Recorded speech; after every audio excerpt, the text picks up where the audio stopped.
the talk of the town. I'm what they're all talking about.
from 내 기분에 맞게 하나 둘 셋 찬사 올리고 건배 Girl on flow 바쁜 세상을 견제 When the beat goes 태도는 못 칠 건데 Ay ay ay look at my lay back 오랜 시간에 쫓기지 않게 This night gonna be crazy 시덥잖은 인생 사는 제발 내일 얘기해 It's time to rock 쓰고 젤러 눈치 보지 마 큰 시끄러운 사회가 준 거제병 빌딩 깊이 박혀버린 댄스 플로우 위를 뚫고 닿길 바래 우리들의 보여 Hey this so what you gonna do 숨 죽여야 생존 가능했던 부 바꿀 수 있는 건 오직 너만의 move 스피커 뛰어넘는 목청의 볼륨 안 쓰고 질러봐 목이 터지도록 밤새 speak your mind That's right just spin around 어지러운 밤이 먼저 지쳐 집에 갈 때까지 안 쓰고 미쳐봐 새님들에게는 들려 무대에서는 mirror 안 쓰고 질러봐 태어나서 처음 닮은 울음처럼 달고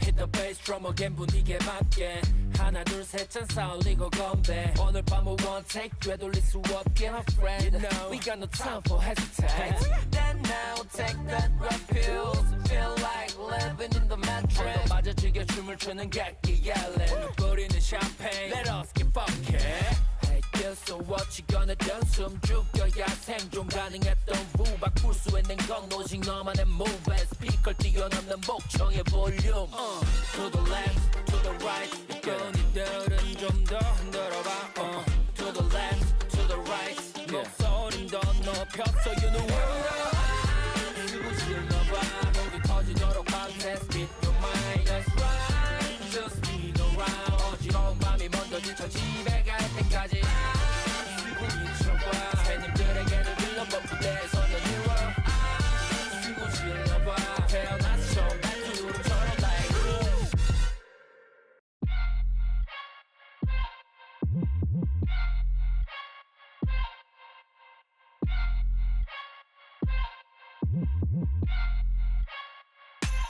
넌 나를 속였지 Somebody like me 상상했던 new time 머리에 맴돌지 No way 넌 감당 못하지 쉽지 않을까 You don't even know I can do whatever everything I want all day 노력은 필요 없어 이건 다 도는 DNA 넌 원했겠지 나 향한 loyalty 같이로 해도 결국 갖지 못할까 날 봐 눈을 떼지 못하잖아 내 머리 어깨 무릎 봐 하나하나 빛나지 yeah. 언제나 focus on me If I like it I'ma get it No you cannot like me 한참 멀었지 아직 난 거기 머무르고 있는 걸 때로 더 달려봐도 못할 걸넌내 앞에 서 있는 지금 날 봐 꾸미지 않아도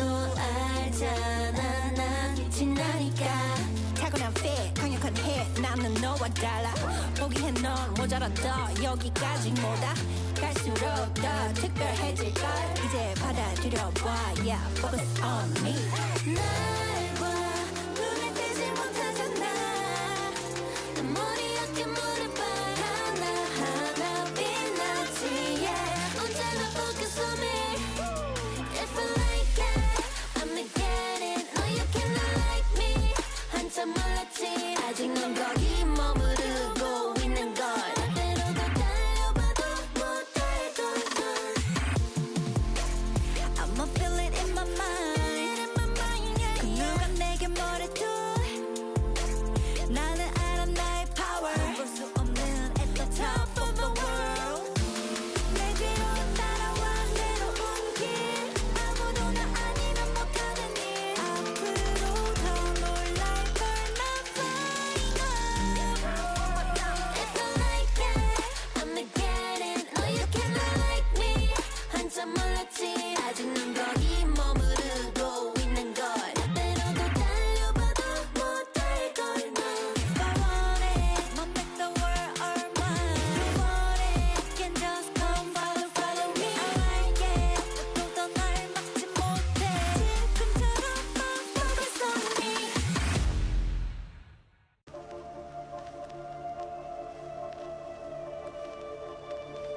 With a big vibe and sound.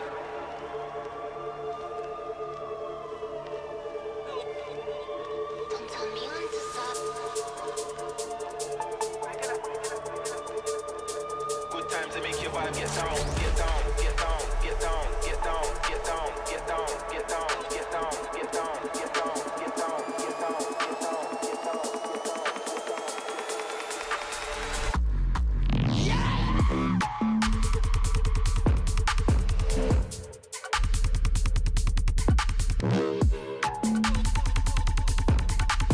Don't care if you're the talk of the town. I'm what they're all talking about.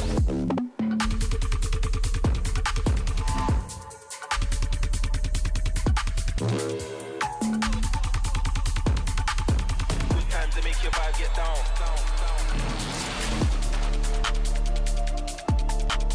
Step true with a big vibe and sound.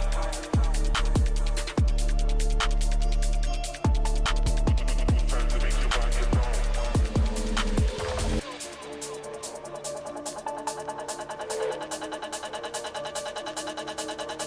Attack the dance floor, attack the dance floor, attack the dance floor, attack the dance floor, attack the dance floor, attack the dance floor, attack the dance floor like a bulldozer.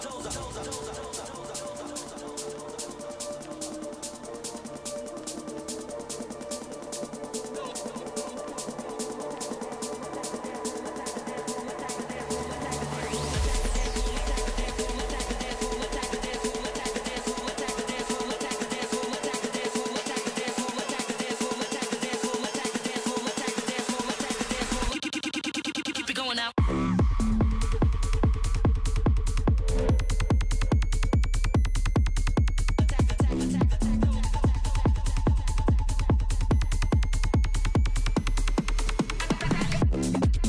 Push it, push it, push it. Push it, push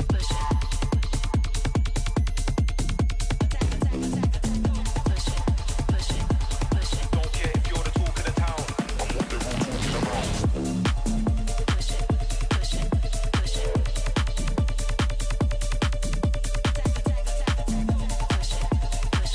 push it. With a big vibe and sound. Push it, push it, push it. Push it, push it, push it.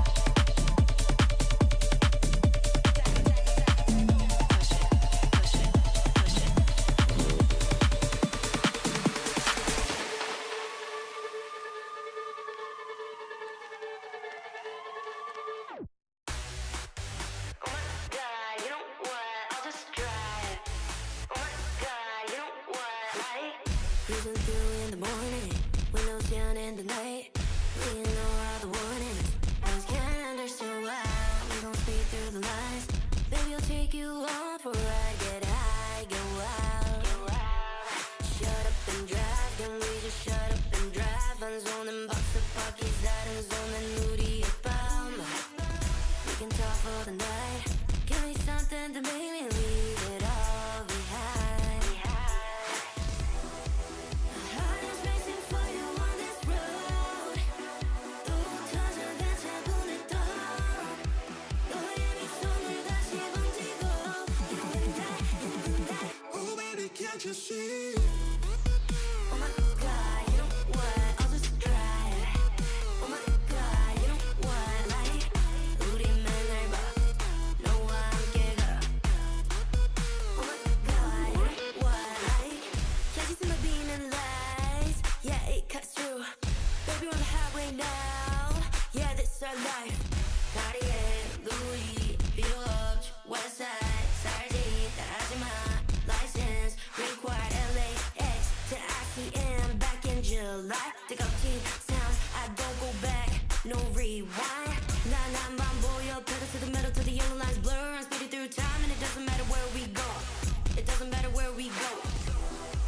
My heart is racing for you on this road. 또 터져간 차분의 또 너의 미소를 다시 번지고 in the night. Oh baby, can't you see? Oh my god, you know what? I'll just drive.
넌 말했었겠지 Somebody like me 상상했던 new time 머리에 맴돌지 No way 넌 감당 못하지 쉽지 않을까 You don't even know I can do whatever everything I want all day 노력은 필요 없어 이건 타고난 DNA 넌 원했겠지 나 향한 loyalty 같이로 해도 결국 같이 못할까 날 봐 눈을 들지 못하잖아 그 머리 어깨 무릎 봐 하나하나 빛나지 yeah.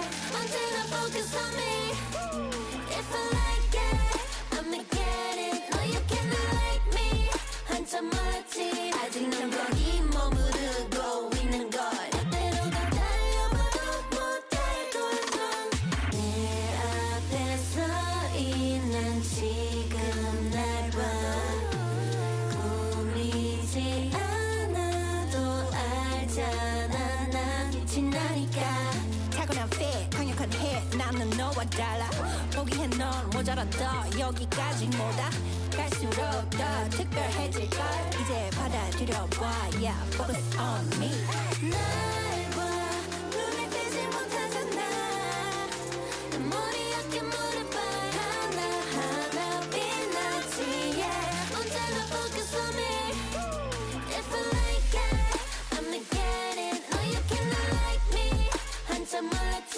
아직 넌 거기 머무르고 있는 걸 때로 더 달려봐도 못할 걸넌 I'ma feel it in my mind 그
So slow.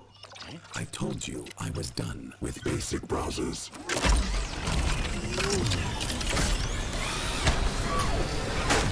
Your setup wants Opera GX, and you're holding it back.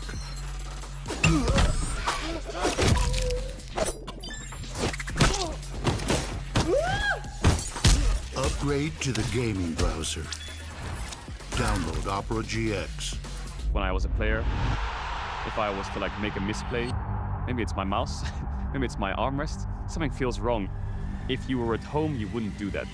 The Infinite Precision Armrest is part of the larger Circulab on Stage standard initiative, aimed to bring your home or training room settings to the tournament stage. 이제 저뿐만 아니라 다른 선수들도 세팅을 더 원활하게 할 것 같고 가장 편안할 때 더 강력한 플레이가 자연스럽게 나옵니다.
Tired of the off-season blues once Worlds is over?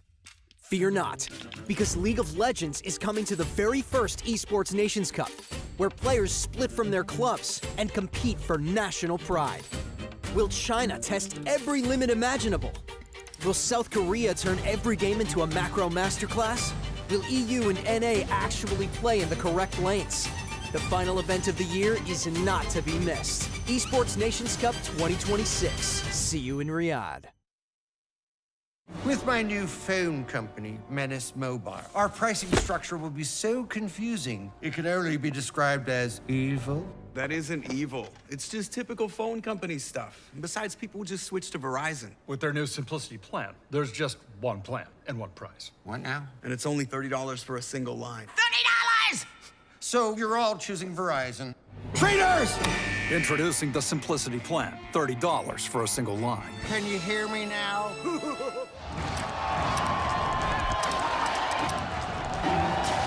Red Bull gives you wings. Times like this are where star players shine and new legends step up, where legacies are built and dreams are either realized or ripped apart. He still doesn't die! You cannot step the Vega and expect to live to talk about tomorrow! He brought it well with the Arcane Storm, doing so much work in Gen 3! In esports, legendary moments demand speed, scale, and soul. Players and fans bring the heart. Technology brings it to life. Every frame, every stat, every decisive play. In partnership with League of Legends Esports, we're driving digital innovation that empowers the esports ecosystem to keep expanding. So players can focus on the game, and fans can focus on the moment.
안녕하세요. 대전에 오신 것을 환영합니다. Welcome back to Daejeon for day 3 of the MSI bracket stage. Today things get serious and stakes intensifies as we'll be saying goodbye to one team at the end of today's first series. It's going to be TES taking on Team Secret Wells in the lower side of the bracket.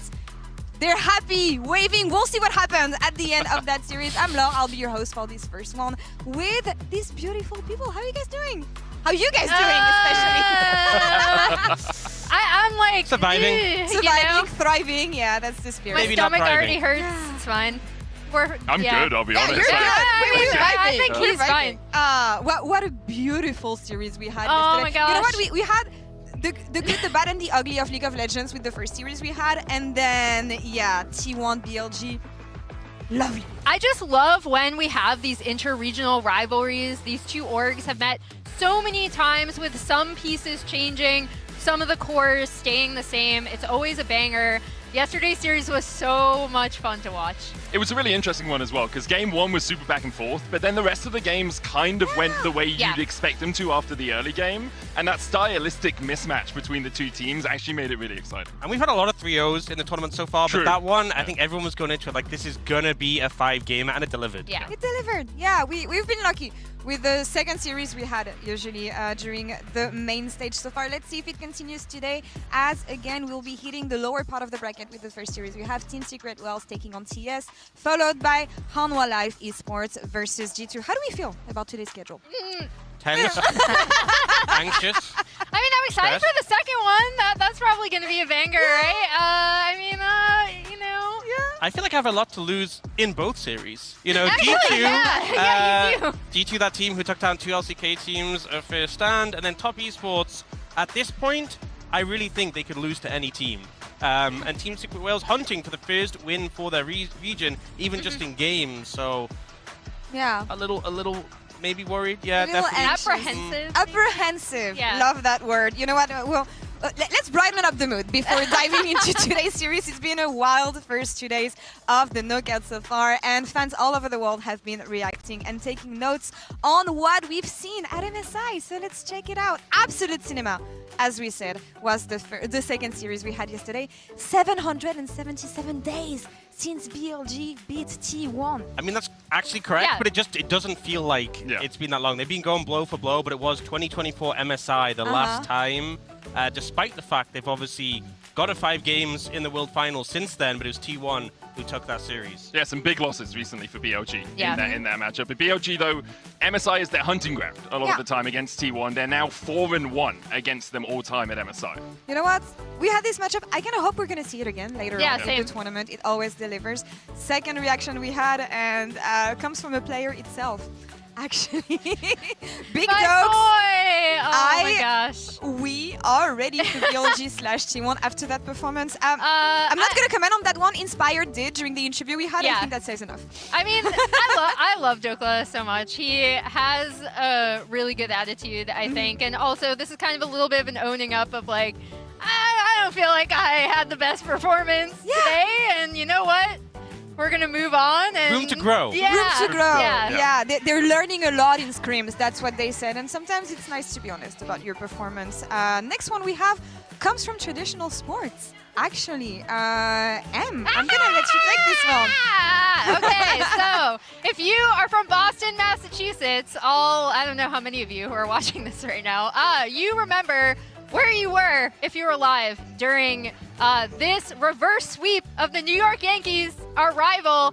This pretty much earned David Ortiz like the keys to Boston for forever with his extra innings, like home run in Game 4. I'm like shaking remembering it. It was like honestly just that had never happened in baseball. I believe it has not happened again. Oh, wow. That kind of reverse sweep has only happened in major North American sports 4 times, and it's all been in hockey, NHL. So yeah, one of them was against my Bruins. Thanks, Philadelphia. But yeah. And thanks, Top Esports, I guess, if you're a European fan. Thank you for the 6th ever international reverse sweep. That's very kind of you. Appreciate it. And it came from the jungle. You know what? I'm gonna thank Tian for this one, and I'm gonna thank the Scuttle Crab incident, which is our last reaction here. You know what? I feel like the junglers can't help it. We saw Memento reacting to this, and it feels like sometimes they just have to go for that gold. Yeah, we've seen junglers inting for Scuttlecrab for a long time. Blabber, obviously the most famous Scuttlecrab int. It used to be a little bit more important. I'll say Tian was already level 6 before he went for that Scuttlecrab. Yes, you're denying it away from G2, but really the int that changed the series from Tian. You know what? So I can't blame him. I get it. I really understand. You like throwing for Scuttlecrab to you? Yeah. Whoa! Hold to scare a Hold jungler. guy. We were entrusted with Sorry, these. it's a force of will. I have Caps on my team. But it only adds up to a very long list of painful moments for top esports fans that I want to go through, actually. You know what? Let's celebrate the pain. Let's celebrate the pain. We have two I've already fans done here. this with KT. Yeah, actually, Emily, what is wrong with you? I don't know. KT and top esports. A lot of people are trying to figure that out, honestly. All right, so we prepped a scale for you guys. Are you in pain? It goes from 0, very happy, no pain, into 9, 10, hurts as much as possible. We're going to go through the most painful moments of top esports history. Yeah, I'm not sure I'm going to need 0 to 4 at all. Yeah, I don't think so. I'm going to hold on to the very happy, no pain, because I feel like, as a European fan, got that usually, one too. yeah, it goes our way. First one we have, well, there you go. That's what I'm talking about. G2 top esports. Not the one we saw 2 days ago, though. Yeah, no. What do we think about this? How painful was this moment? I'm giving this a 7 to 8. Yeah, this was a rough one. MSI in Chengdu. Yeah. Losing in front of your home crowd hurts. It was also like going into this was the start of my personal dilemma talking about top esports like in the LPL versus international, right? Because I was like, this team is so smart. They're really smart about lane swaps. I promise. The meta shifted. No more lane swaps. They looked shaky even before this series, and it was a big gut punch to see them. A 3-0 as well. Not the first, not the last, but it was a 3-0. And yeah, that stung. All right, opening big here in the memories. Second one we have is going to be another exit, this time around at Worlds 2022. No, I've relived this. I've gone through this clip so many times, looking at what could have been done differently, what could have gone differently. And I was so excited for this Worlds because I was casting the LPL at the time. We had such a sick playoffs. JDG and Top Esports got to 5 games 2 times. We had that 90k damage Jackie Love Zeri game, which was insane. I was so excited to see them play the top teams in best of 5s at Worlds, and they never even made it. They didn't have a chance. They didn't even get a chance to get 3-0'd. I was so upset. But you have to have some joy for Gigabyte Marine. Yeah. Right? Huge win for them on the international stage. We'd have some against upsets. an LPL representative. Yeah, great moment for them. Yeah. Next one we have, last year. Let's roll back to January 2025. Not January, March 2025. First stand. First stand was rough. First stand was really rough. It was... You guys, I remember because I was disking with you, Dan. You had hopes, and then you fell for it again. So this one specifically, I'd say like the tournament as a whole was a 7-8. Yeah. But this series is more of a 5-6 because the fact they even made it to semis was kind of crazy. And I did not expect them to beat HLE. They lost 3-0. Yes, it still hurt. It's still, 5-6. It still hurt even more, but it's not, I had no misconceptions about what was going to happen. We were on that desk together. It was a sad time. I agree with the 7-8 for the tournament, but for that series, for all the reasons you already said, it hurt a lot less because I was just like, get these guys out of here. Like, they're already mental doomed. You know what? Yeah, like, it's over already. We've seen enough. We've seen enough.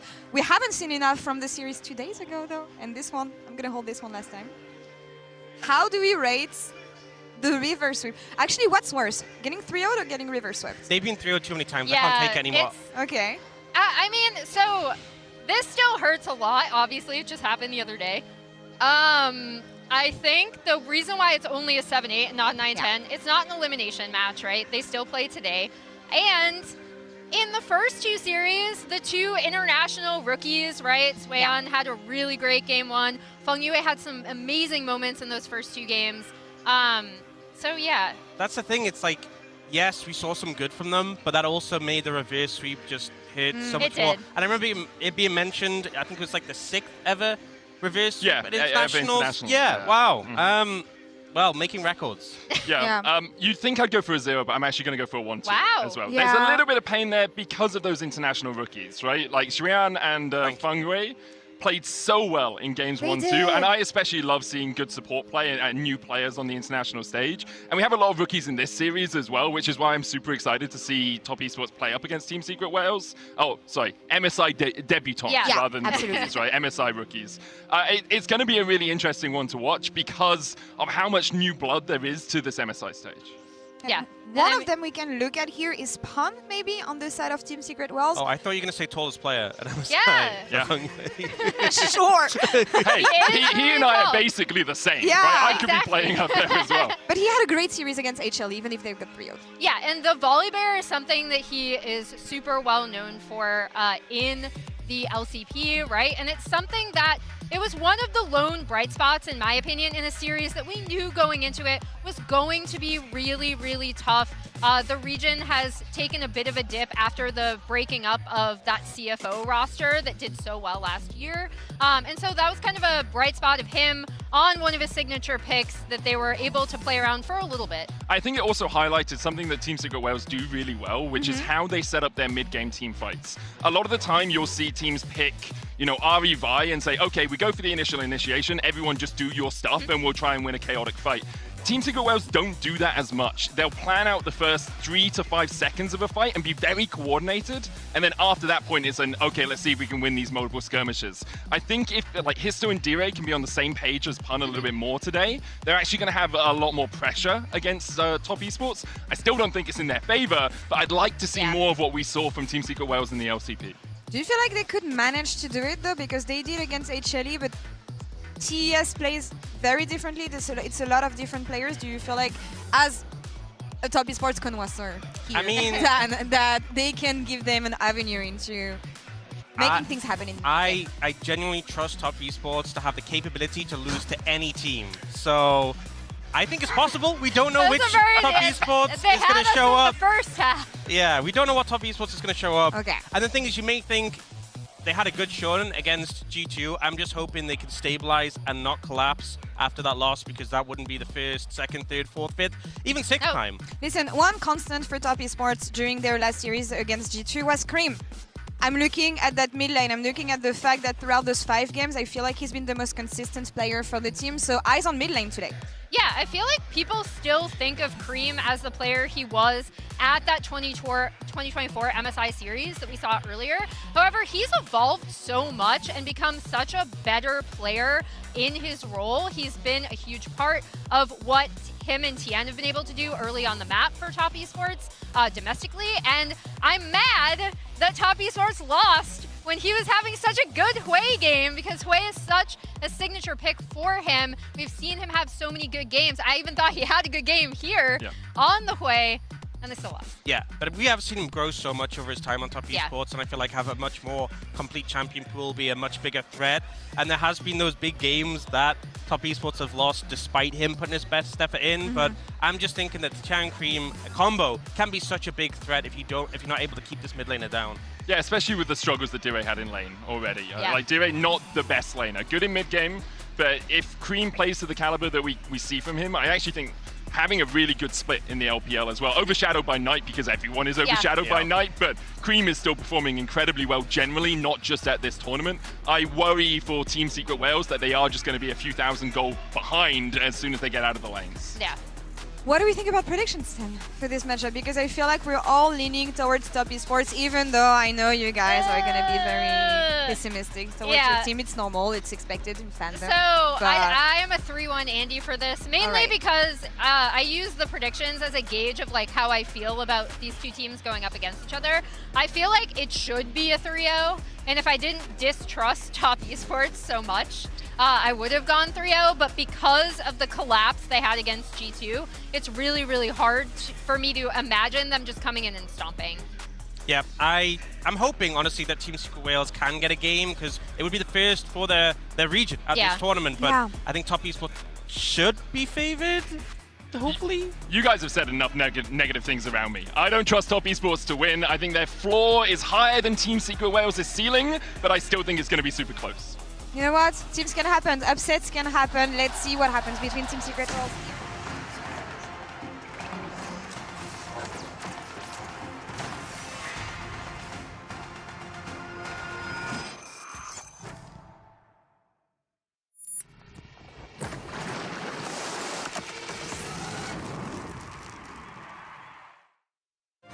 18자전 이기면 다음 라운드에 진출, 지면 탈락입니다. 오는 하나생명 e스포츠 상대로도 주눅들지 않았습니다. We got fun gaming versus pun gaming because it's all about this volibear. Pun gets another one. Pun not done. Em nghĩ trận đấu tiếp theo cũng có thể là trận đấu cuối cùng của tụi em, nên là tụi em sẽ cống hiến hết sức và đánh như là tụi em ở LCB. 지연은 LPL에서 369의 자리를 대신하게 된 신인 탑라이너입니다. 当我确定作为滔博首发上场的时候，我决定要做好滔博上单能做的一切。 작년 푼과 제이안은 서로의 플레이 스타일을 맛봤습니다. 이제 이 둘은 글로벌 무대에서 다시 맞붙습니다. 烫，虽然你更有经验，但这次留下来的会输。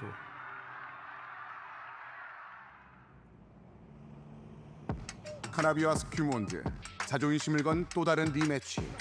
Teleport coming in now from Team Secret Wales and Kanavi's also rejoined the fight, finds another kill on a BA. 제가 작년 월드 때 스키본 선수를 이겼었는데 이번 MSI도 무난하게 이길 것 같습니다.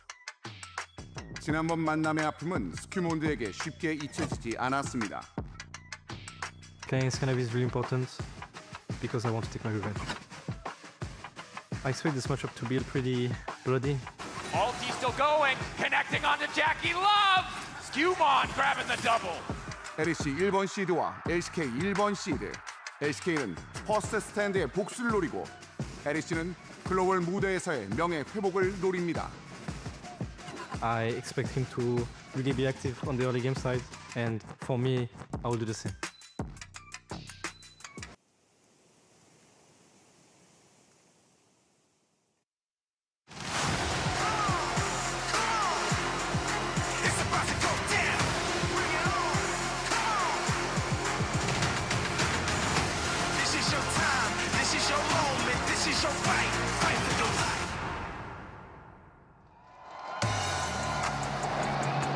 Welcome, ladies and gentlemen, to MSI 2026. It is the AA broadcast once again. Like we did in play-ins, it is I, Atlas. I'm joined by Azael, and we are here ready to see who is going to keep themselves alive here at MSI. This is going to be a really exciting game, I think. DSW, let's be honest, they kind of drew the short straw in the first round, had a really tough opponent. Top obviously wanting to prove that they are not the same Top from previous international tournaments, though, where they have been criticized for not being able to live up to expectations. Their first two games against G2 were brilliant. I was going to say, like, I think, you know, if they realize it's a best of 5, they're going to be absolutely fine. Yeah, someone told them it was best of 3. Yeah, and they nailed the best of 3. They crushed the best of 3. It was beautiful. Unfortunately, 3 more games were played. They were, and they didn't necessarily look as good. But there is G2 magic, right, that also has to be taken into account. We'll have to see whether Team Secret Wales is going to have a little bit of that themselves. Absolutely, and I mean, to me, coming into the tournament, I had G2 and Top on a very similar tier, very similar level. So losing a 5-game series against them, I think there's absolutely no shame in that. G2 is really the only Western team that is beating the LPL or the LCK. I really like it when you say that because we did get swept by them quite recently. So quite pleased that G2 are just the best team in the league, in the world. And that's why we can be happy. I saw some stats. I think that it's something like all-time for LEC and LCS.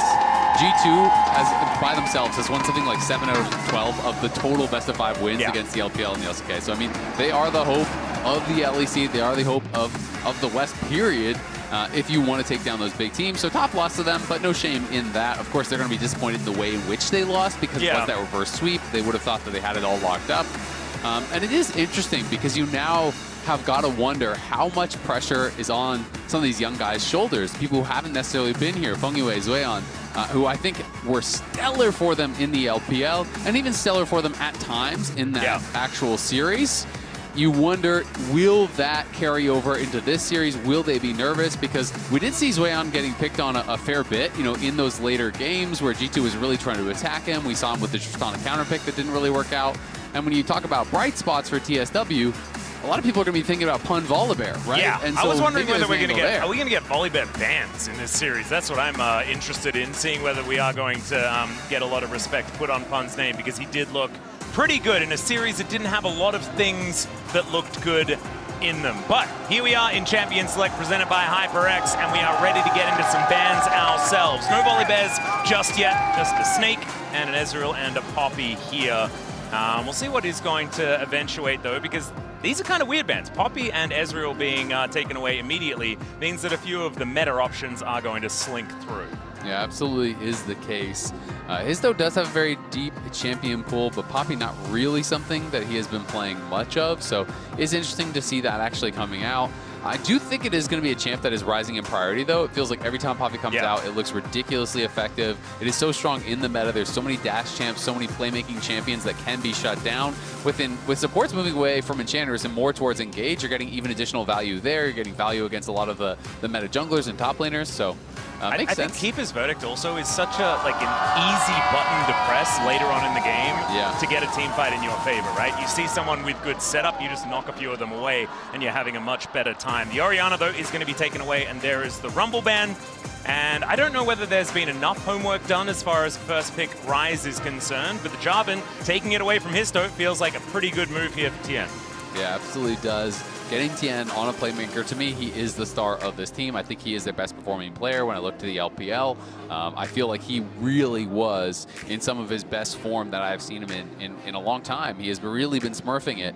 So it is going to be a big challenge here for Histo, is kind of the engine of the Secret Whales, really is their star. But I think the question on everyone's mind is really, how is the early game going to hold up for TSW? We heard the desk talking about it. D-Ray has received a lot of criticism for his play internationally. In regional play, he's one of their top candidates for MVP. He's looking incredibly good. He's such a playmaker. But when you go international, there is kind of a bar, right? And that is something that, our teams have struggled with for years too. And really everyone in the West except Caps has kind of struggled with. And you have to be this tall to ride, right? You have to be able to beat a Faker or a Cream or a Rookie or a Knight. Well, that's the thing. I feel like Cream had a bit of that in the past as well, right? Where as soon as he went internationally, things were a little bit more problematic. And so maybe he can learn something from Cream here today. D-Ray on the rise this time around, though, as we can see the Jace locked in as well as the Ziggs, expecting the Ziggs to go towards Jackie, but obviously it's a bit of a flex. And Histo onto the Lee Sin here for some earlier playmaking. And I like that. And Histo, certainly a man that can make this one work. But we're going to have to see a lot from them early on in this game. All right, some more bans to come on through here. Looking at some bot lane champs for TES. They want to take those away. On the other side, I think we want to try and save the top lane. The Shen going to be taken away first, though, and that could be either support or top, so that feels like it's doing double duty. Yeah, it absolutely could. We have been seeing more Shen support these days, obviously. He actually got brought out in the series against the Secret Whales. Delight was playing it. We've seen a number of supports are at least practicing in solo queue, even if they haven't brought it out on stage just yet. But TES obviously compositionally shaping up to be a poke style composition. You have Ziggs, you have this Jace, and you are going to be looking to just kind of soften them up, then hard engage with the Jarvan. You can see on the other side it is much more about the hard engage, and that's why TES is banning out things like the Kai'Sa. Kai'Sa and Nautilus, such a classic pairing that we saw all the time back when Kai'Sa was really, really popular. Obviously has fallen out of the meta somewhat, but is still a popular pick. And the Camille pairing going to get banned for Ziggs, which kind of leads me to wonder, are we going to get something along the lines of a Rel, or are you going to get the more spicy stuff like even a Pyke, or how crazy are they going to get? Yeah, I think Camille and Pyke seem to be the two that are picked interchangeably in these lanes, but often the Pyke is more popular with the Mel, but we'll see whether it is going to be something they take into the Ziggs at the same time. I think you could also just very happily pick a Leona here and be okay with it. Yeah, exactly. Anything with a bit of engage. Last ban going to be that Sivir to be taken away from Eddie, so not going to have that later game scaling. I don't think he's going to be too worried about it, though. And we'll see. I feel like they're going to play Jhin. I think so too. I was going to say, because, there's kind of a couple different options for AD carries. If your team is playing hard engage, you can dive alongside them, which is the Kai'Sa. You can kind of enable them to go in and just ricochet through, which is the Sivir, obviously. Jhin is another one of those options. Senna is also something that does really fit the bill. It's a good pairing with Nautilus. You have that ultimate over-the-top, shielding people up, allowing them to go in with that dive. Also gives you some pretty good sustain against a poke-heavy comp here, like the Ziggs, as well as that Jace, and it's going to be Rel Yone snap down here for Feng Yue and Cream. Yeah, the Cream Yone to come in here. This is pretty exciting, and game number one as well as Pun He thinks it might be a volley bear day. This would be just signature picks all over the place if the volley bear is going to be locked in here, but maybe it's BA just playing with our hearts. And Olaf being a consideration, still feeling fairly northern as we get a Viking instead of a polar bear, and that will be the lock-in here towards the top side of the map. And this Olaf really could get out of control, especially when Senna is supporting him later on into the game. Yeah, I definitely agree. I mean, Olaf can be a problem, and you're going to be able to ignore most of the CC, but something that you can't ignore is the Cataclysm, right? So I do worry a little bit about that potential interaction. If you do get stuck in and then Tien just kind of flag and drags out and people hit you, you can't just run through walls still, which is one of the problems that Olaf sometimes can still have.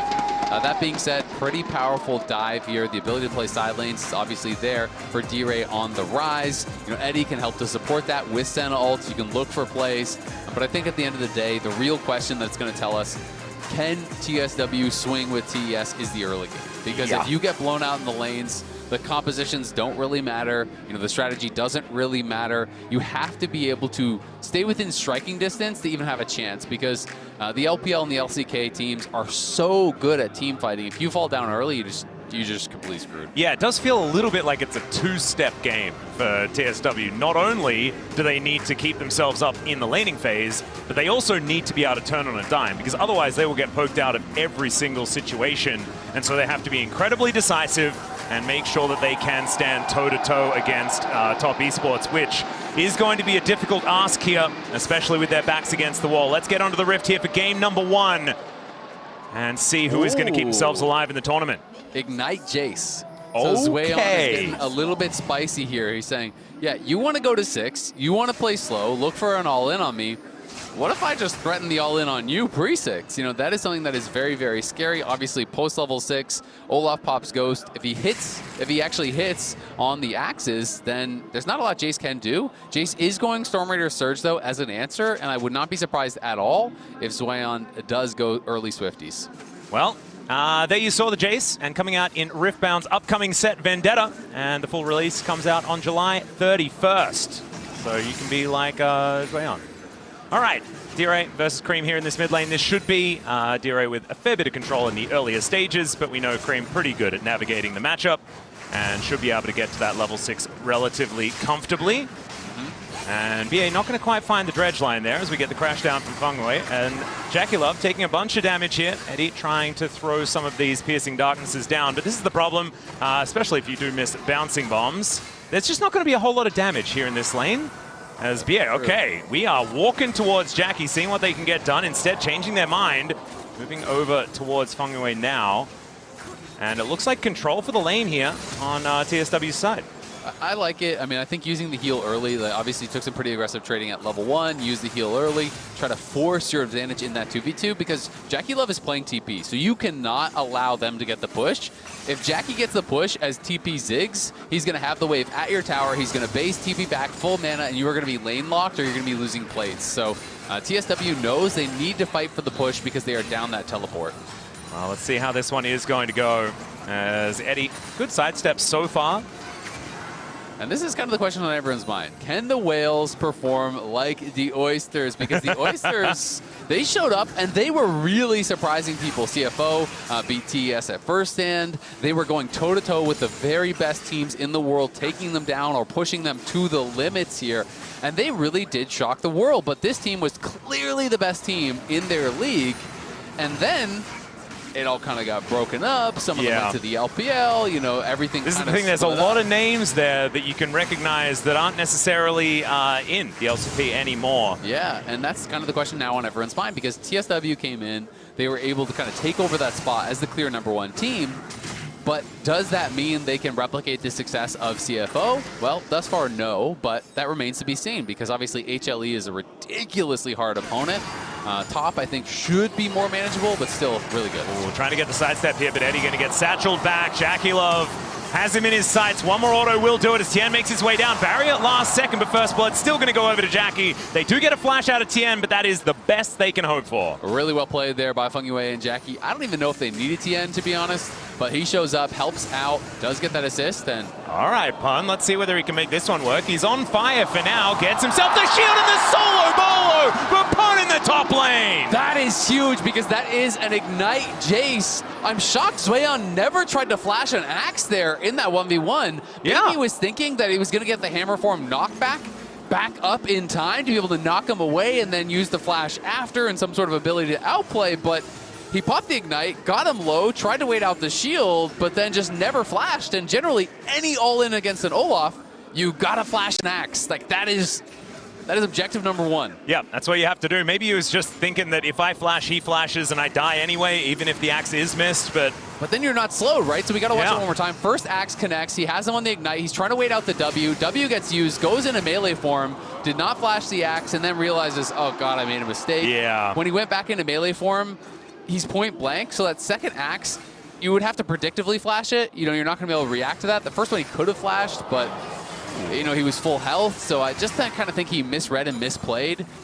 When he went melee form, I'm wondering if he kind of forgot about the Olaf W in his calculations. That's what I was thinking as well. It's sort of what it looked like there, as Shueyan is going to get at least the shove back in. Jace will still have a fair bit of control in this lane, as we can see a few CS in the lead, but Pun in a great position now.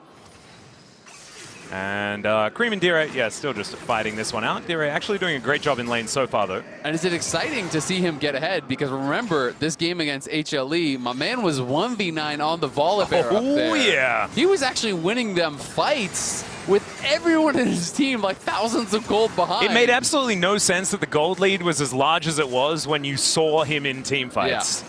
Because they could not kill him. TS, though, are going to be unperturbed by what's happening on the top side of the map, though, as they move over towards this dragon, look to lock down the first one.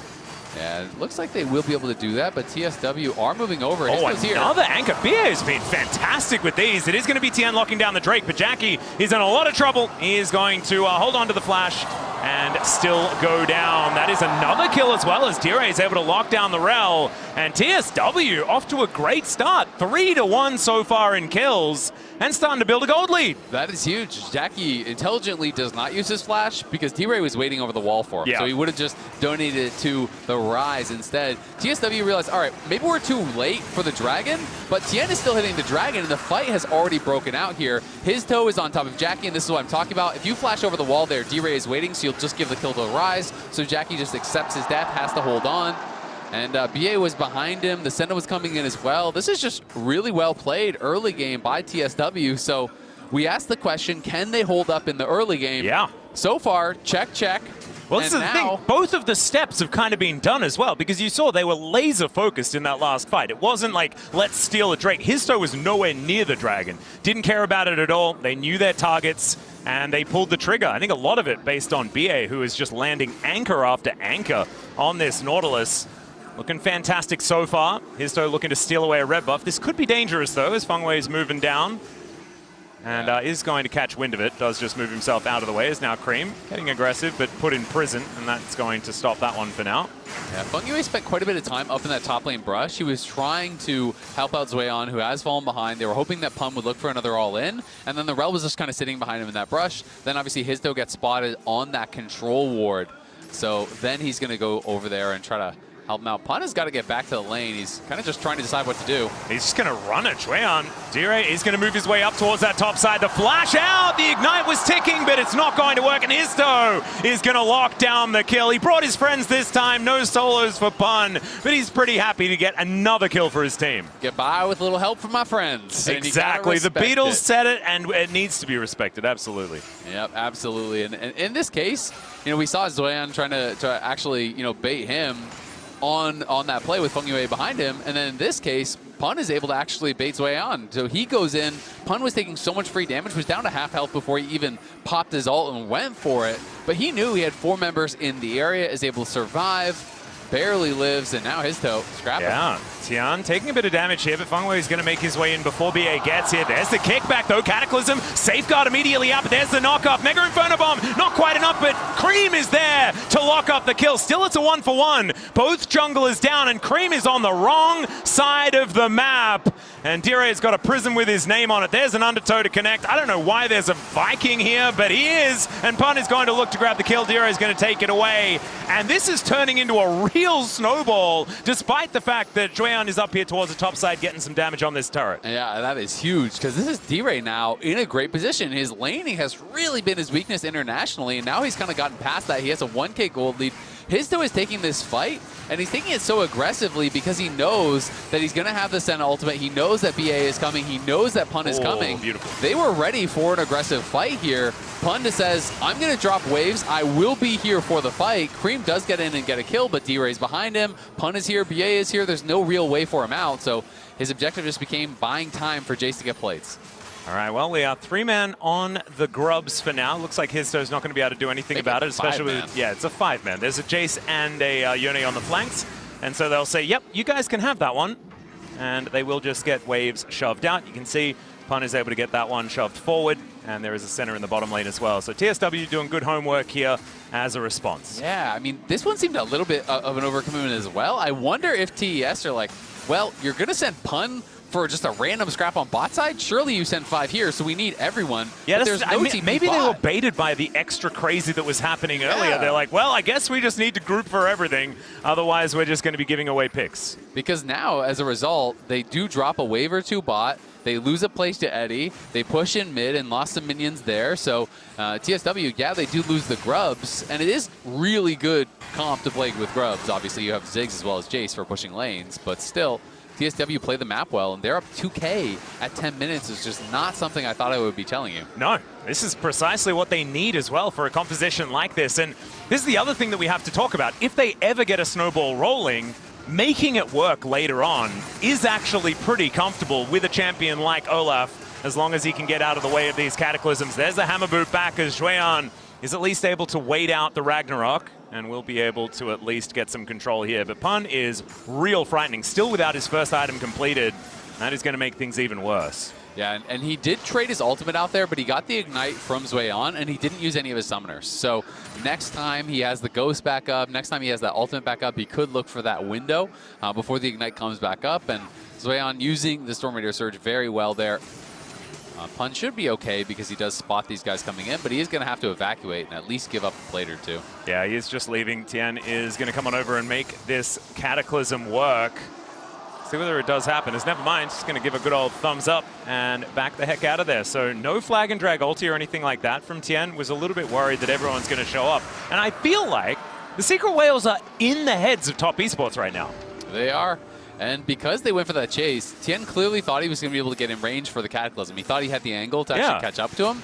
Daejeon was not hitting the tower during that whole time. So yes, you are still going to deny a couple minions, but it's a cannon wave, so Pun won't lose as much.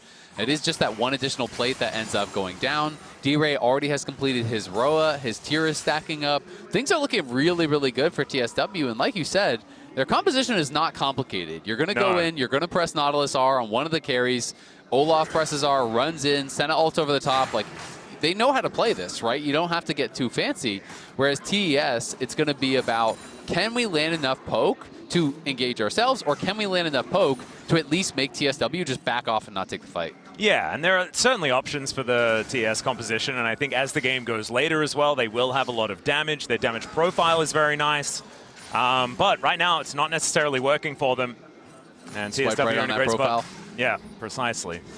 It's just hard. Okay, BA going to move up towards his top side, is distracted by a control ward.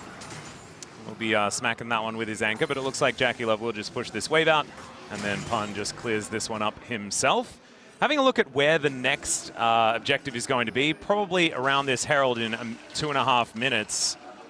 An option for TSW to break open the map here a little bit more as well, because I think that will really help them out. I agree completely, and Herald is just always scary against the Ziggs team because they have 3 Grubs. If you take Herald, you get a charge, and then you basically can just satchel and execute that thing. Yep. So it almost guarantees you will just get the full turret, which I think is going to raise the priority for both teams, right? TSW are going to want to stop that. TES are going to really want to secure that to be able to get themselves first tower gold, which is still up and available, because as much action as there has been, no towers have yet fallen. It's just champions that we want to be killing here in this game, and I've kind of been enjoying it. So far, only 8 in the 13 minutes we've had, so maybe we could have that action accelerate, but that's probably not what TS want to happen. They want to slow this one down, get money onto Jackie, who does at least have that first item spike. Someone that has worked with Orcs for quite some time. I do know that First item Ludens is big strong. Okay, Cream taking some damage. It's Histo over the wall. Does have BA there as well. Flash ulti could have actually been an option there, but not going for it. And Histo actually going to go back, looking for Fungwo there as Cream over this side. That's a nice Sonic Wave that's going to connect. Histo just going to bait and switch him a little bit. Having some fun with it. He is definitely having some fun. As far as the vibes that we're detecting here, it is certainly looking in TSW's favor. Yeah, the vibes are looking good, and that was a subtle thing, but Fungyo, I think, had the read that they could be going for Cream. So when Cream was going to snap back, Histo wanted to actually land a Sonic Wave on him, but Fungyo was standing in between him and where that would be to block any chance of that, and we can see in the Coinbase gold grind, D-Ray opening up a big lead here, 1.3K ahead. This was not the gold grind I was expecting to see. No. I was, but I was expecting to see it on the other side. A little flip. Yeah, because Cream has been having a great year, just not having a great game, as he is put in prison, but able to win out on this trade quite nicely. And once you get towards item number 1, obviously, I mean, it's not all doom and gloom. He is the Yone that wants to hit one item and then start going ballistic, but he's staring down the barrel of a 1.3K gold advantage, and it's a rise. He will not stop doing more damages. Yeah, this champion is going to become very resilient.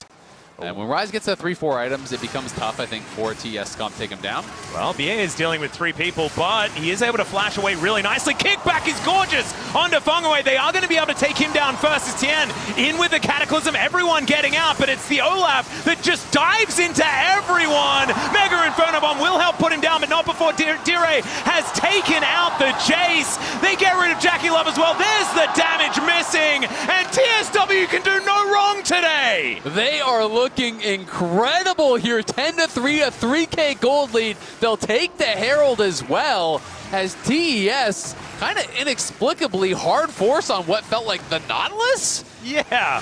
I mean, yeah, the Nautilus is a little far flash off, as well. I mean, there is vision in that brush, but it was still a gorgeous flash angle. Yeah, and look at this kick here from Histo. Ward hops back, gets a 2-man kick, and then the TP from Zweon. He had nowhere else to teleport, but that spot was so difficult. He's forced to instantly flash, he's CC'd by BA and D-Ray, but then he goes over the wall directly into the Olaf. Nice sidestep on Cream's ult.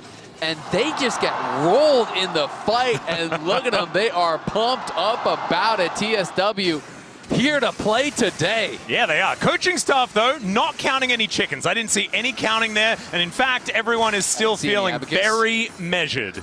Yes. Don't worry, plenty of counting in my house, even if you can't talk yet. We're just practicing. 3,000 gold the lead, though. Still going to be the situation here for TSW as they look for the first Ocean Drake of the game. Going to get them to double Dragon here as BA. Man, his Nautilus really has just been so impressive so far today. I mean, I'm just going to highlight the jungler's item. Oh. And you can do with that what you will. Because wait, they didn't color in the axe correctly. That looks like a small rock. It does look like a small rock. Is that a typo? A red square in his pocket. Huh. That's tough. That's and 20 rupees. D-Ray, he's got his second item as well. So I'm going to repeat that. We got this, we got this, and then we got, he doesn't even have a rock. Hey, we talk about this all the time, though. The one item spike of the Yone, the Blade of the Ruin King. Exactly. Just don't look on the other side of the screen where Rise hits one of the most famous 2-item spikes already.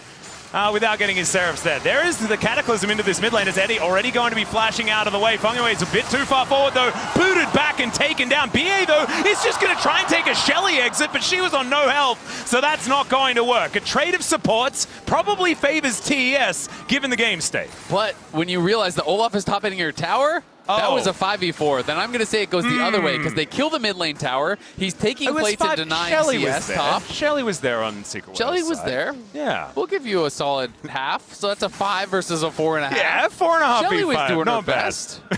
But yeah, with Pun in the top lane. I'm sorry, Shelly. I didn't mean to slander you. You know what? All she does gets headaches bumping into turrets, so I can understand. Shueyan realizing that he just cannot be in the top lane. The fear of that guy is just too much. A bit of a test of the 1-item spike compared to 2-item spike. I think I know where the good money's at. And B8 down towards his bottom side, getting some vision in. And spots out the fact that Fungwei is able to get that ward in there. There's my first Dire of the day, but that will continue, I assume, as that is a great anchor once again. Dawning Shadow, not quite doing too much, but does give out some shields as Cream is able to get himself out of there. Does have to use his flash, though, so things looking a little dire for TES. Ah, there we go. That's what I meant to say. Exactly. It sounded like it was a noun, but no, that's not what I was saying. D-Ray also, his tier is fully stacked, his Archangels is ready, and he's at 8 stacks of the Roa. So before 20 minutes, he's going to have everything fully online, already going to be working in towards his third item. Oh, another anchor to collect Tien. And, man, they are suffocating them. Like, TSW are everywhere. They're not a secret, you know? The whales are just there. Team and they're really whales. big. Yeah, team very much their whales. As Histo, he is very much there as well. He's going to find Jackie Love as there is the resonating strike kick. Not sure about that play, though, as he just lands the Q, and that is going to do it. And he knows that he wanted to kind of follow him over that wall. That one was more secret. He was around the corner. Yeah, he's like, they can wait, do it all. where did he go? Oh, man. Still, a nice little kill there, and that just shows the state of the game, right? Like, he finds Jackie, he messes up a little bit, still kills him. There's still not enough of a response from TES if Histo is in their jungle. Yeah, it's looking tough. I mean, Jackie is very strong. He is the biggest gold lead on his team. It does have a full damage build here. He has Stork Boots, he's got Shadow Flames, so he's got a lot of flat pen, plus the Ludens as well. He decides to not flash in that play, which I think I can respect, you know. It maybe just doesn't feel like it's actually worth it in that moment. You know, maybe Histo's just going to ward hop after you and kill you anyway, so hold on to that. But the question is, to me, can you actually stop this soul stack? Because Ocean Soul is problematic if you are a poke comp, and this would be even more problematic because they have no vision in the area here. There is no even attempt. As they do have Cream on the bottom side of the map. Finally, they get some vision as Tien's making his way over. An interruption attempt here from BA. He can hold Tien in position for quite some time. As Histo, he should be able to lock this one up. There is the kickback. Flashes back into it. Stolen by Jackie Love of all people. And Tien now gets back over. It is going to be a freebie given there, but still, can TS find more? That is the question. Anchor into the backline as BA is trying to make something happen. Histo is being targeted by Cream, but that is going to be the pickoff, and TSW are going to continue their onslaught.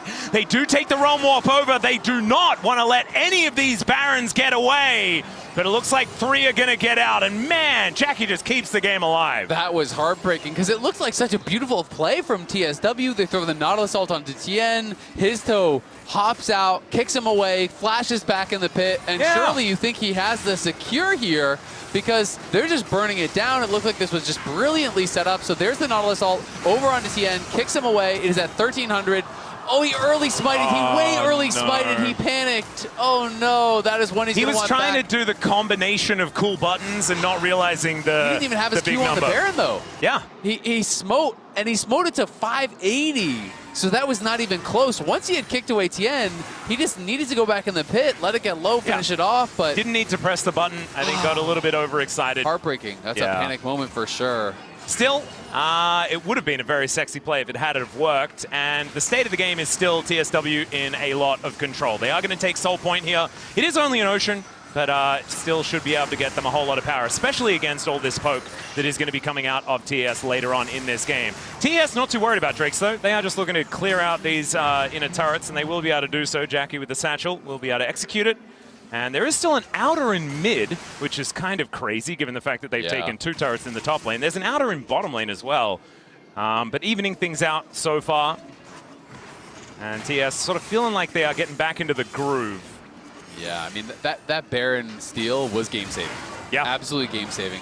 TSW are still in a good spot. They're still up a couple thousand gold, but their lead is way smaller than it would have been.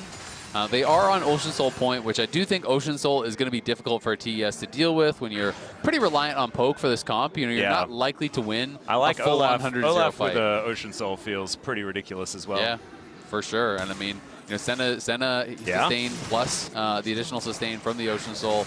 Lee Sin is very fed, so Lee Sin's not easy to kill off. So they are going to get good value from it for sure. Well, let's see what more they can get here at the same time as Histo clearing out some control vision. There is a Jace in the bottom lane doing a whole lot of work towards these turrets. I have to go back and think about the 3 grubs that they collected earlier. It is really going to help them try and claw back some gold. I do not love the skipping actualizer here for Ryze. I just feel like that is the Ryze item. Oh no, he's been watching too many Chovy videos, you know, he just loves a dash cannon. And look, you understand it. Extra mobility for the Rise does make some sense, but Actualizer is so strong. And what, does he now build an arm guard as well? Like, do you have to... Or are you skipping Zonias? Oh, no, you can't skip. Fourth. Ugh. Then where's your death cap? So yeah. Okay. I'm not a fan. No, but, I think we'll see if sell it works out. Yeah, hopefully you can sell it later and buy the Void stuff or something like that. But I think Actualizer should be coming in hopefully soon if he wants to keep up the damage. You also are pretty tanky, right? The extra health on the dash cannon is pretty good, especially when you have the Seraph shield and all that sort of stuff. Still just doesn't make you feel very good.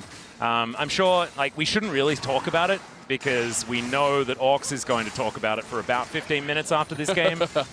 So we'll just leave it to him. That's not on the Ziggs. He's not going to talk about it, buddy. He will. He just doesn't like dash cannons being built on absolutely everything. And look, Jackie might build it third, and then we'll be in for a world of hurt. It's okay. 1.7, so it is TES using that Baron to get themselves a little bit further back into this game. 2 minutes on said Baron to respawn, but 2.5 on the Ocean Soul. I actually think this is a beautiful moment for Team Secret Whales to play around this Soul and not really care about claiming it themselves. Just guarantee yourself a Baron, pull TES around the map, and stop them from being able to get that setup that this composition really can play around. Yeah, we'll see. I mean, I think if they can... Or just kill Tien. They're going to kick him back, and now... Oh, no! The Viking can't get out of the Cataclysm! It's okay, because the Blind Monk can. Still able to flag and drag his way to safety. But they get his flash, so it's really good still. Tien's got no flash for the next objective, and I agree. I mean, I think you can pressure Baron if you don't feel like you can get a setup at the Dragon, but I feel like Baron is kind of fake, honestly, in this season. And so I still would prefer that they play towards Soul as long as they can get that setup first. And it's going to be hard for TES to walk in now. With Tien having no flash, if they show up late, the chances of him getting into steal are pretty low. So what about Jackie, though? That's pretty high, apparently. Yeah. Based on our one attempt, he's 1 for 1. So 1 out of 1, 100% that's of pretty Barons good. have been stolen by Jackie Love so far today, which I think is a very, very large number for an 80 carry who is currently playing a mage. Well, we'll see whether it can happen again. Maybe Lightning can indeed strike twice. Jackie's on 3 items, has his Void Staff now as well. And that's not a dash cannon, so we've there's avoided no even more, which is absolutely fantastic. That is huge damage potential. You're exactly right. From the Ziggs. All right. Are they ready for a team fight, though? That is the big one, because we haven't had too many of them over the last little while. Top Esports really have tried to slow this game down, as Histo wants to speed it back up again, looking for an angle towards Shueyan, as Jackie Love with a little bit of a fadeaway. And the Olaf unable to find an angle here as Cream teleports in, does rebind the Soul, and it looks like Team Secret Whales not going to be able to find their angle. They're going to try and get themselves back out of here.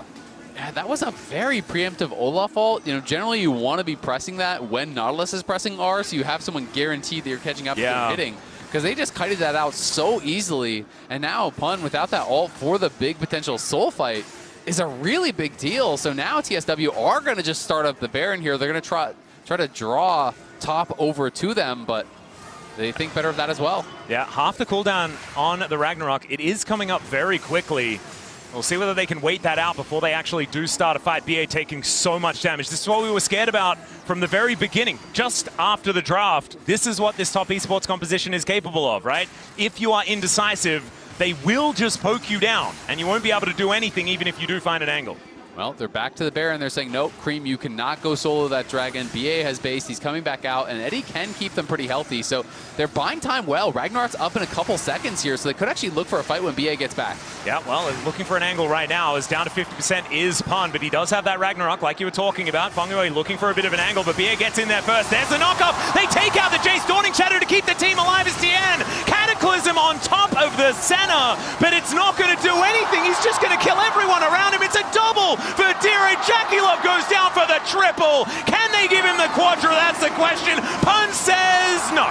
Eddie's just going to collect it. They'll take a Baron, though, and Team Secret Whales, 4K gold lead. They look like they're about to win game 1. That's 5 for 1 at the Baron. They're going to get Baron and Soul and an ace. What a start to this series for TSW. And that fight, let's be honest, it wasn't even really close. The initial engage was great. BA, no hesitation, gets back. They're straight on to the Jace. He is just one shot. Then look at Eddie. Fengyue says, let's send it on to Eddie, but it's just Tien and Fengyue back there. There's no damage. No one is going to be able to actually knock him down. And on the other side, Hizto and D-Ray are so fed. They're wiping through the rest of TES. Fengyue can do nothing. TSW, they get it all. Yeah, they get the soul as well, as you can see picture in picture. And I swear, like, Eddie's positioning in that fight as well, absolutely gorgeous. So much of Top Esports' composition is front-loaded, as BA might be in a little bit of trouble, but he's a pretty tanky Nautilus. There's the root, and down will go Tien. No options. Kickback is gorgeous onto Fengyue. It's a setup for the anchor, as Hizto and BA, man, this is a gang squad that are working so beautifully. Cream, oh dear, he is going to have to go back to that blind monk, and Hizto will find him. Another anchor comes in. TSW are just styling on them. Jackie will be able to get a kill back, though, as BA a little bit overly aggressive, but there is Pun flashing on forward, picks up the kill, and TSW, I think they just want to focus on game number 2 and send this one into the books. It absolutely looks like they do. They have that wave mid here.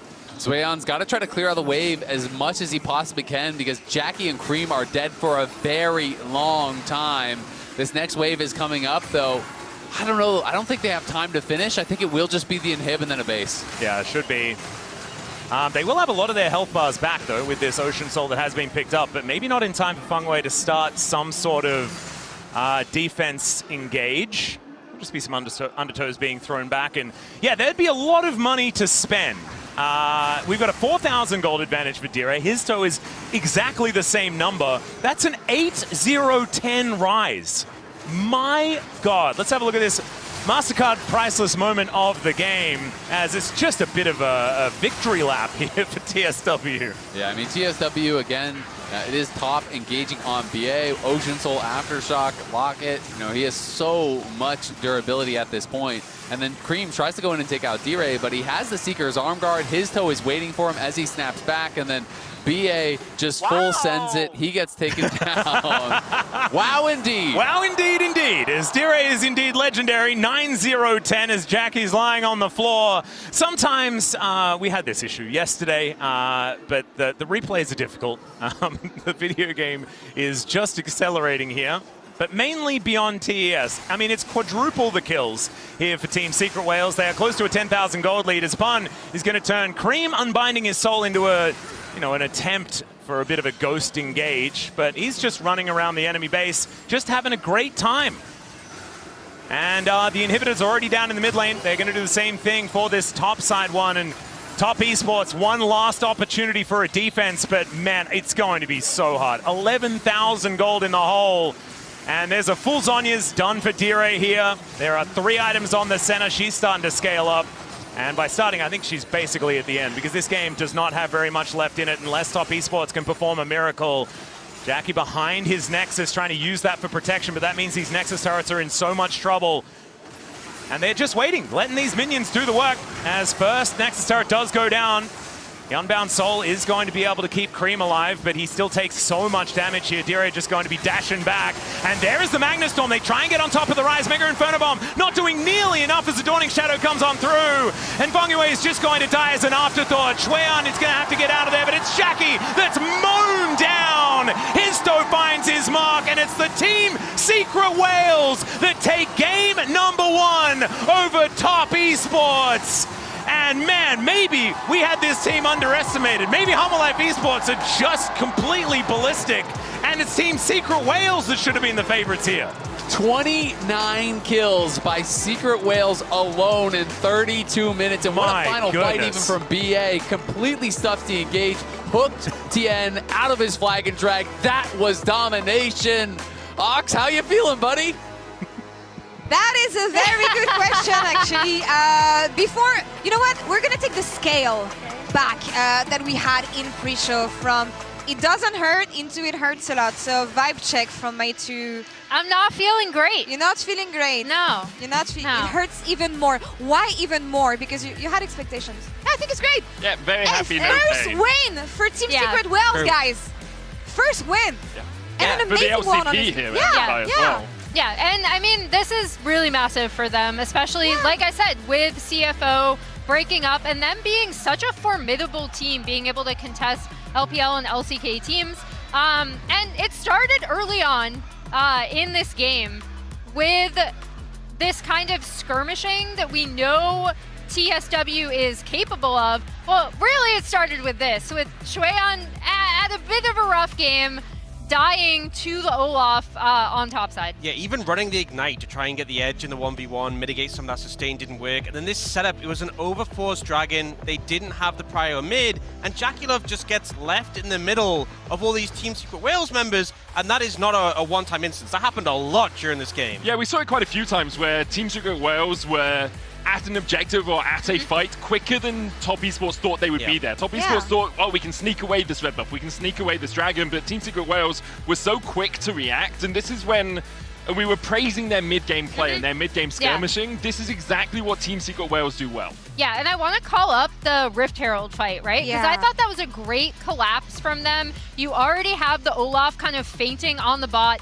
going into fog, into the brush, TPing then into the fight. And again, like we already set up, this is another play where TSW are able to collapse much quicker than I think Top Esports expected. And importantly, if you look at this, it is so premeditated from Team Secret Wales. You can see BA stepping out saying, hey, I'm here, come get me. There's a ward behind for the TP immediately. And then you have the flank coming in.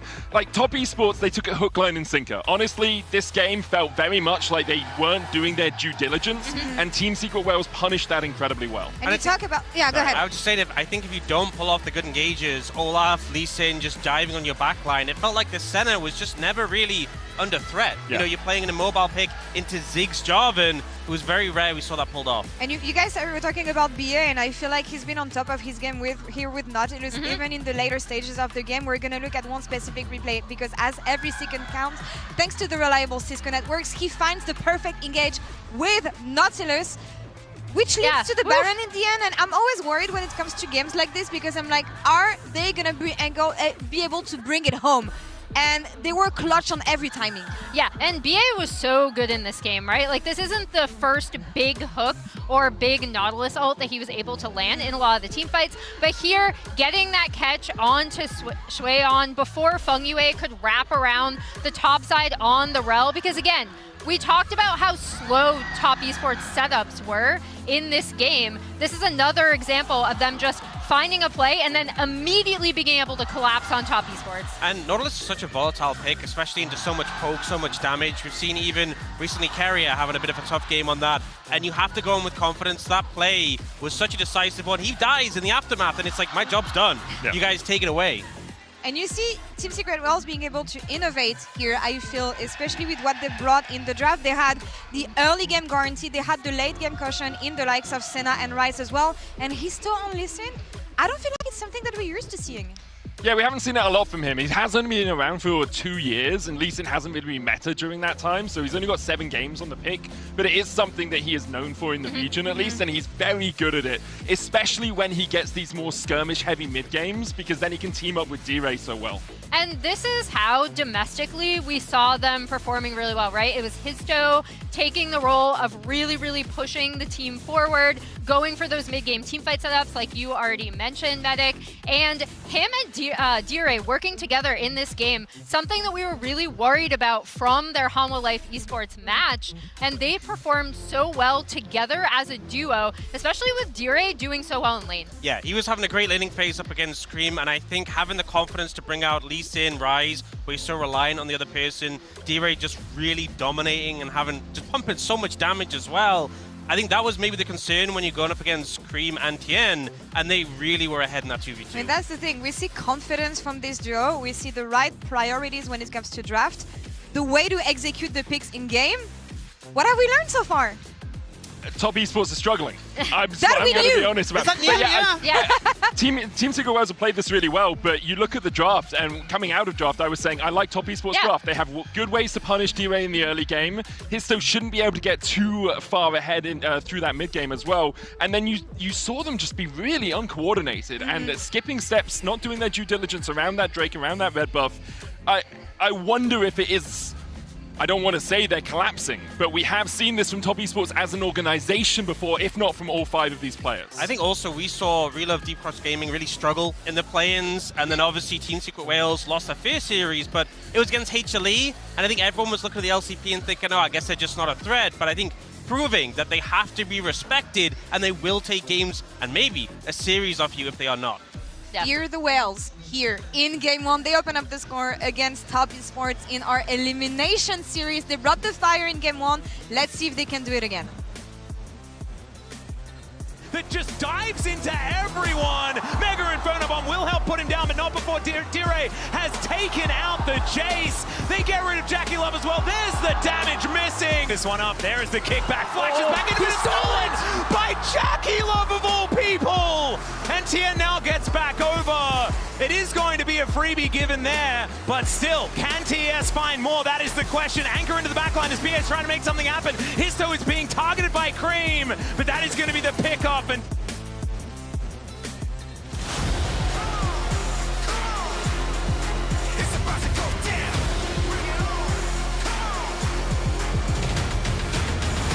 This is your time, this is your moment, this is your fight. Fight for your life. Times like this are where star players shine and new legends step up, where legacies are built and dreams are either realized or ripped apart. he still doesn't die. You cannot step the Vega and expect to live to talk about tomorrow. He comes in well with the Arcane Storm, doing so much work in GG. They are just going to ace them. When I was a player, if I was to like make a misplay, maybe it's my mouse, maybe it's my armrest, something feels wrong. If you were at home, you wouldn't do that. The Infinite Precision Armrest is part of the larger Secret on Stage standard initiative, aimed to bring your home or training room settings to the tournament stage. 이제 저뿐만 아니라 다른 선수들도 세팅을 더 원활하게 할 것 같고 가장 편안할 때 더 강력한 플레이가 자연스럽게 나옵니다.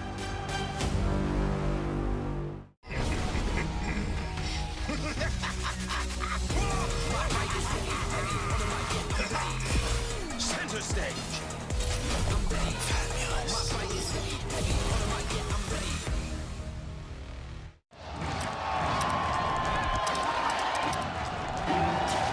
Red Bull gives you wings.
Gentlemen, to MSI 2026, we are up to game number 2, and if you missed game 1, a little bit of an upset, a little bit of maybe not what you were expecting. We're moving into a match where Team Secret Whales are looking for match point moving into this second game, and Top Esports looks like G2 may have done a number on them in this one. Yeah, a little bit of a mental damage, perhaps. Yes. Done up, especially Daejeon, to me, like, he was blowing me away in the LPL with how consistent he was, how he was able to go toe-to-toe with, and sometimes just actually smack the very best top laners in the league.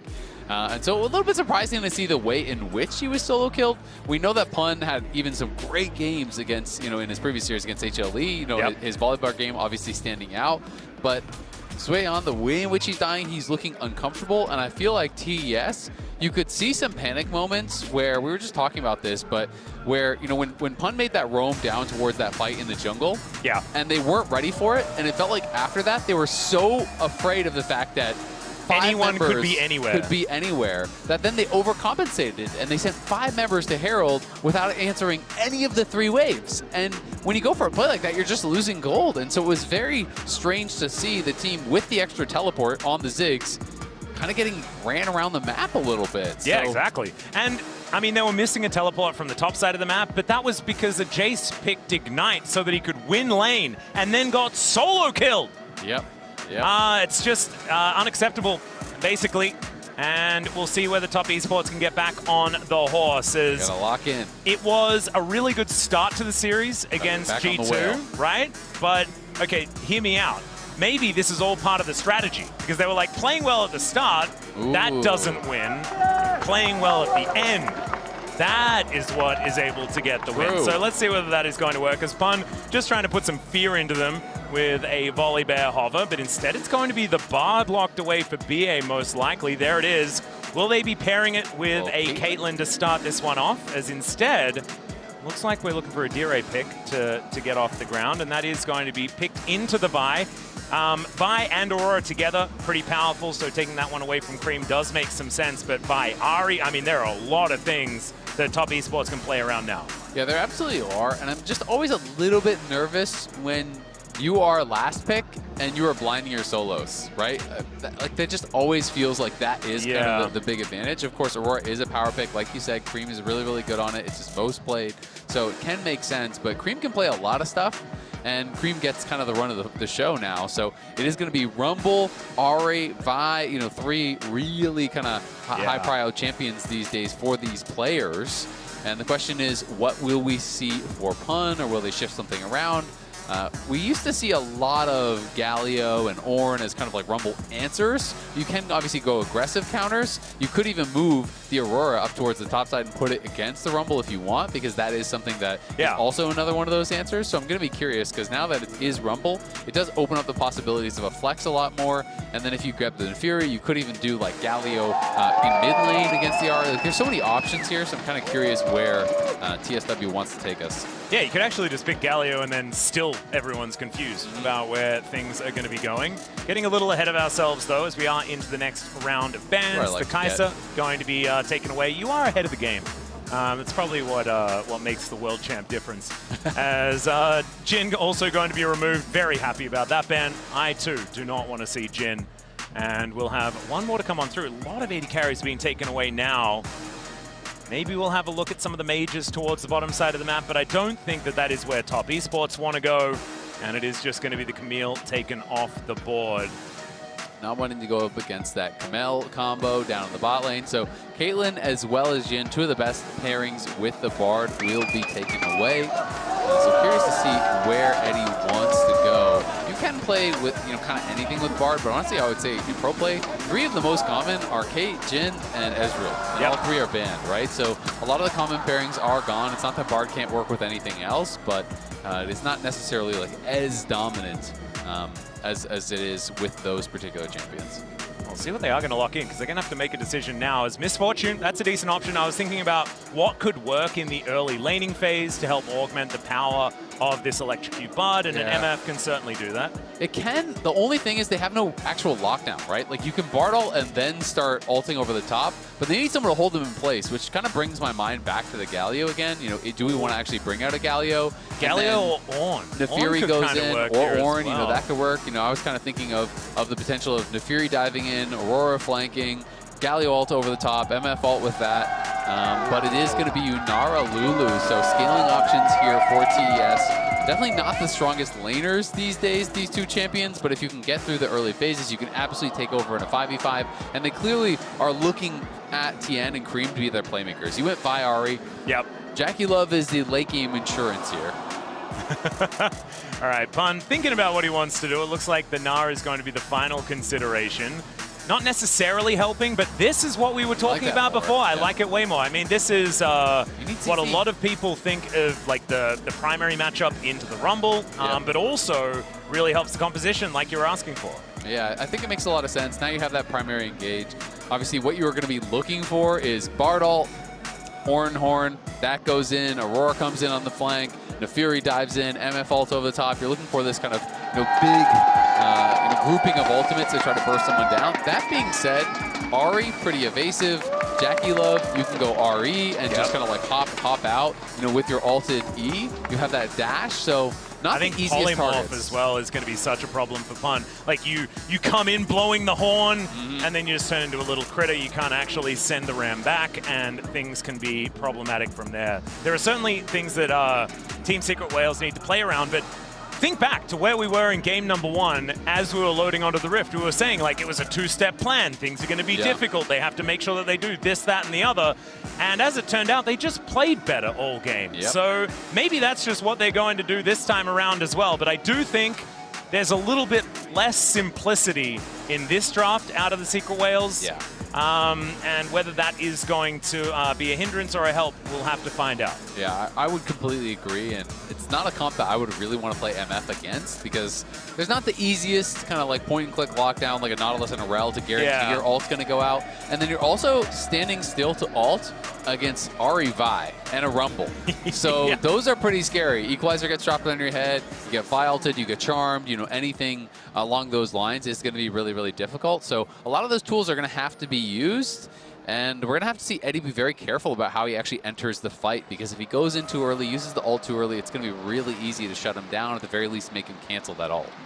And we'll have to see how Pun's going to be able to play as well, because he's definitely going to be on a little bit more of that weak side on this towards the top side of the map. We've said that this is a champion picked into Rumble quite often, but it doesn't get, you know, super easy very quickly. You do need to grab that first item before you're really comfortable.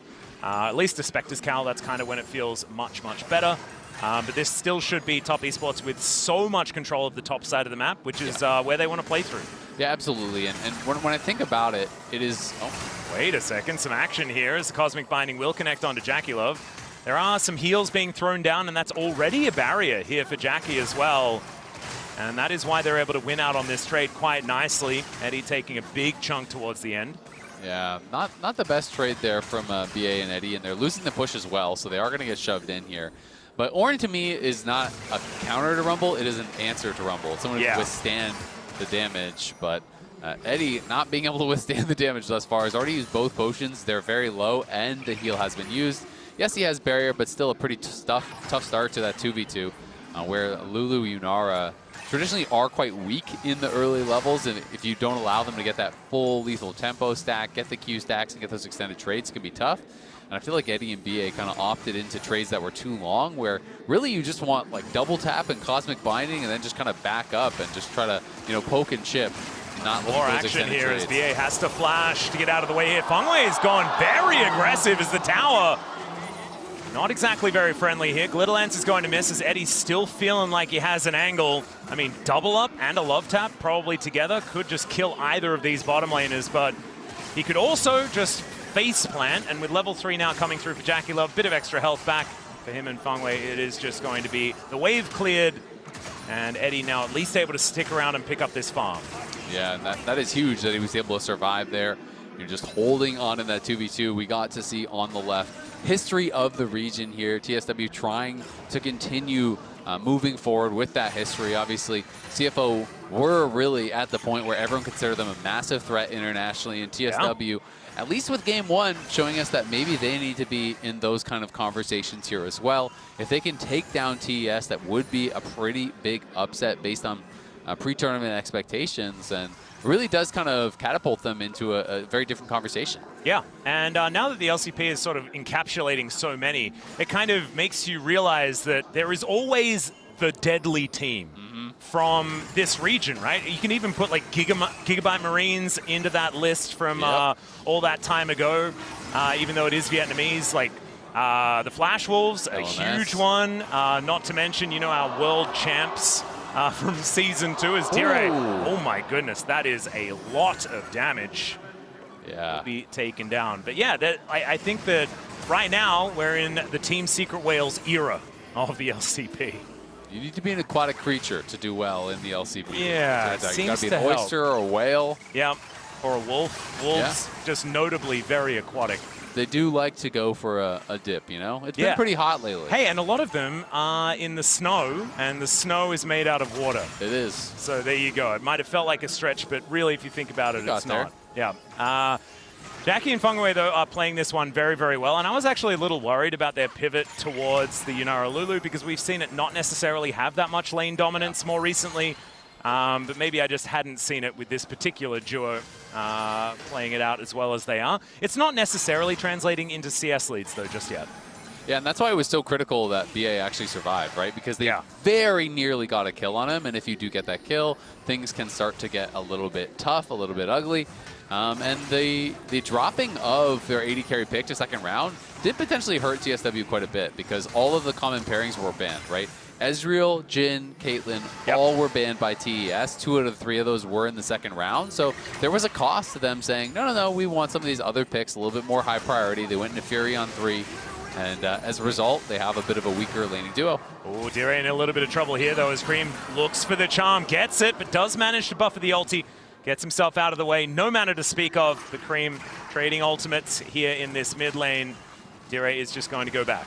Yeah, this is honestly really well done by TSW so far. TES, every time you look, they are out trading, but then you look at the CS, everything's even, right? Yeah. So they are hanging on and, you know, going to be feeling pretty good about that.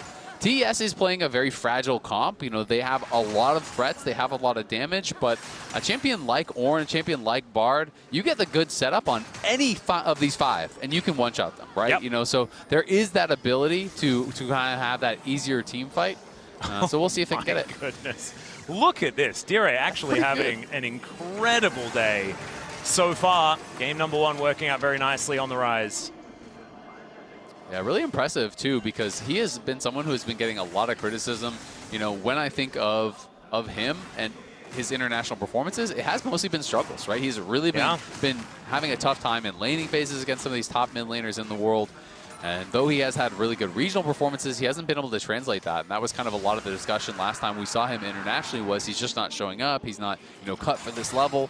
And in game 1, at the very least, got some early kills in those skirmishes and was able to translate that into a win, which is much easier said than done against these top teams.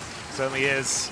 Difficulties continuing here towards the bottom side of the map as well, as Fengwei just sort of by himself, harassing them both off this minion wave. JackieLove just able to very comfortably stack that Q, get this wave shoved in. So the Yunara on track to becoming a deadly threat. Maybe not as early as the Misfortune. We'll see how Eddie is going to be able to leverage that as this game goes on. Scream, nice Orbit Deception after the charm. We'll do a fair bit of damage here. But, all right, Daejeon just trying to burn down Pun. But that Spectre's Cowl that we were talking about has come in. And Pun should be able to just weather the storm. Another nice snipe there with the charm and gets an Electrocute proc to boot. Yeah, Pun is going to be, I think, really, he's not in danger of dying anymore at all. And it is double AP soul laner. So he's at the point where he's going to get to his Caning quicker and very likely before he dies. And once you're at that point, you kind of just don't care about what Rumble is doing. And it's not as though Wei On went, you know, first strike and was farming gold off him or anything like that. He did go for more of that combat power, but they're going to see if they can find Cream here potentially. Yeah, Dire just trying to find what he can do as Fenghui's moving up. Yeah, can he find the angle? Flashes and finds the air. And Histo is also just going to make BA feel a little bit better about himself as he misses 2 of his skill shots as well. So they are just going to back away. Yeah, are going to back away. Looks a little bit silly, but a lot of times in those situations, pros are kind of predicting a flash. They're hoping that it's like, I'm going to go in, and if I throw it at you, you'll just flash it. I mean, so I try to flash Q, and he hit it perfectly on both of them. If it was right down wide the enough. uprights. Yeah, just right down the middle. That's 6 points in Australia. It's only 3 points in American football. So, oh, is it really? So we'll go with Australia. Yeah, we got the better points rule. He's got 6. Yeah, crazy. That's pretty good. We can also like just run around and like kick the ball whenever we want and pass it to each other. There's basically no rules in our football. Okay, Histo, can he actually get one of these? It looks like the answer is yes, as they are going to throw the ram over towards Tien, but now they don't have that ulti for the retreat. Will that matter? Looks like the answer is going to be no for now. Yep, pretty calm early game here. No kills thus far. After TSW almost by themselves had a kill a minute. It was 29 kills in 32 minutes, I believe, by the end of the game. This one is killless here at 9. I think both teams going to be a little bit less a little bit more gun shy, excuse me. You know, after a game like that, maybe feeling like, okay, let's make sure we choose the right fight on the side of TES. And for TSW, I feel like they're just saying, you know what, let's chill, let's farm, wait for our moments. We found them last game, and no need to rush. Yeah, and they've been the proactive team so far this series, right? And now they're with the composition that does kind of want to take things slow, get towards ornaments and things like this, and make those team fights work out with their extra durability. And because of that, the team that's been much slower is not necessarily going to be the one pushing the envelope. TSW just have had control of the tempo so far this series.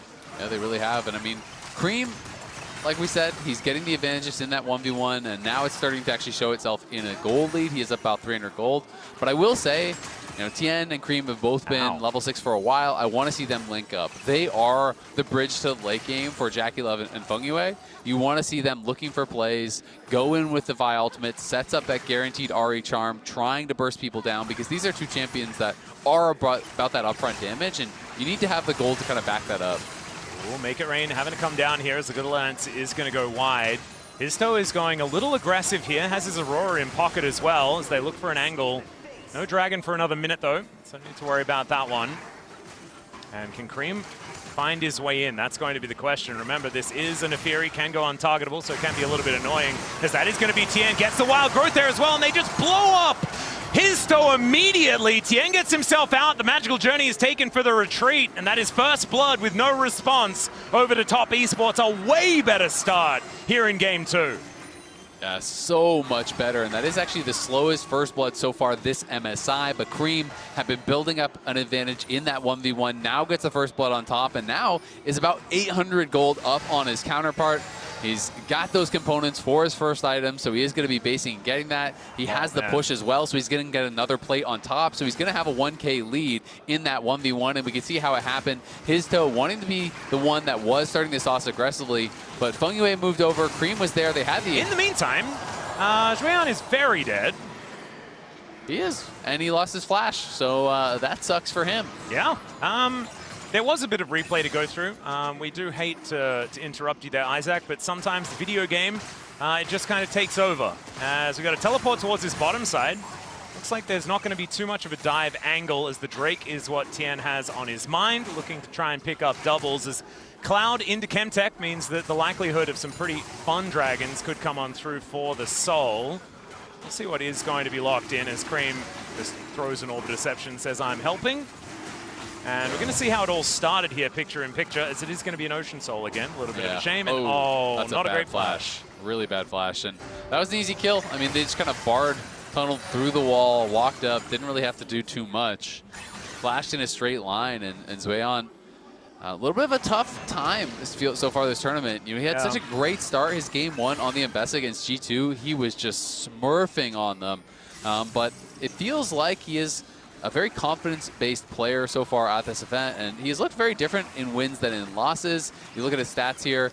In wins, up 22 CS on average at 14, and then the losses, he's kind of getting blown out, so it has really been very swingy games for him, and we need to see him get that consistency. And I think as he gets more games on stage, as he gets more games in an international environment, you will get more used to it and be able to kind of calm down a little bit more.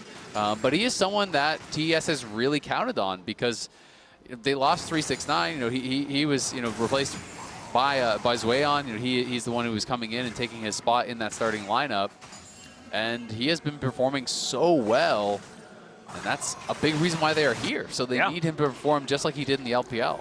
Exactly, and I mean, it's a similar story, and on the other end of it, right, in comparison to Dire.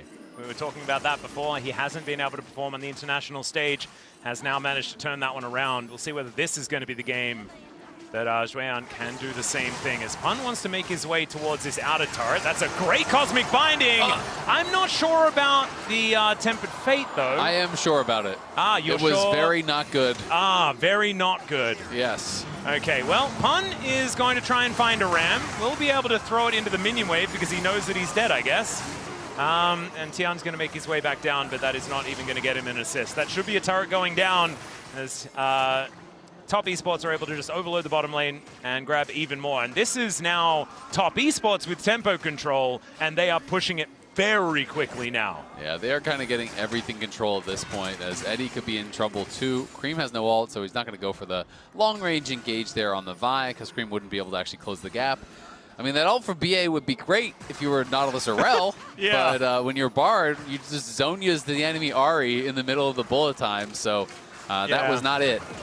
All right, Tian, there is the cease and desist. Tries to get on top of his toe there as Dire trying to get himself out of the way. Bit of an angle, though, as now Tian taking a lot of damage. Cream now inside the Thunderdome and does have to flash. That Spirit Rush not up and available. Fengwei does make his way up, but that is no wild growth necessary as this turret is holding on by the skin of its teeth. I feel like the lane assignments have been really weird this game as well for TSW. As soon as Ornn completed Koenig Rooker, they immediately put him against the Kraken Slayer Yunara. Yeah, that's an odd move. And so, you know, being against anyone else would be a lot better. I get that you want to have MF mid, but then it feels like you would want to have Aurora maybe laning against Jackie Love. Maybe they don't feel like he can hold on in that position, but it has put him in kind of a more difficult spot. You know, and he is just kind of collecting these waves. Maybe the idea is D-Ray can play more with the team and make plays elsewhere, but it is giving Jackie Love a very, very easy time. He's collecting turret plates, he is collecting gold. He hasn't really been involved in much of anything, but he's approaching 1,000 gold lead now himself, and it is the biggest gold lead in the game. So that is going to be a problem here because TES do have that late game insurance from their bot lane and have full control now in the mid game, and it's starting to feel like, barring some sort of big play, big team fight for TSW, this one is going more and more towards top. Well, that's exactly what they're going to have to look for here. I feel like it is now about Team Secret Whales being able to manufacture their way towards a winning game state, because as this game moves forward naturally, Top Esports should just get further and further ahead with their natural advantages that they have, especially in side lanes. We're seeing that right now as Cream is at least going into the Koenig Rooker, and so that feels a little bit better for Pun. But with the Rift Herald now at about 50%, Top Esports wanted to try and fight this one as BA trying to deal with Jackie Love and not quite being able to do so, as Shueyan going to have to flash to get out of the way. Dire's over the wall, though, and they look to try and get rid of this Rumble. He should be going down, but a few buttons do need to land. The wild growth to keep him alive as Jackie could be in trouble fighting against Eddie now, but Jackie just destroys the Bard, and Eddie needs to run for the hills. Now, finally, Pun's made his way in as the Ram gets a knock-up, but I don't think Top Esports really care about it. Team Secret Whales with just not enough health bar to speak of outside of Pun, who has a lot. Yeah, I mean, they forced the flash off Jackie so early, got the flash off Swayon really early, and it looked like they were going to get a quick kill on his way on, but Hizdo and Dire couldn't finish him off. You know, a lot of those skills started to miss, as you said. Then the wild growth came through, and Eddie kind of just walked into Jackie Love in that brush, which is not a fight he's going to win. So here is, after the flash had already been forced onto Jackie, we see BA getting pushed back. Hizdo and D-Ray go in. They get the flash off Swayon, which ended up working really well, buying some time. They just don't quite have the damage to finish. He walks in towards the wall. The wild growth buys a lot more time. Look how much damage he got onto D-Ray before he died as a result. And then Eddie feeling like, okay, my Bard is here. We can actually face track into Jackie. We can win this fight. But he absolutely could not, even with the ult. If they wanted to commit to that, I feel like Pun needed to be there way earlier, but he was clearly worried about getting his TP interrupted. So yeah, it's like he needs to be there when Eddie is going to press R, right? You know, you need to kind of layer those abilities because he's the only CC. All right, there is going to be the punch. And Dire going to have to get himself out of there. That is going to be the last hit. JackeyLove able to take out the Aurora. And sometimes you just set up a Fnatic brush. Yeah, it worked out very well for them. And now TS 4K up. They also have been collecting dragons very quickly. They are already on Soul Point. 3 dragons to 0 here, looking for that Ocean Soul, which isn't the best for them this game, but a soul is a soul. Yep. And it feels like that probably will be lights out for TSW if they give it over. But TSW just haven't really been able to find any purchase in this game whatsoever. The early lanes, they were kind of hanging on, but they started losing a couple fights, and the map really has fallen apart very quickly. All right, it's a decent little avoidance there of the CC from Pun, but can't really Bellows breath away all of the damage, as there goes the Rook Earn. 2 seconds on the call of the Forge God. 4,000 gold the lead. Let's have a look at the Coinbase gold grind here as, yeah, JackeyLove just getting further and further ahead, now moving to 1.8K. And as a Yunara, I mean, we're not even at 20 minutes into the game yet, and already he is so incredibly strong. They do get the ulti out of him, so that is something in trade for that Tempered Fate. And Team Secret Whales still looking for an angle, but Eddie is so close to dead. Jackie just diving forward. The bullet time is going to be able to help take him down as they trade 80 carries. Maybe this will work for Team Secret Whales as now Cream trying to dash around this fight. Great charm onto Histu, who flashes back into the equalizer. Not entirely sure about that one, but he doesn't fall down just yet. Pun now trying to be that front line, trying to tank it up as Dire doing a lot of damage. Great polymorph to deny any sort of escape from this on, and they're going to look for the turret as well. Top Esports, much better form here in game 2. Absolutely are, and that's kind of classic JackeyLove there. Finds an angle, goes in, makes it work. As they forced out that Transcend oneself, he pops the ulti, uses the combo step, hops out of the Bard ult, and you're thinking, okay, great, you got his ult. Yeah. But then you walked up to him with the ult still available, and he's like, okay, I'll just fight you. So goes into the middle of the entire team. His ult was already active. Eddie just walks up to try to auto the tower in his face, and he says, no, you do not. He trades 1-for-1, but it's in a 2v4, and everyone from TES shows up. They have many more additional threats. They have much higher consistent damage with this comp, it feels like, and they just kind of piled in. Zueon, Tien, and Cream, more than enough damage to get the job done. Well, now B8 taking some damage here from JackeyLove as he sets up the magical journey. For a bit of an angle here as the rest of Team Secret Whales look like they're ready for a fight once again. And I like that. I respect it, you know, because it feels like this game is falling away from them. That is not going to stop them from trying to make moves as the Tempered Fate once again going to be avoided by JackeyLove. But this time around, I imagine Team Secret Whales are not going to try and fight him with it available. Jackie says he wants none of that, though, as he is just going to chase them down. Is so down to 50% as a result, but it looks like Jackie's going to have to say goodbye to the ultimate. He's going to be back up again pretty soon, though. Yeah, and that's a fine trade if that's what you're going to use the Bard ult for, but it is kind of what I was talking about in draft. When you look at the two carries, Yunara and Ahri, it's tough. It's really, really tough to actually get an ult that is going to land on them. And the Bard didn't really get much done in the laning phase, hasn't really been able to get out on the map and do too much. So hasn't been super effective. Histo the only one with a gold lead, and it is just, it's nothing. It's 70 gold, and Jackie up 2K, rushing towards that IE. When that is completed, this guy is going to be a terror. He already has the pocket. Lulu has had that Ardent Sensor for quite a long time. Tien has got the armor pen with the Black Cleaver done now, so Jackie is going to be a menace, and I don't know, I just don't know if they have the tools to actually get through everyone and kill him off. Yeah, this is what I'm a bit worried about as well, especially when the Bard was kind of the first pick. Like, this was their most value from the draft that they got. Hasn't found very much of it at all so far here in this game. BA had such an incredible performance on the Nautilus. Now Top Esports able to do basically whatever they want. And we've got 45 seconds until the Ocean Soul does come in. Let's see whether Top Esports are going to be locking that one down or whether this time Team Secret Whales can actually find themselves a team fight. I think all eyes are going to be on Pun and what he can make happen with this GOAT. Yeah, look at Tien, how far back he is. He is trying to get a wraparound angle here, coming through the enemy jungle. And we can see Secret Whales are aware of it. They're just going to retreat down into their jungle. They're trying to hunt for Tien, make sure no one is behind them. And no one is, but D-Ray has been chunked out a decent bit already. And now you have lost control of that river, which is going to make it so tough, I feel like, for them to get back in. And D-Ray is looking for a recall TP. Yeah, Histo actually coming around towards his bottom side as well. Is Harpoon going to connect? Team Secret Whales just trying to get themselves into a position where they can even contest this. As there's the punchback onto Pun. He takes so much damage. Equalizer is going to need to be walked here by the Ornn. Gets the heal, though, and the Equalizer hasn't really done too much. Tempered Fate once again goes wide. Can they find more with the Ram as it gets the double knockup? There is the bullet time, but it has to be immediately stopped. And down goes Dire before the fight. It really even had a chance to break out. An immediate teleport will get the Rumble in there. The walking barbecue to take down the hot dog. Histo falls first, and the rest will follow suit. It's a clean ace for Top Esports. They can take a Soul, they can take a Baron, they can take a Nexus if they want. And they can take a game too, it's starting to feel like here. Great bounce back game from TES. Up 8K and a Soul. They completely destroy them in that team fight. Use the Equalizer early, chunk them low. Even with that bullet time being comboed with the Call of Forge God, it just didn't matter because Cream was on the side to instantly force the cancel, land the charm, and then I love the combat TP there from Daejeon, using the deep ward that they had earlier to chase them down, knock them out.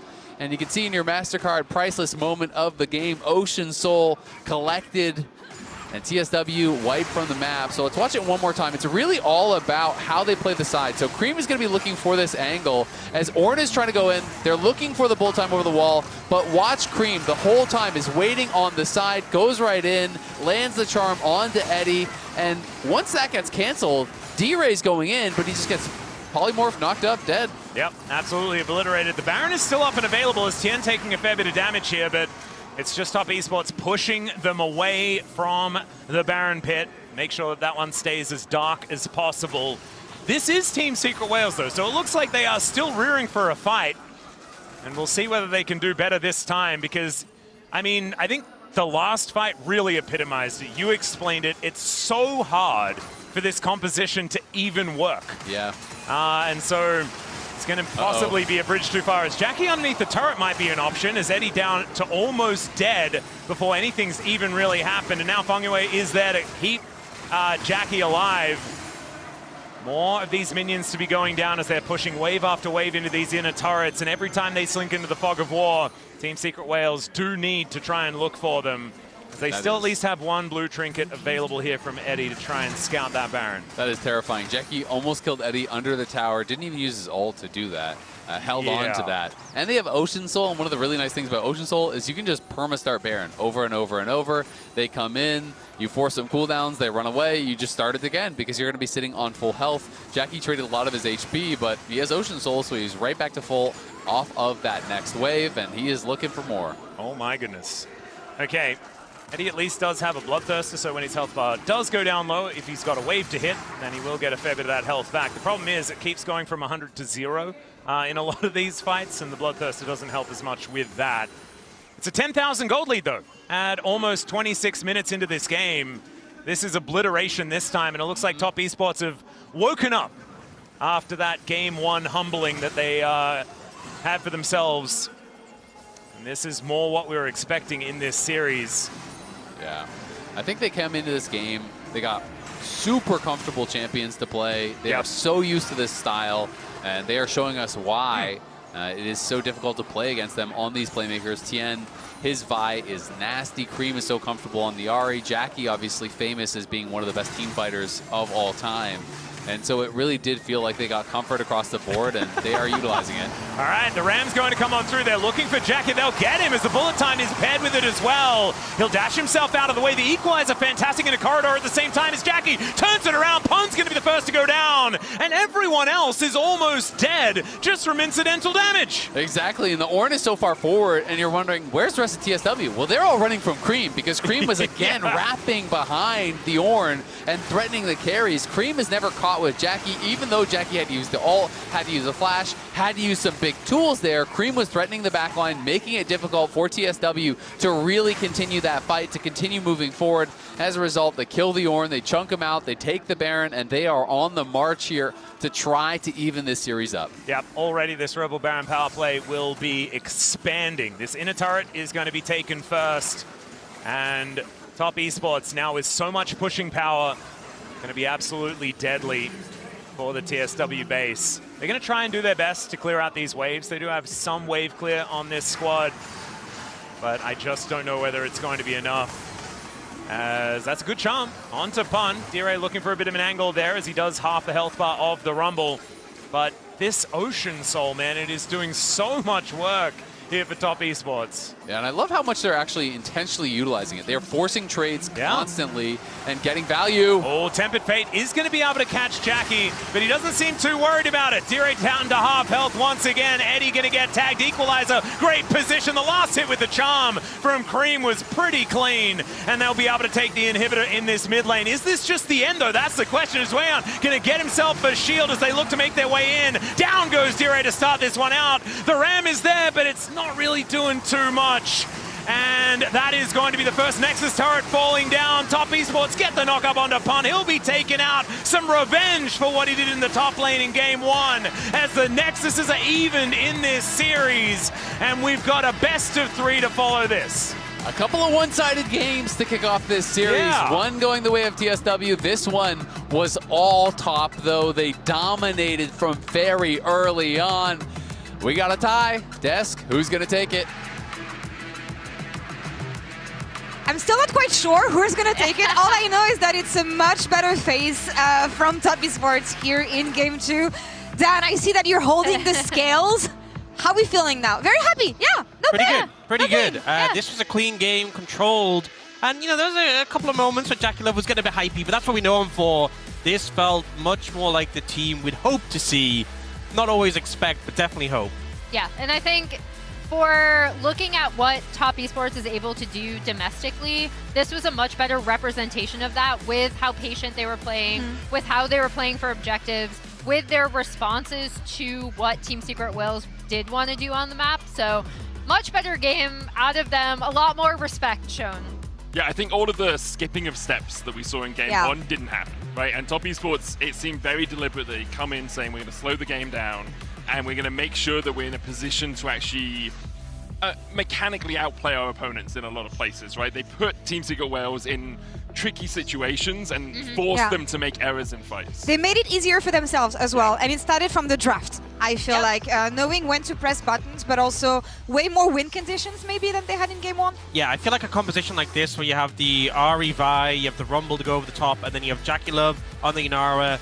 Pungway played really well in the Lulu as well, backing him up, but then on the other side, the casters were alluding to it.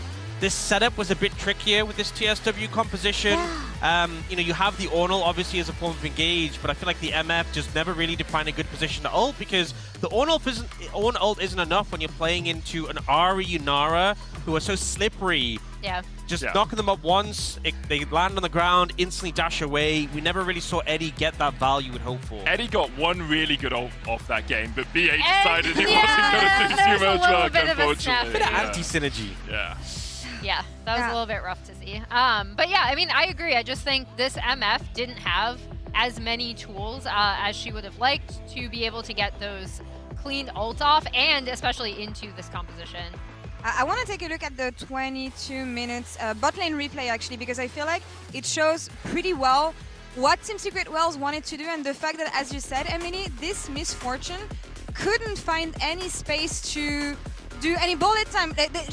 She tried to engage multiple times, but at the end of the day, you feel like TS has way more tools to fight back whenever they try to set something up. Yeah, and a few things go wrong. Obviously, Bard ult doesn't hit. Dire actually takes a really long time getting in, but as soon as the bullet time goes off, Tien is just immediately on to Dire, takes him out, and then it's just all cleanup, especially with the TP coming in on the backline from Shueon there. And at this point, they're already so far ahead as well, but this does show the difficulties in terms of setting up for the MF, because as soon as that ult goes off, TES are immediately able to separate the fight enough that it doesn't matter. Yeah, that snap response onto Dire as soon as they saw him to stop the follow-up in the Aurora just really showed a decisiveness from Top Esports that we haven't seen for a few games now.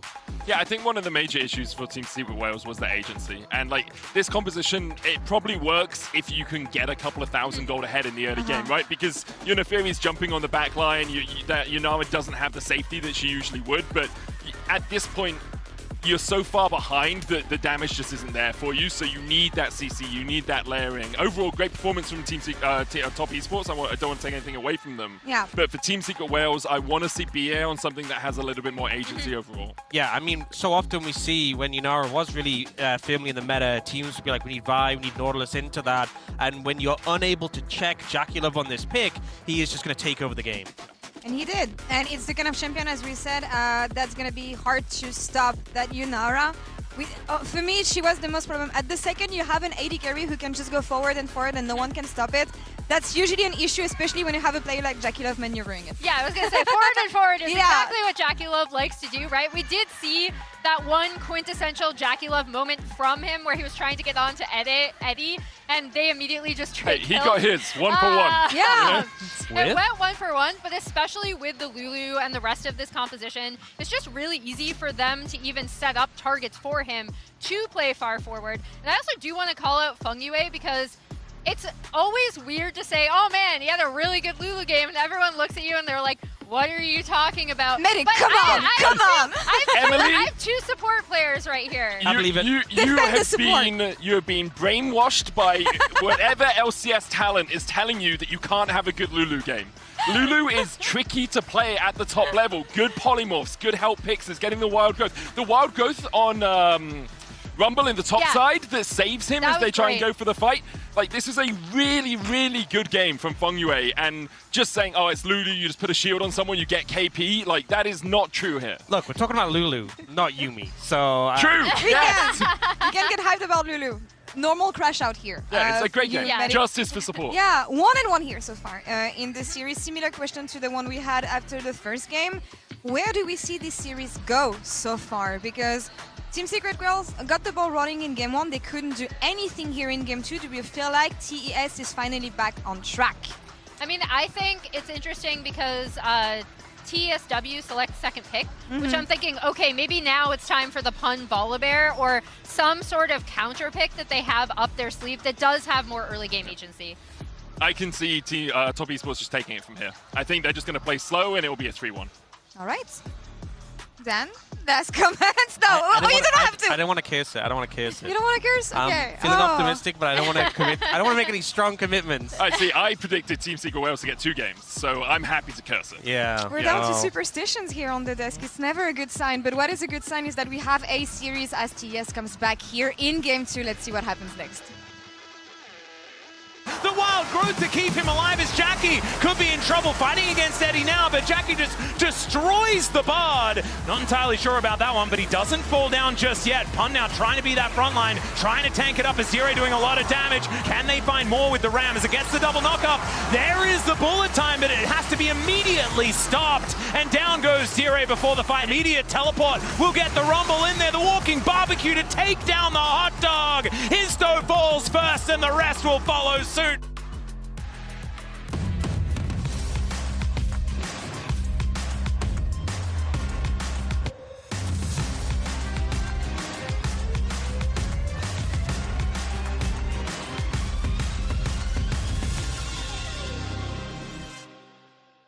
Tired of the off-season blues once Worlds is over?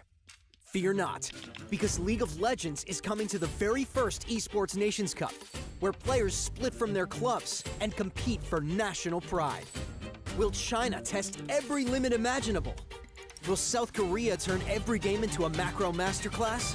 Will EU and NA actually play in the correct lanes? The final event of the year is not to be missed. Esports Nations Cup 2026. See you in Riyadh.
In esports, legendary moments demand speed, scale, and soul.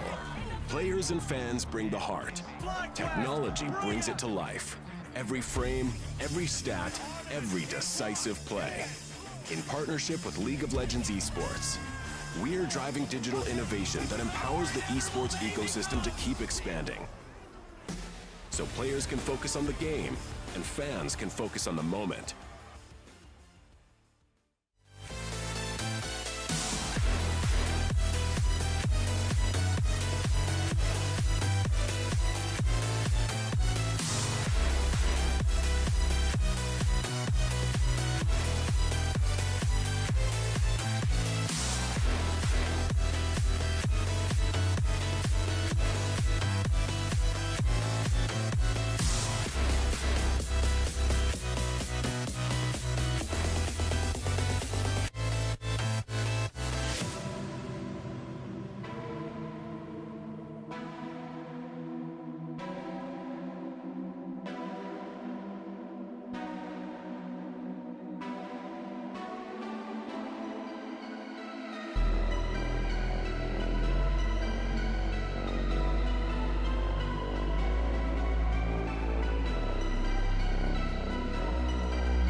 Welcome back, ladies and gentlemen, to MSI 2026. It is time to get into game number 3. It's a fresh slate now.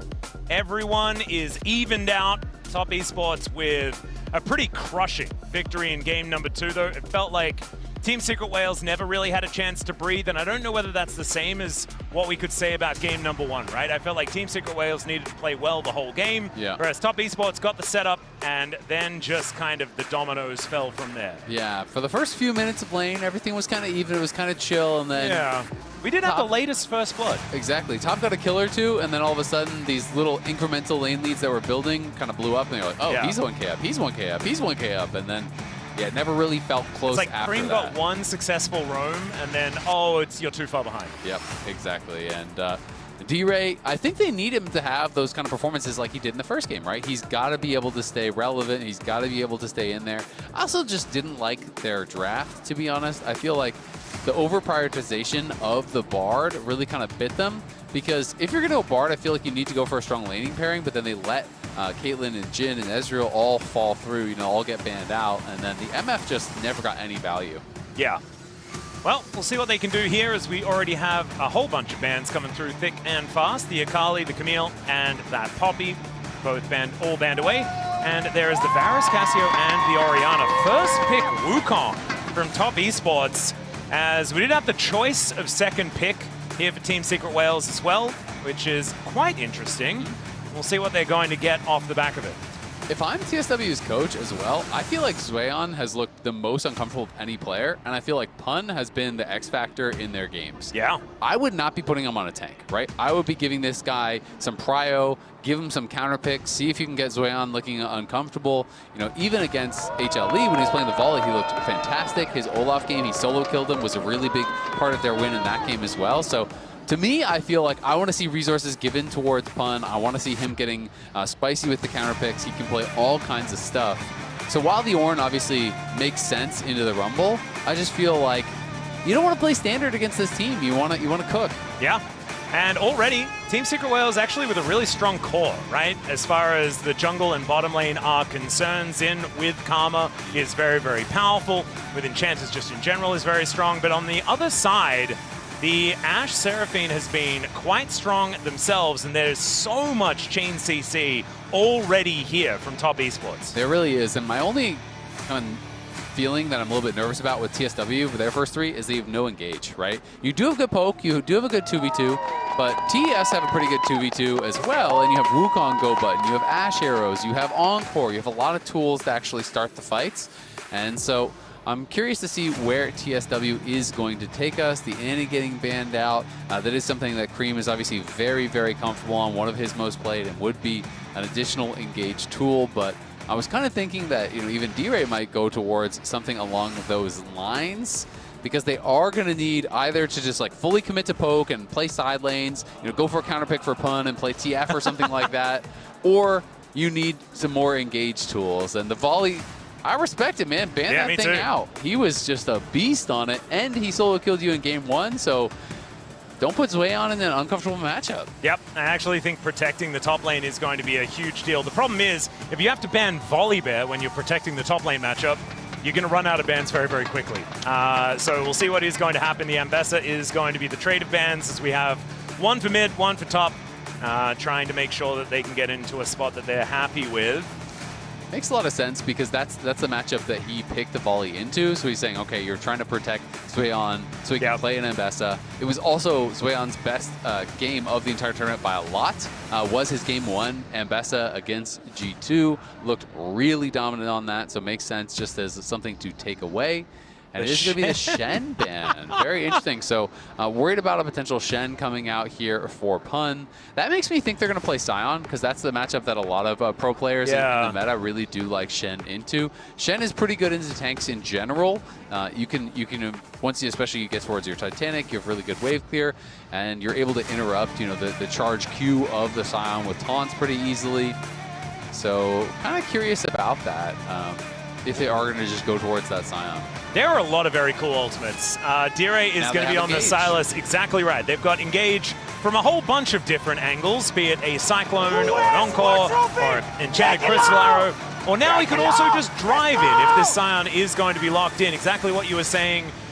Just wanting to lock this one away for just a pretty comfortable blind pick in that top lane and let Xueyan have a better time here, try and recoup after some difficult laning matchups so far. Yeah, and there's tons of different things you can actually play into the Sion, but most of the other picks are going to be things he's seen 1,000 times. Interesting that Sion is 0-6 so far at MSI. Hasn't won a game if those stats were correct that popped up. But I would love to see Pun cook, you know, give him freedom, go crazy. I would super respect it. You know, this guy plays Urgot, this guy plays Jax, this guy plays all kinds of stuff. So, you know, if he wants to cook on something, that would be a lot of fun to see. You know, it could even go, you know, Gwen does make sense. That is something that we did see actually from Bin yesterday, and he was able to build a really big advantage. And then it's Zed instead. All right. That was not what I was expecting. That's a good cook. Yeah, and that's going to be a whole lot of fun towards the top side. Man, imagine slamming a Sion into his team. Sion. That's a lot of value. It is, and it is also a miserable champion to play against as any tank in the game. There's legit no tanks to have fun into set. You walk up, you charge your Q, he gets a free E, stuns you, True damage on the W, takes the trades aggressively. Tanks generally are not equipped to burst down the set either, so he gets so much out of that True Grit passive. And you can never use your Unstoppable Onslaught to engage, like at any point, because then he just grabs you and slams you into all your buddies, and then you have no way of getting back into the fight afterwards. I think this is an absolute masterstroke from Team Secret Wales, and in comparison to their last draft, which even from the outset, we're like, how are you supposed to win with this? Yeah, that was definitely a bit of an amateur. It was this is my first time stroke. It's not a very good move. And this time around, things looking way, way better. Man, I love Pun. Oh, it's so good seeing this guy just do whatever the heck he wants and make it work. The Volley Bear, even though they didn't win that series, looked absolutely terrifying. And now on the set, it's kind of crazy. So the last set that we saw was Whippo in 2025 at MSI, so he also went for a similar cook, but I swear the last time I saw it was like Life playing it in support. But it's certainly a pick that has been hidden. And he did bring it out once this split, won with it in this exact matchup. They won the game in 22 minutes. Oh. So that's pretty quick. Yeah, I would put that on the fast side. All right, the Lumberjack gonna try and do what he can here. It's Tien with the Akuma skin, which is one of my favorites. And this is Cream on the way once again. I feel like the set really did kind of distract us from what Emily was talking about earlier on in the day, which was Cream not being able to pick up the victory on the way, but also having a good performance on it just in general and having looked pretty good on this champion so far this season. So we'll see whether this can be the victory that he gets to pick up as Pun with the Haymaker to start this one off, and he's just going to be punching. Interesting. The W start is not something that I would have expected. Most sets do just start either E or Q in my experience and kind of just run at you and take those level 1 trades. But of course, if you can build up the True Grit, you're just forcing fights, and you can see that's exactly what he's doing. You can see that True Grit is just being built up, trying to push him back and look for those aggressive trades and just get value out of that passive. You get low, you regen up, you're expecting the Scion cannot burst you down. This skin confuses me, by the way, Isaac. Which one? The set skin, he looks too much like Udyr. That's true. He's like wandering around like, where's the Phoenix stance? I was so confused I interrupted you. I apologize, but I felt like it needed to be said while it was on screen. When you said it, now I'm not going to be able to unsee it. Yeah. I'm like, why is this guy not using his Phoenix stance? Yeah, why isn't he doing the flash bear slap like Quickshot told me about? In 2 minutes? Yeah. What are you doing, buddy? Wait, but he seems to punch them and then he gets his mana back. Oh. That's looking really good. Tiger stance. Yeah, they've done too many updates to these champions, man. Keep up. Udyr looks really weird. They've even called him Set now. Okay, enough of that. Let's have a look at how these lanes are going. Cream having a good time in the melee matchup, as you would expect. Just wanting to hold the Sylas at bay. And Shueyan, at least for now, is doing all right. Yep. Yeah, and in these kind of matchups, especially melee versus melee, you want to be able to harass, you want to be able to trade. So he wants to fully reset the wave, but Daejeon is just not allowing him to. He's standing in between the tower and the range minions, not allowing those range minions to actually bounce, so the wave is not really coming back to Pun in the way that he wants. Now, this is the way you play these bad matchups. You need to keep the wave stuck there, because if the wave is in a neutral state, Set can literally walk past the minions and you can't even walk up. It gets really, really ugly. So it's so much about your wave management in a matchup like this, and Daejeon showing he understands that. See, he's just never going to let those range minions crash. He's just going to stand here over and over. Yep. And I think the Facebreaker is going to be necessary in interrupting a lot of these Qs, and Pun, we just saw a demonstration of that just now. One of the reasons why this matchup can be so devastating. But like you were saying, wave management certainly working out so far for Daejeon. Even if he is falling further and further behind as far as farm, he is not likely to die. Yeah. Team Secret Wales with the shove here towards his bottom side. The Ezra Okama doing what it says on the tin, which is win lane. And that is going to be that. Still, Jackie and Fengwei doing a decent job here. Mystic Shot needed to land from Eddie to allow them to win out on that matchup as Daya finds the chain, slinks in between the minions actually. The Cream has the answer, as Hui generally does with his a billion buttons. Yeah, and the fear is just so difficult to deal with. You know, when you're going for Abscond Abduct, as long as you actually hold it until he's trying to abduct in, you can just throw out that fear and land it. Haymaker trying to time that with that big Q charge up. Sueon is Pun obviously still has his pot. Sueon has a couple of cookies, so he's not at risk of dying or anything, but Set is looking like he's just going to take a base from this spot and really struggling to get this wave out into the middle. So isn't going to try to reset it, knows he wouldn't be able to get it fully pushed in. And I'm assuming that he grouped the minions before he based in the side brush, which would mean that it would be pushing towards him, and maybe he can start to abuse the Scion a little bit more, because the longer it goes without you actually dying as the Scion, the more comfortable you get. Once you have enough points in your Q and your W, you're kind of just one-shotting waves and chilling, and you just refuse to ever fight him. And then Set can have a hard job in a team fight making things happen. Well, BA is going to be able to get a little bit of a snare onto Feng Wei, but that's all that's really going to come from that one. Tian made his way down towards the bottom side, but not really much doing there, as the Drake has been taken by Tian early every single game so far this series, and is now waiting for Dire to move over. He does get wind of where the monkey is, but he's just going back, not really too bothered about where the Drake is at the moment. Yeah, both junglers just kind of power farming it up. Unstoppable Onslaught does come on through here as Pun with a bunch of that grit built up. There's the Haymaker and the flash to get out of the way of it. Very nicely done there from Shueyan. I feel like Pun might add him if he flashed for it, but not feeling comfortable to risk it. Yeah, runs towards getting the proc and the plate, and we'll just back away. Holding onto the flash advantage, yeah, like you were saying. I think it's interesting that he holds onto it himself, and I think understanding that the more they just keep the wave like this, the more he just wins. Yeah, exactly. I mean, a lot of Set players in a position like that will W flash, because if they can redirect and get that true damage down, he might have actually had the kill. Of course, there is risk associated with that. You can be ganked. You know, Scion is still going to get the wave in zombie form, and if you misjudge it and you miss the true damage, you're definitely not killing him, and then you're just wasting your summoner.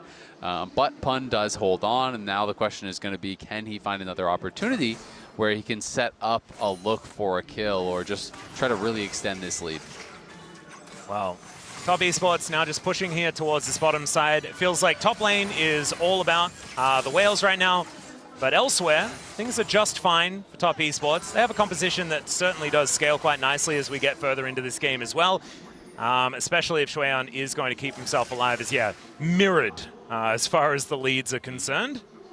Yeah, so, I mean, it's nice that Pun has this advantage, but Cream is building just as big of an advantage in mid lane, so it's not, it doesn't feel like it's enough just yet.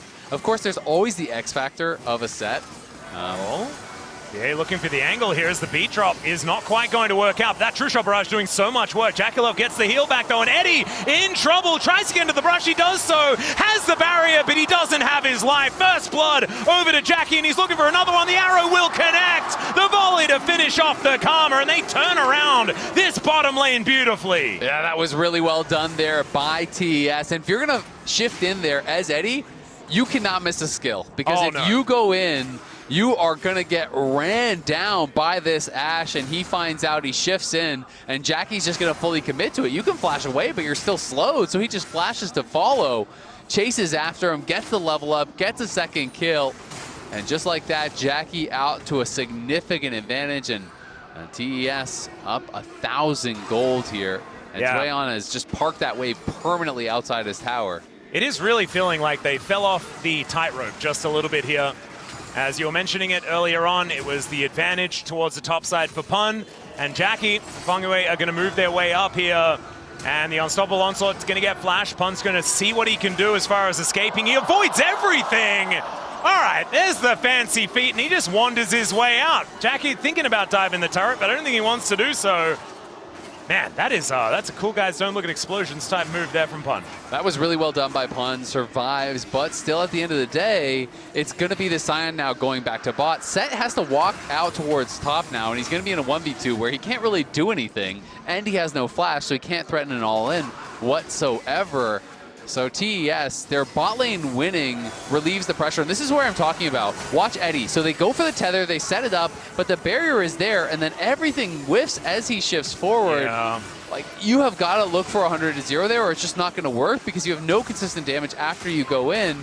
Clearly their whole idea was, I commit to the tether, everything hits thereafter, then we get the kill. But if you don't get him low enough, if you miss a single skill shot, you're out of damage, and Ashe is never going to run out of damage. She's going to chase you down. Yeah, and I also think you don't have to do that, right? Like, take just the chunk. Yeah, and also just get to 2 items and then make something happen, as there's a suplex as they look for Jackie, and they find him. Pun, couple of punches, and down goes the Ashe. So immediate revenge. Eddie's like, thanks, brother. And they are able to get this set rolling. Well done there. Hizdo gets set up for success by that ultimate. Yeah. Pun slams Jackie in, and they're able to punish the missing flash. Even without Pun having his flash, I didn't think Jackie would give him an angle, but he finds it anyway. All right, well, let's see whether they can translate that into more, as at least there is a crash here. So Pun going to have that wave moving back towards him eventually. Still holding on to that 20 CS advantage, but now 830 gold going to be his lead. Very close to item number 1 as well, and that is where the set is really going to start becoming devastating. Dire, level 9 now, hasn't really hijacked anything of note just yet. As even the Spiraling Despair can do a lot of work if stolen away from this way as well. So, yeah. Looking forward to seeing what Dire can actually do this game, or whether he's going to be able to get an improved performance from what we saw in game number 2. Yeah, I mean, the Cyclone's okay. I feel like Ashe Arrow and Encore are probably the best ones to steal for sure. Because Hui, Hui, a lot of the damage is when you hit multiple spells and then you proc the passive, but since you're not actually able to steal multiple spells, you can throw out the Spiraling Despair, which is some good AoE damage, but definitely looking in towards that Encore, I think, especially. Yeah, the Encore when paired with a set as well, because the way like the ultimate works, like it's very linear, so you can predict where it is, get the extension. And I think there are some combos that Team Secret Whales can play around as this game goes on, with the Silas and the set being sort of those Bash brothers. Because this is a very melee composition, right? It's a melee composition in Eddie. And we'll see whether they can actually make it work, because there are a lot of champions that are very happy to play into low range, namely Ashe. And so it can be very hard to play if they start falling behind. Also, Cream on this way, right? Like, this is kind of his bread and butter, right? Hold them in position and just whale your damage down. Yep, and we'll see if they're going to be able to do that. I mean, it's really, again, so much about positioning, about the initial start of the fight, because if you just try to walk straight at Cream, he's going to hit you with the Fear, you're going to get Ashe Arrowed, you're going to get Cyclone, there's going to be so many tools, but they have to make really sure that Daejeon does not line up to give Set a good ult, because that can just be completely fight winning. If you dunk Set onto this way and this Ashe, it is going to be devastating. But at the same time, if you're just trying to kind of walk forward, it's a very binary composition here from TSW. It's 3 melee guys getting sped up by a Karma, but you have to get through all of these disengage tools that are going to be really tough, I think, for TSW to deal with if they're just running straight at them. Yeah, I think there's more steps to the teamfight process here for Team Secret Whales, but I trust them after that game number 1. Certainly showed that they are here to play. And I think that Pun is in a great position to make stuff happen. Yes, Cream and Jackie have decent advantages right now, but it hasn't actually spelt a gold lead with the advantage that this set has put together for himself. As Daejeon still doing a great job, like still sitting at 0-0-0, right? It was Jackie that fell down towards that top side, so the Scion is just fine, and he just needs to be a brick wall as this game continues. Yep, I mean, he is absolutely doing his job.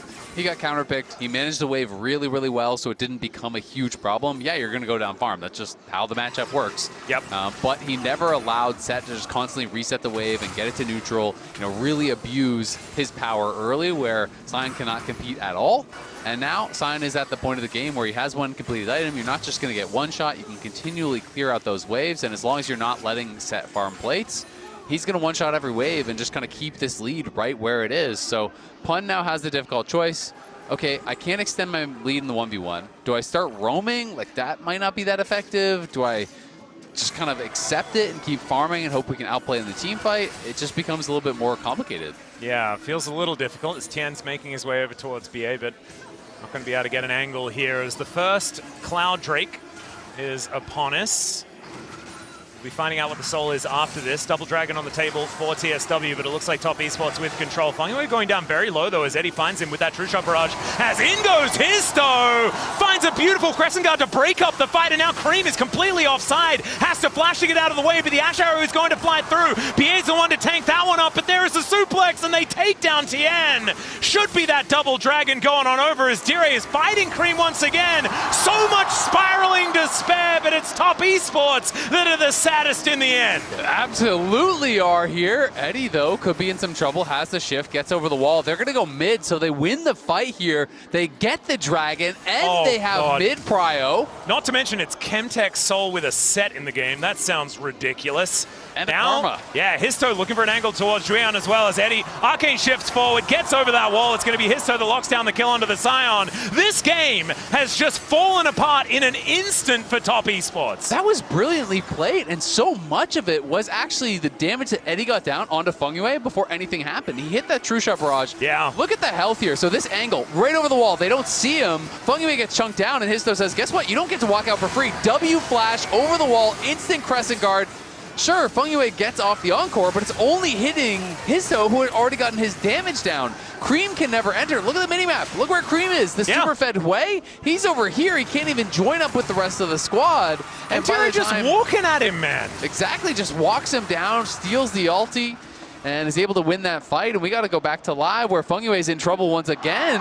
Oh, Histo. Fengyue is going to be taken out here, but Tien might be soon to follow. Xueyan is actually going to be turned on.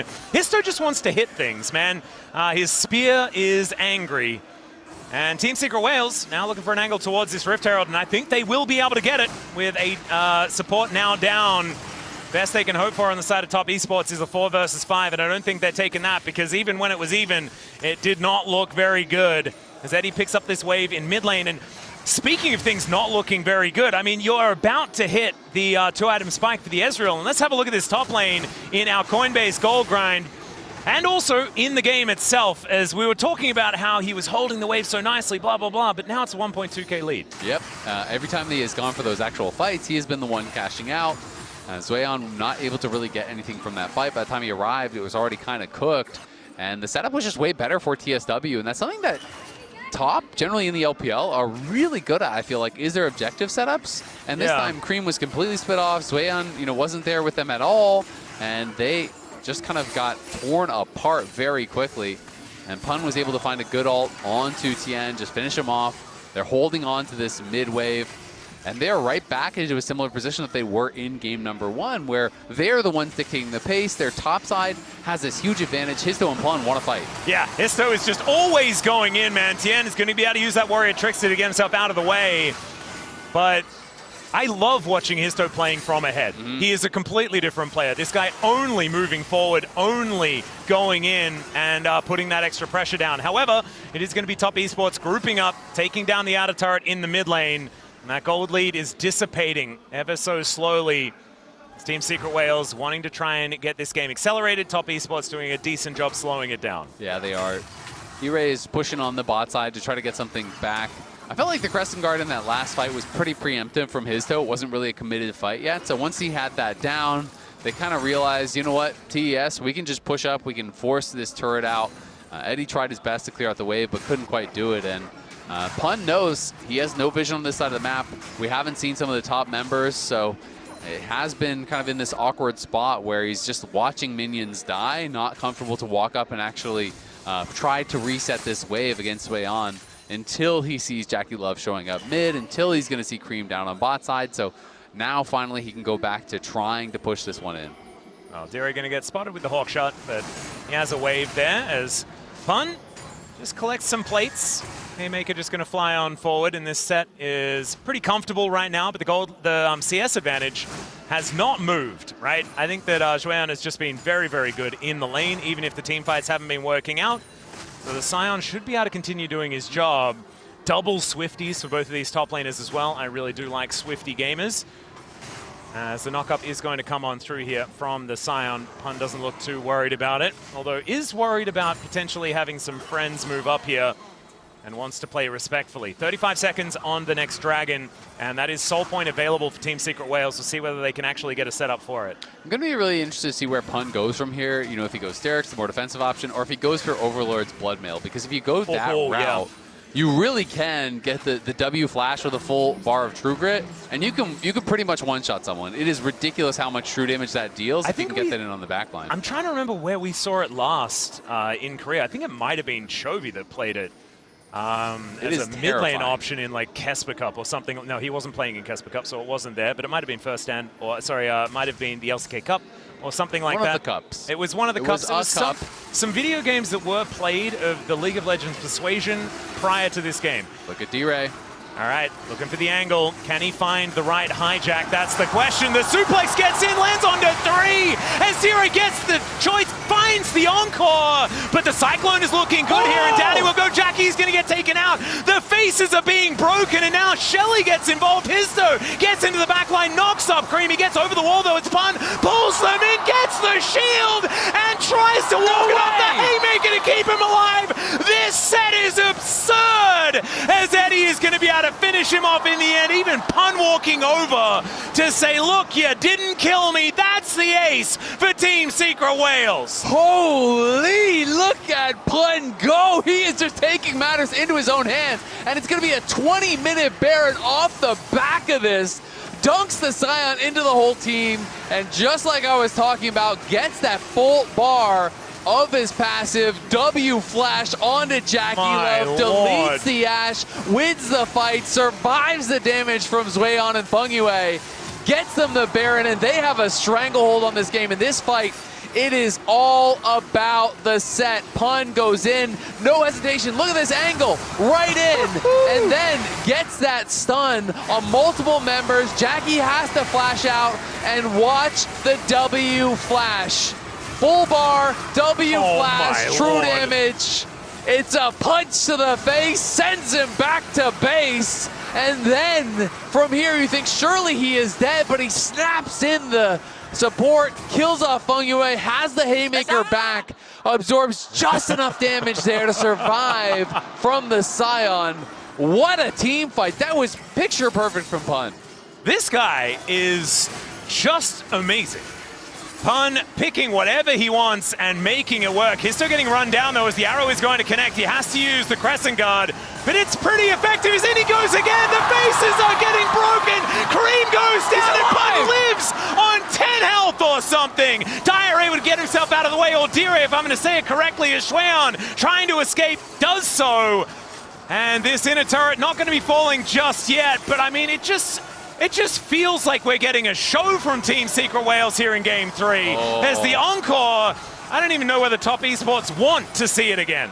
Yeah, not that angle. Not going to be able to find it. As again, Pun just finds the perfect angle, and he has gone Overlord's Bloodmail, and it is complete. Yep. So if you were enjoying the set already, get ready for the show, because this makes the damage so ridiculous. As you get lower, you get more AD, you get AD based on your HP. Every item you are building is stacking health, and you get a comical amount of damage on the W flash with this build.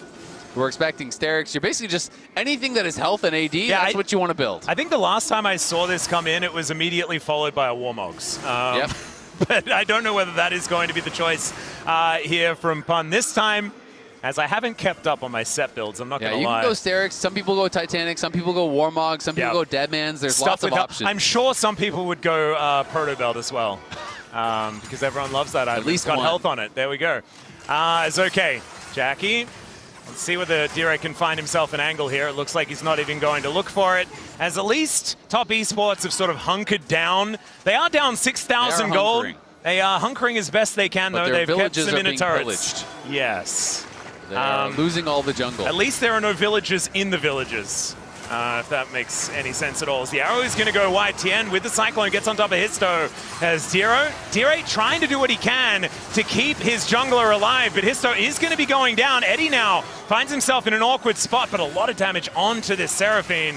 Man, Feng Yue has been magnetizing these Mystic shots, and it's really causing some issues, but it's a really nice pick to come through from Top Esports. Well done. You know, they were kind of hunkering down, as you said, but they were losing their jungle as a result of that. But this time they chase down Histo, they punish him for it.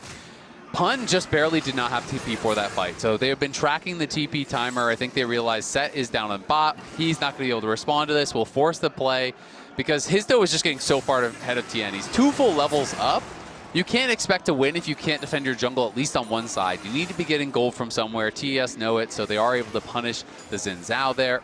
Punish. I get it. There you go. As we did see the damage graph, and Pun has been doing a lot more damage than anyone on top esports at this point in time, and almost as much as an Ezreal. He's 16 now too, so rank 3 ulti is even more terrifying. Yeah.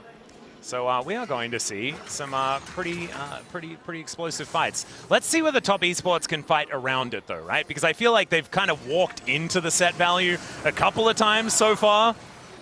And whether they can play around it at all is going to be a big question, but they're going to have to if they want to get back into this game. 5,000 gold is not a meager amount of a lead that Team Secret Whales have.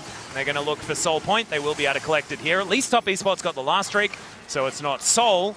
And they're able to get a outer turret back for their trouble.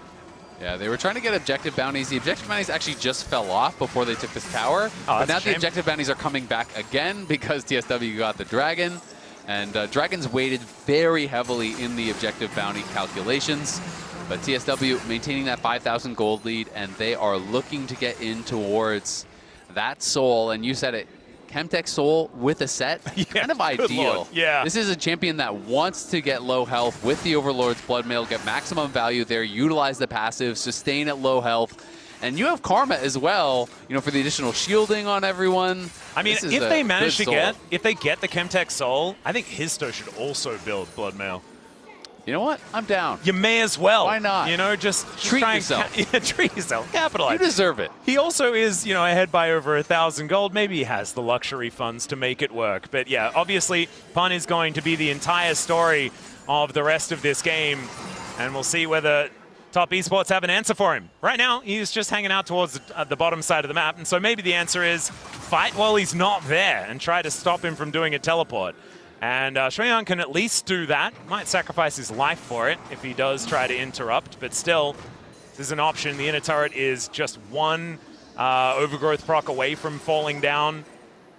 I feel like if I am a TES coach right now, I'm looking through all of Pun's solo queue accounts, all of his match history, and I am prepping 5 bans for this man. I am saying, no, you must play meta. Yeah, we're going to see, like, it's going to be Volibear, Shen, Alawi, Urgot, like, all of these ridiculous champions. Then he's going to come out with Nasus. Yeah, he's going to do it to you anyway. He's going to first pick Renekton. He's going to play the most boring champion and probably still do a great job.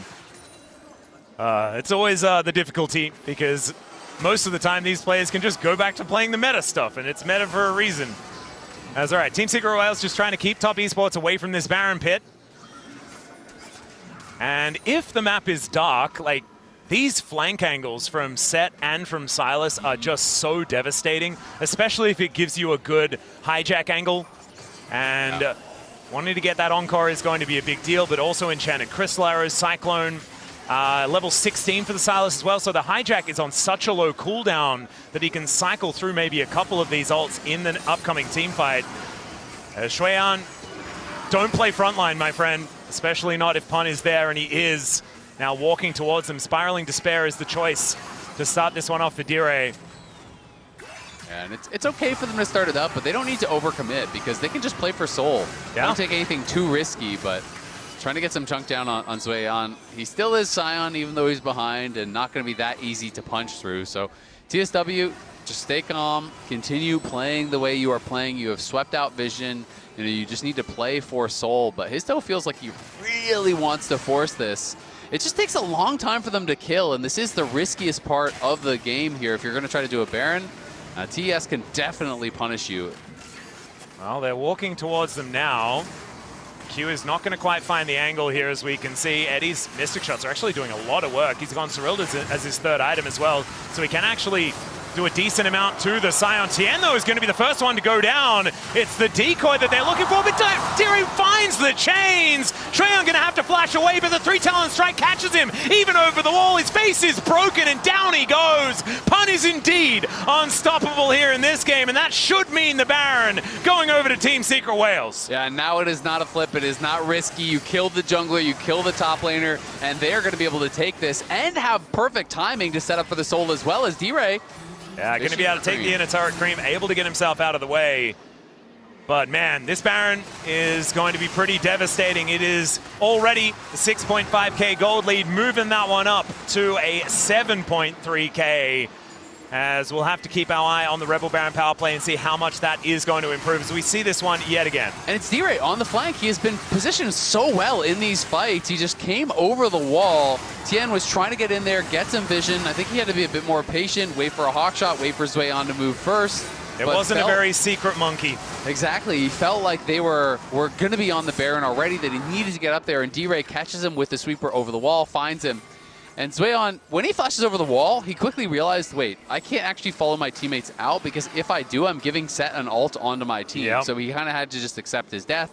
And Pun just held on to that. Pun has flash, Pun has ult, and Pun has Asterix, and they're trying to walk through him. All right, Facebreaker is going to miss as now Tien thinks that's his opportunity to go in. Oh my lord, that was just the clone, but still. Haymaker doing a whole lot of work here as we can see. Unstoppable Onslaught looking for D-Ray. He flashes himself out of it as maybe an overextension here as now Histo and Eddie looking for the movement on the side. I like it. You've got Pun flashing out of the way actually of the Ash Arrow, not wanting to tank that one up. This is Chemtech Soul though. And the Ash Arrow has been picked up here by D-Ray as well. He throws it out immediately. There is the showstopper from Pun. He finds the Facebreaker. It is going to be Tien falling down first. Histo getting into that front line as down goes the Monkey. Finally, True Shot Barrage over everyone from Eddie. It is lights out for Cream, and the rest are going to follow. So Daejeon is a zombie, and Eddie will be able to kill the Seraphine once again. It's a triple for the Ezreal. That's an ace for Team Secret Wales, and it's clean to boot, returning the favor from Game 2. What a play here from TSW. They are about to take us to match point. Match point. We haven't had a 4-game series so far here at MSI. If they manage to follow up this one, it will be our first, and we'll see whether they can to keep the LCP in the tournament. Absolute insanity there. They try to force their way in, but Pun is too big, too strong. And this Secret Wales team are looking way better than people expected. Oh my goodness, I'm getting acronyms all messed up in my brain because I was not prepared for this team to be this good. It was a secret.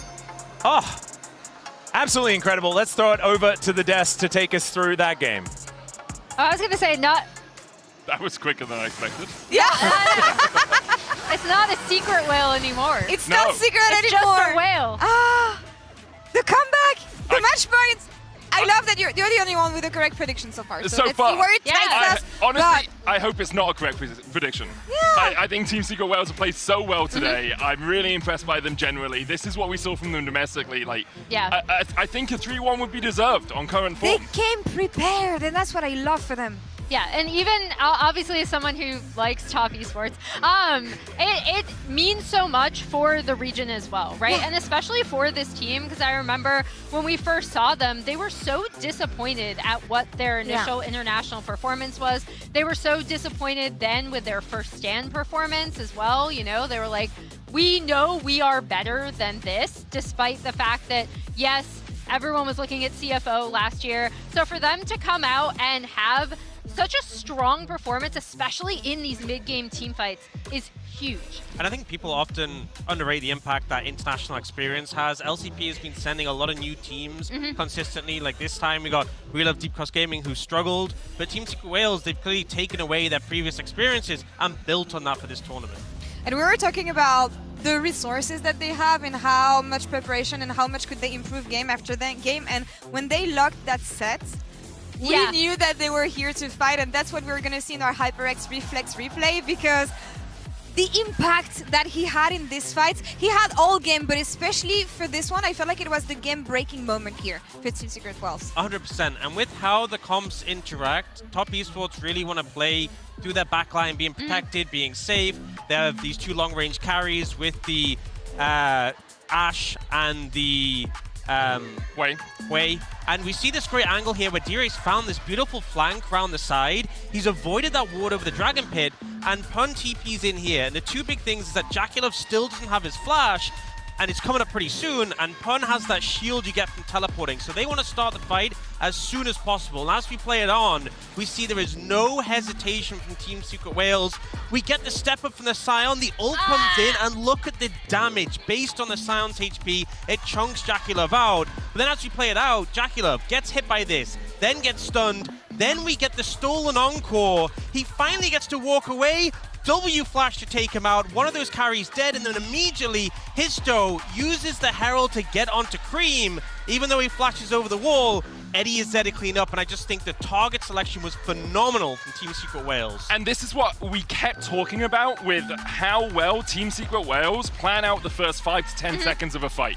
This is exactly what they do domestically, because you could easily say, let's just fight around the Drake, we'll settle and we'll see what happens. But they've already planned that D-Ray's coming on the flank, he's going to steal the Encore. After that, you're going to have the Karma inspiring people so they can run forward. They put the Rift Herald down so they can chase with that as well. It's not just the initial punch, they're planning the haymakers and the jabs after that. And this was all set up in draft, right? We talked about, okay, what do TSW need in this game 3 to kind of come back after a really strong game out of TES? And it was this pick from Pun. He has many of them. We already mentioned the Volibear, which was banned 4-5, but he's now 6-3 on it, and has slightly higher than a 62.5% win rate, which is what he had going into it, right? So I love how they have all of these picks for him, and they just know, like we even saw this in the HLE series with the Volibear, they know how to play around his picks. Shout out to the You've Gotta Believe in Pun. I believe that's his fan site name, or it comes from his specific fans domestically. But amazing set performance and just such a clear direction from the team of how they wanted to approach these fights. And I want to follow up on what we said at the beginning of the day, the fact that we have so many rookies on the MSI stage in this match, and it's going to come down to who can absorb the pressure the best. And so far, when you think about that top lane matchup, Pun has it. He's drinking that pressure in the top lane. Can't say the same thing on the other side. Yeah, Sriana's had a bad series overall, in my estimation. He managed to survive this 1v1 lane okay, but Pun just had so much more impact when it came to team fights that Scion wasn't able to do much. And even across the other games in this series, the Jace, he got a lead, but he was getting caught out. BA's hook on him was really the deciding factor at that Baron fight in game 1. So I'd like to see Srian stepping up to the level we know he can play at, because we've seen him already at this MSI against G2 have an incredible performance on that and better. It just feels like today he hasn't quite got locked in. And I think my concern as we get deeper in the series is that Pun has just shown he can bring out pick after pick after pick. A lot of confidence. I think Top Esports in their series against G2 really struggled in terms of endurance as they got deeper. I feel like they struggled to work out what to pick to put their players in a comfortable position, particularly those rookies. And that's the thing, getting deeper in those games, if you want to go see them go the distance, they're going to have to win the next one. What do you feel like they did wrong in the G2 series when it comes to draft and how they approach things that is going to at least help them get into that game 5 here then? I feel like they kind of ran out of picks that were comfortable for the top laner, and I think as well, when it comes to the compositions, we look at the previous game, that was super easy to execute and a very straightforward comp. Here, the draft they just had, it's like you're playing around these immobile carries in the backline, you have to keep them safe consistently, and we saw even in the Ziggs game at the start of the day, I feel like this team isn't really operating well. There's a disconnect between the front line and back line. You often see scenarios where JackeyLove is out of position and exposed, and sometimes that's down to him, sometimes that's down to the team. I think honestly if they play a composition that's more we just go forward, we see target, kill target, they'd probably have an easier time. I feel like it's the same question for Team Secret Wales, because up until today, they hadn't won a single game at MSI. They managed to grab 2 now. Do they have what it takes? I think on today's form, I have to say they do. Like they have looked like the better team in 2 of the 3 games. Top Esports looked really good in the game they won, but Top Esports are not denying the skirmish opportunities in the mid game they have to deny to beat Team Secret Wales. They did it well in game 2, but I feel like that disconnect that Orcs has been talking about is costing them a lot in the mid game, and Team Secret Wales are good enough to punish you if you give them those mid game fights. I didn't wake up for a banger today, but turns out that's what we're gonna get here at MSI in the first series. Again, elimination is on the line here, and it's Team Secret Wales taking us to match point against TES. Let's see what happens next. Jack, that's the question. The suplex gets in, lands onto 3. as Zero gets the choice, finds the encore, but the Cyclone is looking good here, and Daddy will go. Jackie's gonna get taken out. The faces are being broken, and now Shelly gets involved. Histo gets into the back line, knocks up Creamy, gets over the wall though, it's Pun, pulls them in, gets the shield, and tries to walk it off the haymaker to keep him alive. This set is absurd. The first one to go down, it's the decoy that they're looking for, but Deering finds the chains. Treyon gonna have to flash away, but the 3 talent strike catches him, even over the wall. His face is broken, and down he goes.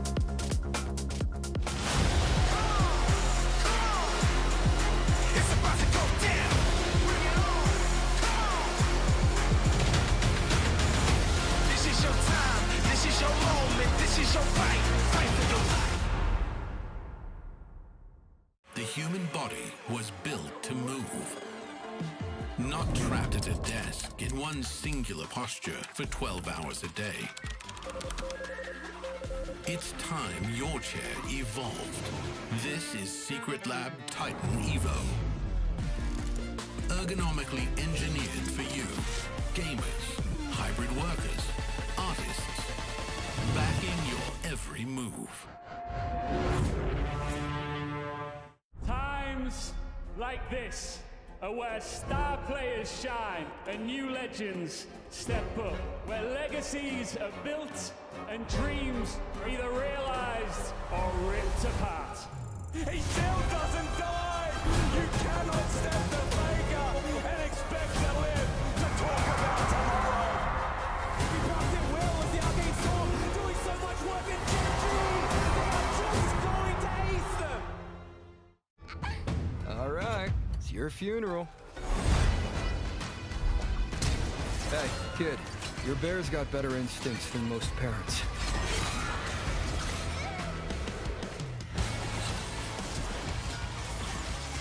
This is salvation.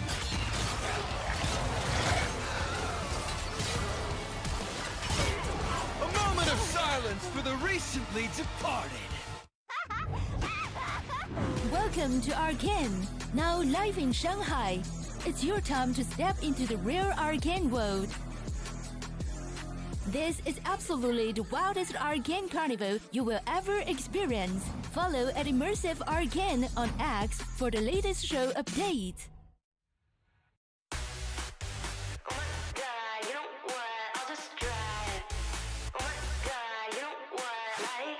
Cruising through in the morning, windows down in the night. We know all the warnings, I can't understand why. We don't speak through the lines. Baby, I'll take you on for a ride. Get high, get wild.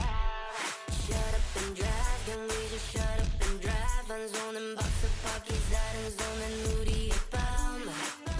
We can talk for the night. Give me something to make me leave it all behind.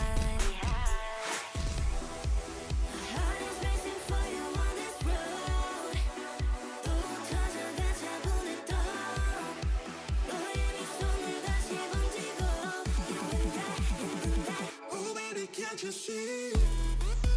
Oh my God, you know what? I'll just drive. Oh my God, you know what? Like, 우리 맨날 봐. No one get up. Oh my God, you know what? Like, can't you see my beam and lights? Yeah, it cuts through. Baby, we're on the highway now. Yeah, this is our life. Cartier, Louis, Vito, West Side, Saturday, 하지마. License required LAX to ICM back in July. The Gucci sound, I don't go back, no rewind. 나만 보여, pedal to the metal till the yellow lines blur. I'm speeding through time and it doesn't matter where we go. It doesn't matter where we go. Heart is racing for you on this road.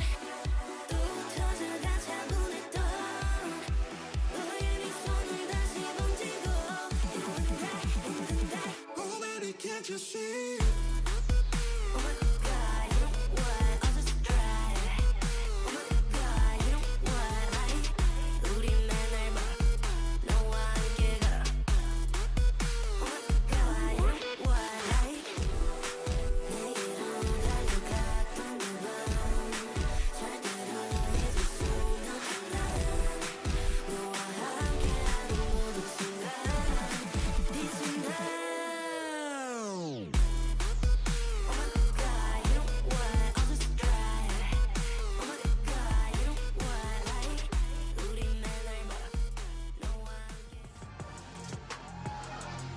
Welcome back, everyone, to MSI 2026. We are here for what could be the final game in this series. But if I've learnt anything about this MSI, that is we get either 5 or 3. True. There is no in between. It is an odd tournament. It is. At this point in time. Yeah. And it's odd because we also had Set just completely dominate a game.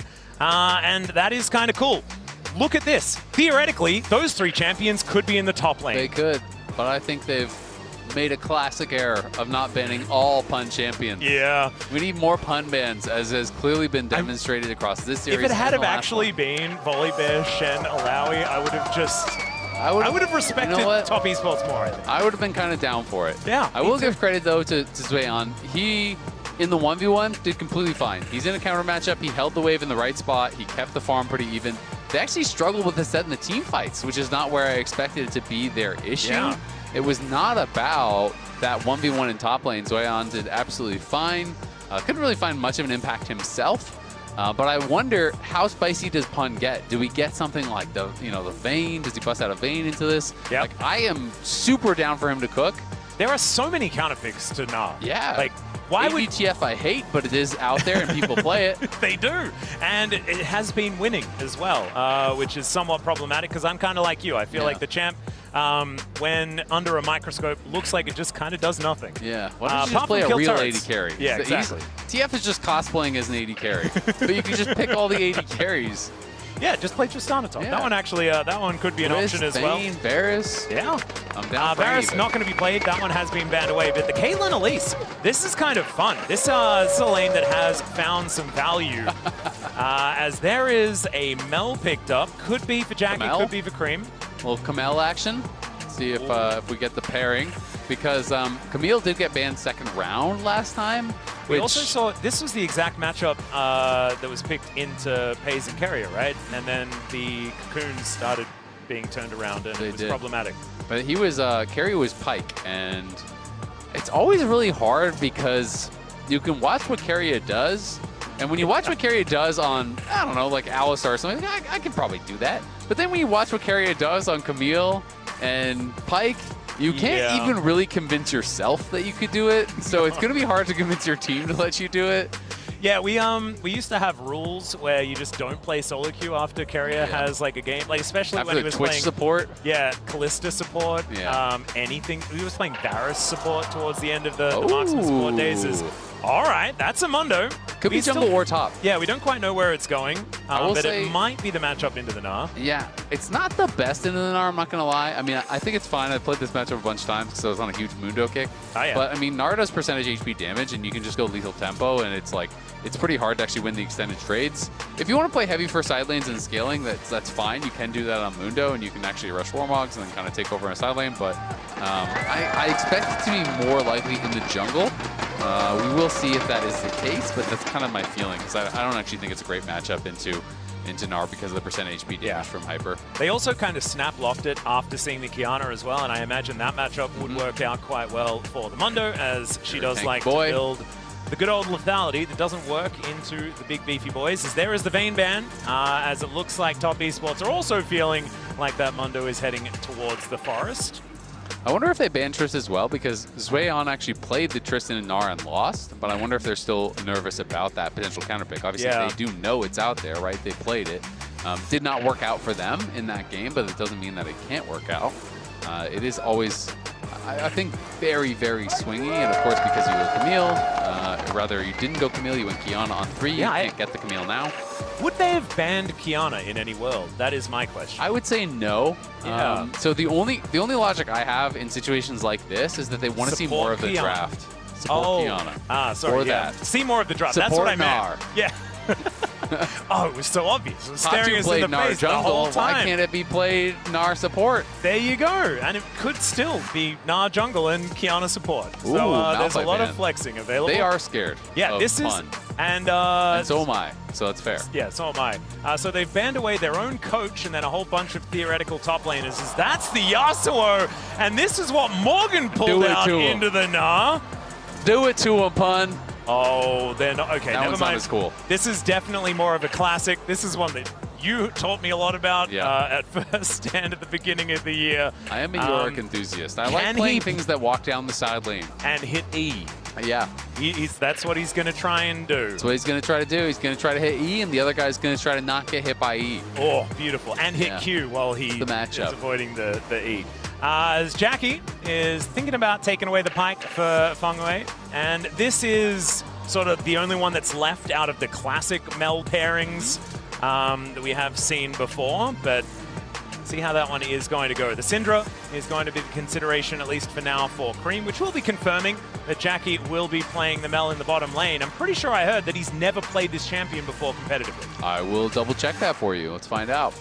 We have the power of Google. It is written down over there if we trust the stats team. Well, then that's fair. Well, let's see how he is going to go on it, as we are still hovering this for quite some time, as the Syndra will be locked in the end. He has played Syndra, though. But he hasn't played Mel. So I wonder if there's any chance of them flexing. I think it's probably unlikely. I think it is probably Mel bot, but hey, maybe if there's some situation where, you know, the matchup is going to be better for Cream mid because Cream is blinding, right? You know, so they were kind of waiting to see. So maybe there's an angle for it to get flexed around, but he has played Syndra in his career a handful of times. Well, the Victor Syndra matchup isn't one I'd necessarily feel the need to dodge. That being said, should be able to get Victor through the lane quite nicely, even if Cream will have some added pressure. I will say, if TSW can just farm and scale and take this late, I think it is going to be so hard to deal with the Mundo. Like, great, Gnar does have percentage HP damage, like that is nice, but it's more about a side lane thing. You can't, as a Gnar, just be hitting the Mundo the entire team fight and generally expect to win. It is pretty unlikely. And when I'm looking at Mel and Syndra, when I have a Spirit Visage and just, you know, like a Deadman's or whatever, like Heartsteel, just some sort of armor to not get one-shot by some of these other people, it's so much burst and it's so much telegraph burst. So you're going to get crazy value out of the Heart Zapper. You're going to be able to just tank up and create so much space. And I kind of really like what TSW have. But that being said, when we look at the game that they lost, it was kind of one of these slow play comps again. And they got completely ran over. So that is kind of what I'm nervous about. Like, I feel like they really excel when they are the ones who have drafted tools for themselves to skirmish, to fight, to take scraps whenever they see them. And when we saw them try to play that slow style with the Ornn top and, you know, kind of less engaged tools, they just let top get into the comfort zone and take every fight they wanted. Yeah, I think it is like another one of these more slow drafts, but I think that there is still more agency for Pun than there was in that Ornn game, right? Yeah. So the Yorick will be a one-man army, like literally, but also like if he can get an advantage in this game, it's going to be really problematic here for Top Esports to deal with him in a side lane with the composition that they put together. There is not a whole lot of frontline either, so this composition is going to take a lot of finesse to make sure that they have all of their ducks in a row lining up all of these ultimates. If it does work, if it is indeed a supreme display of talent here from Top Esports, everyone on Secret Whales will just die, even if they do have big tanky boys, because there is just so much layering of damage that can be thrown down if these CC ultimates do manage to land. It is very true, and it's also going to be one of these comps, you know, for TSW, where sure you have Cocoon Flash or something like that, but generally speaking, for Secret Whales, it's am I at the objective first? Like, that is really the important part, because you look over at their engage tools, and beyond Elise Flash Cocoon, which is not impressive in a 5v5, you really have nothing, right? So you kind of have to be there first, set up the trap line, make them walk through Victor Laser, Victor W, Caitlyn traps, and all of these tools to really make it tough to get in. Whoa, Eddie might just be dying, though, as we can see here. Feng burning at first blood over to the Elise. Eddie survives as well, and man, Jackie just needed to hit him like one more time. That was so incredibly close there. Feng flashes out, but does die to the Ignite, and Eddie survives. Heartbreaking start here in what could be their final game at MSI. Oh, man. Devastating. And it's, I mean, I've kind of been caught up in this series and just how impressive. Never mind, I'm going to be caught up in this fight here as well, as Dire gets the shield from the Q, but Tien is just going to skip on over and grab the clean pickup on the Victor. And Kiana getting accelerated early, that's exactly what you want to see. Yeah, it really is, and that is a very, very nice for Tien. Was set up entirely by Cream. D-Ray was kind of getting blasted in that 1v1, was incredibly low already, and Tien just does a little drive-by and takes that kill for free. D-Ray knew it as well. He didn't flash, he didn't use anything. He's just like, yeah, of course, I'm dead from this position. So some good news there for TES, and will help you to recover a little bit of the feelings that you're going to be having about how that started. And this is LPL versus APAC. You can see LCP 8-4. It is going, of course, in the favor of the LPL. And all-time LMS, PCS, VCS is 57-11. If TSW do win the series, this would be the first time in Vietnamese teams' histories that they have ever won a best-of-5 against the LPL at an official Riot event, which would be really, really momentous for the region, for the players, especially after this year where CFO leave and everyone, kind of myself included, to be honest, were writing their ability to challenge a team like this off. Yeah, we kind of thought like the heyday was moving on, right? That we weren't going to be able to see these teams that were able to try and stand up against a lot of the top regions. But right now, Team Secret Wales, after what was a devastating series against HLE Esports, are looking great. However, Pun does get missed by the wallop, still just trying to fight this one out. The Ghoulie Wall working out beautifully, down to the mini-Gnar, and he doesn't hit the boomerang! There's the Q! And it's Pun that locks up the kill with the help of his toe. Oh, that is such a tilter, because Daejeon was laning so well in that 1v1. He had a solo kill for sure, but his toe is there, and insult to injury. Oh, B8 actually taking a lot of damage here. It's Fengwei! Woohoo! Okay. No Ignite this time. BA had it available, just didn't manage to press it. That was very, very close, and hard to blame BA because he had to repel away so quickly because he got pulled into tower range there, but had a minion, thankfully, for him to repel back to. But yeah, Daejeon thought he was going to be able to finish Pun with his hyperproc, so he flashed in to go for it, doesn't get the kill, and dies. You're already super frustrated that his toe is there at that moment, then you spend the flash, and you don't get the kill. And it goes to Yorick. It's the worst. And the Yorick didn't have to flash. Yep. Oh, man, so it gets even worse. Here towards the bottom side, though, you can see that Jackie is doing just fine in this matchup. Caitlyn, obviously, pretty good at last hitting, but is otherwise just going to be pretty even at this point in time. We saw, I mean, in the BLG versus T1 series, when it was a very similar matchup to this, it was a similar start and then a very difficult end as the Cocoon is going to connect. BA actually looking for the angle here. He finds the Ignite this time. Just needs the auto and down goes the Pike. Fengwei is not having a good time. When's the last time you saw support solo kill on another support in a 2v2? Not a point of damage needed from Eddie. I don't remember the last time. Maybe it's now. At least we all get a new experience here, but top esports fans not going to be happy about the one that we're having as Histo is looking for Tien here at the same time. And does get put down relatively low, but not going to go any further forward. And the Mundo back towards farming. Things very even as far as the junglers are concerned. Daejeon still doing great in that 1v1. Forced the flash out of Pun, but Pun had that flash from the previous fight, so he was able to survive.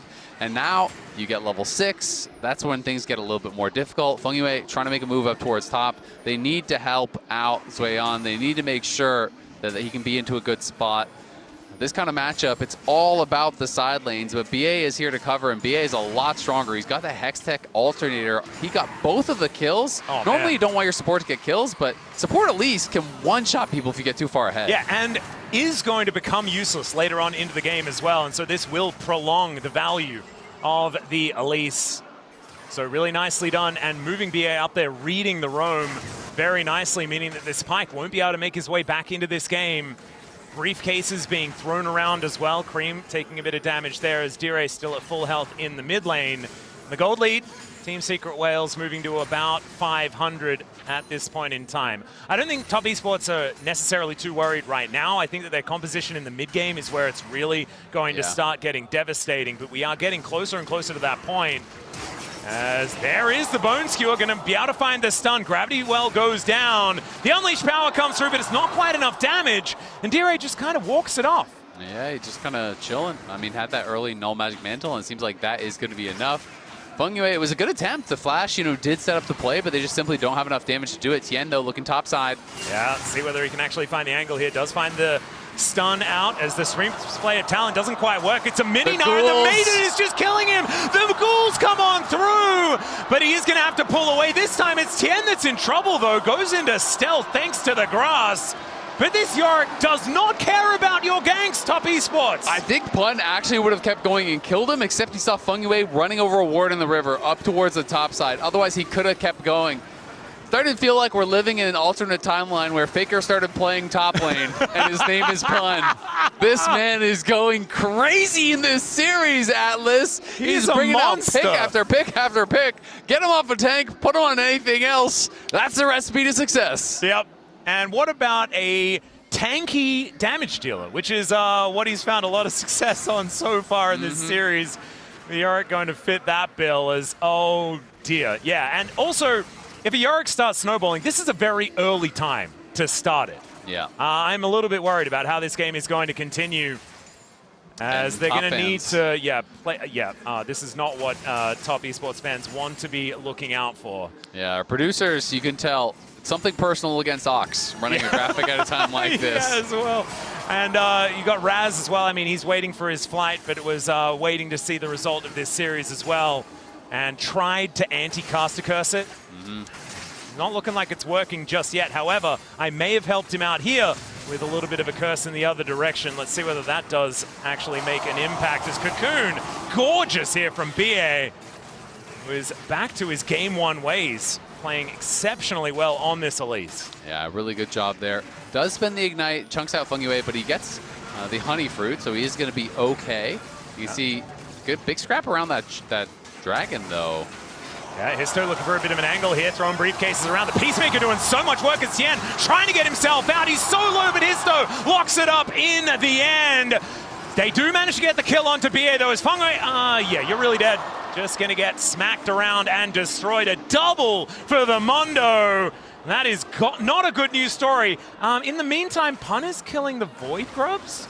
He just sold them. Yeah, Yorick is actually really good at taking objectives because of the maiden damage. So you can just walk over. You can do grubs by yourself. He did. And that is actually so smart. He does not have to wait for the jungler to come up there. He's not complaining. Get you a top laner like Pun. Exactly. Just takes all three I think grubs. everyone wants a top laner like Pun. Anyone who's been watching MSI, my goodness.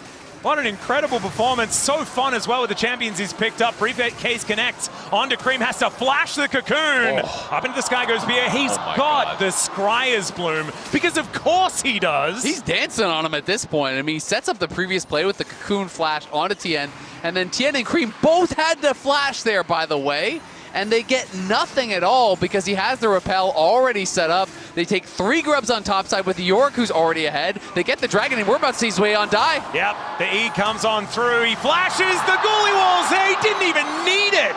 Just presses Q once again. He's only got a phage, Isaac. Yeah, I just don't know what Zweon was seeing because it was not what I was seeing. No, there was no world in which he wins this 1v1. We're back to the Cocoon Flash. BA setting it up onto Tien, and then goes Histo. Look at the damage from BA, by the way. Gets him down to almost no HP. Histo goes in, picks up the kill, chases down Feng Yue, gets another. You touched on it, but Mundo getting accelerated is so problematic. I talked about it in draft. They are just such a low damage comp, and you can see the frustration there. Yeah. They know this game is starting to slip away from them, and Zweon going for that 1v1, there was just no world in which he wins from that spot. You're jumping into all the ghouls, the maiden, and there was minions there. It just felt to me like you're always going to die. Maybe he thought he could kind of like outplay and get into Mega and then win from there. Yeah, but maybe he thought that there was just no way out. Maybe he thought that it was kind of doomed, but I didn't really see that as an angle either. Left. It's a little bit of a worry. 3.5 minutes on the Dragon here as the Peacemaker comes on. Sorry, the Ace in the Hole comes on through. BA is down to 50% though. Jackie Love still doing some damage with his Proto Belt now put together. But he is getting closed in on it. Histo moving on in. Tien is going to show himself, and that should mean the retreat of Team Secret Whales. Great Bone Skewer is going to connect. The Ignite comes on through, but they're not committing to this play. The Comet comes down, not exactly in range of the ultimate either. He still throws it out, but Eddie will live. Yeah, just barely doesn't have enough damage to actually finish him off there. You know, maybe one more spell, another auto or two, he would have been low enough to get executed. Feng Yue obviously getting bodyguarded out here by Histo. He knows he's not going to allow the pike in for an execute onto Eddie, and Eddie is just heading up towards that top side now. Pun is going to be on his Triforce very soon, and that is where it is going to be pretty bad news for anyone laning against him. Yeah, that's what I was just thinking about. I mean, 2 items for the Yorick is where he really starts to turn basically any matchup, but if you're accelerated like this, I don't know who's going to be able to stand against him when that first item is complete. Gravity Field comes down. Cream is still doing fine, right? Like, they still have 3 gold leads on the map right now. The problem is, Pun is so incredibly big, and this composition is very happy to go as late as you like. Exactly. That's kind of my concern is, how are you going to realistically deal with these really tanky members in the front line of Histo and Pun? You know, when they're on multiple items, you just so much burst and so little consistent DPS from the side of TES, so feels hard. Oh, God. All right, Daejeon is looking for more. You can't take the ghouls like this. It's like... Yeah, Cream was rotating down. That's why he was going in, but he was about to just die. Before the Syndra even arrives, Feng Shui is just, yeah, he's just dead. Tian might be following suit here. These briefcases are really hurting. Heartsteel now done for Histo, and Jackie Love kind of wishing that he has rebuttal on the same cooldown as the cleaver toss. Uh-oh. Tian is around, but can they stay alive? That's the question. Yeah, Dash Cannon comes forward, doesn't quite find the snare, though, onto Eddie. And Histo is just going to do that wander at them maneuver. They do have the rebuttal available for one of them. And that is going to at least allow Jackie to live this wave. Yeah, Jackie plays it well, but it does cost him his flash, right? So Histo says, sure, that's fine. You flash, I use my ult, I'm A-okay with that. And Pun, in the meanwhile, did base and got his Triforce, right? And we already saw how difficult it was looking for Daejeon in the side lane. Now it is going to be nearly impossible. So TES trying to overload that side of the map. We'll see if they actually catch him here, but Pun spots him now. Yep, Feng is down here now as well. But yeah, just Gulu Wall thrown up. And that is going to be that. BA going to be moving in here as well. I know that it's not called Ghoulie Wall, by the way. No, it is. That's the official name. I want it to be, because Dark Procession just doesn't really, it doesn't tell the story. Dark Procession doesn't tell you what it is. No, and a Ghoulie Wall is precisely what it is. I feel like... Unless you're playing one of the skins where it's a cat wall. Summoning the ghouls being called almost like Dark Procession, that would kind of make sense. That would be fine. Make right? it the passive. Yeah. I'm with you. Maybe we could talk to I'm on Team Ghoulie Wall. Team Ghoulie Wall? Yeah. I love that team. That's one of my favorite teams. I thought I was the only member. It's all right. The Coinbase Gold Grind, let's see who we're going to be comparing as it's Pun versus Daejeon, and oh man. We've said it already, but Yorick being this far ahead this early, it's just a real rough story. Takes down the turret here towards the top side as well. That is first turret blood. That gold lead is only extending. It's Top Esports on this streak for now, but Histo in the area. Yeah, and Eddie moving on in as well. And Tian, he just can't really tank this up either. He's doing a lot of damage as the Bone Skewer does go wide.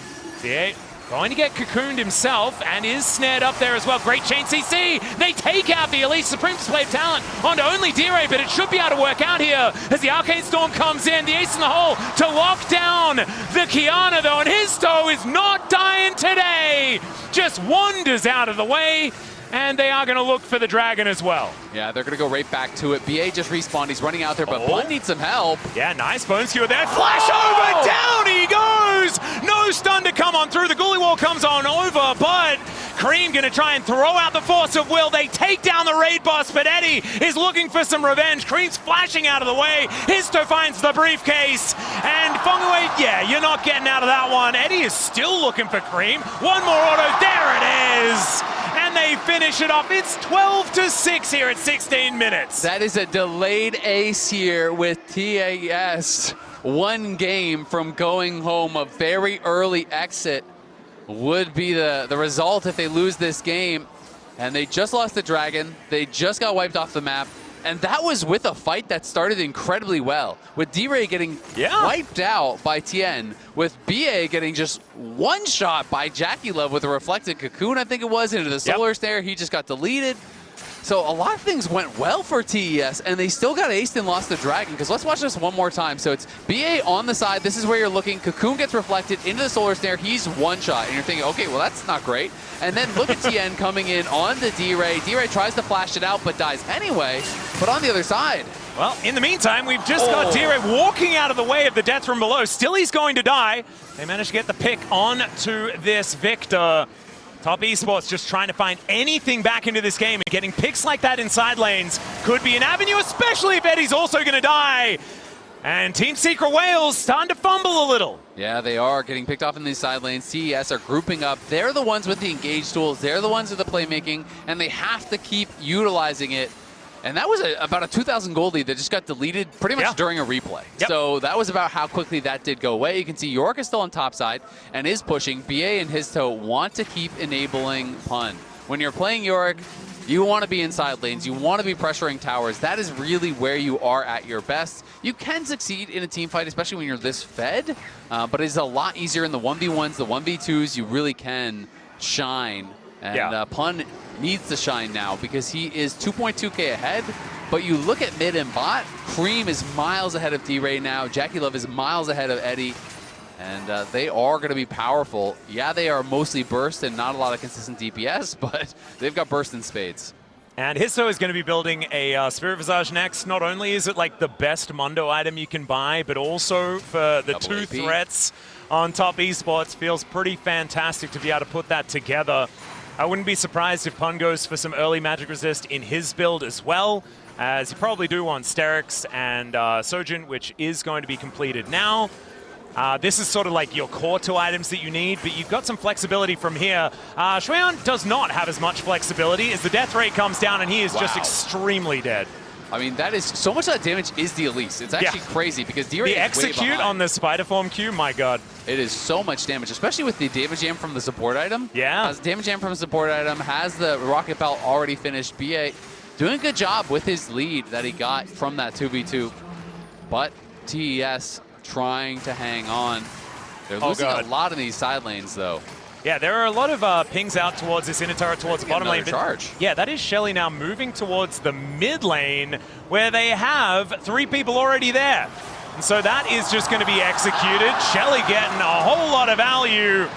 And they're going to send all of these Void Mites towards the inner turret as well. And so Inner on the top side of the map is also likely to fall down, but D-Ray is going to be able to at least get here to deal with these minions, but I think this is still going to fall. Yeah, I think it definitely will. I mean, this gold graph is becoming a bit of a roller coaster. We went from 2K up for TSW to, 500, 800 gold up for TES, back to 1K up for TSW, all within the span of a couple minutes. As a bit of a heart monitor at the moment. Yeah, both teams playing the map here very heavily. Eddie is now on 2 items here. Collector into Stormrazor, interesting. So really wanting that move speed, was already playing Ghost. I think it makes sense when you're looking at how skill shot based the opponents are. You want to dodge Bone Skewer, you want to dodge Solar Snare and Scatter and all these tools. But of course, it does mean your IE is going to be getting pushed back quite a lot. You're not building Rapid Fire, which people love as well. Rapid Fire next, right? So 4th item IE. I guess you don't really need Lord Doms as much in this game. Yeah. So it's not as much of an issue, but Caitlyn probably still wanting 4 items to really be valuable. As Pun possibly in trouble here. As Tien taking a lot of damage. The Unleashed Power comes in, and that is going to be enough to execute this Yorick. Took 4 people to do so, as the rest of Team Secret Wales are trying to push up the mid lane, but they're unable to get anything back, really, for this play, as Top Esports wrestle back some control. We have to remember, they are playing for Silver Scrapes, right? Yep. We get a Game 5 if they're able to win this game, and it was looking a little bit like Team Secret Wales had them exactly where they wanted them. And now things are moving back in the favor of the LPL squad. And the thing you always have to remember about Yorick is the cooldown on the Maiden doesn't start until the Maiden dies. So even when he reses, he's not going to have Maiden for this fight here, but there's also no ult on Tien. There's also no ult on Cream. They don't want to give them soul point here early. They have the vision. Tien is going to move on over. Just steals it. All right. Just Q smite. And that is that.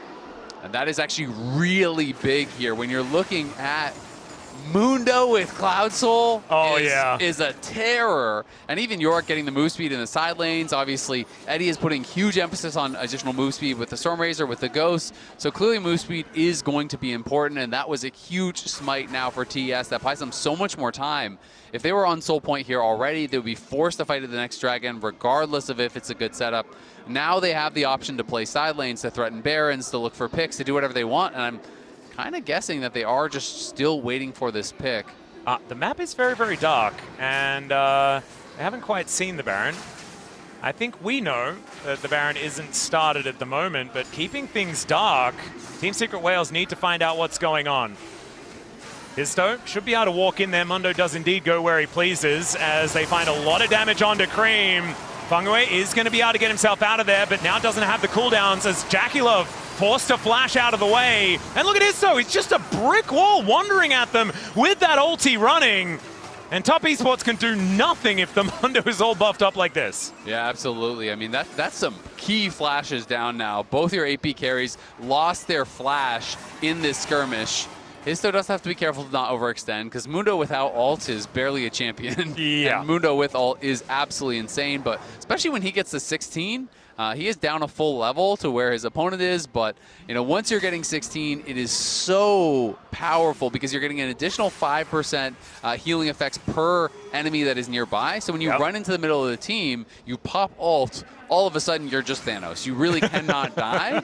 And Heart Zapper is so easy to use against teams like this. So they're just going to try to force it. They're going to start the Baron here. They know there's no flash on Jackie or Cream, but Mundo has no ult, so they have to play a little careful. Yeah, I'd be a little bit worried about Tien as well. He just walked over and stole your dragon.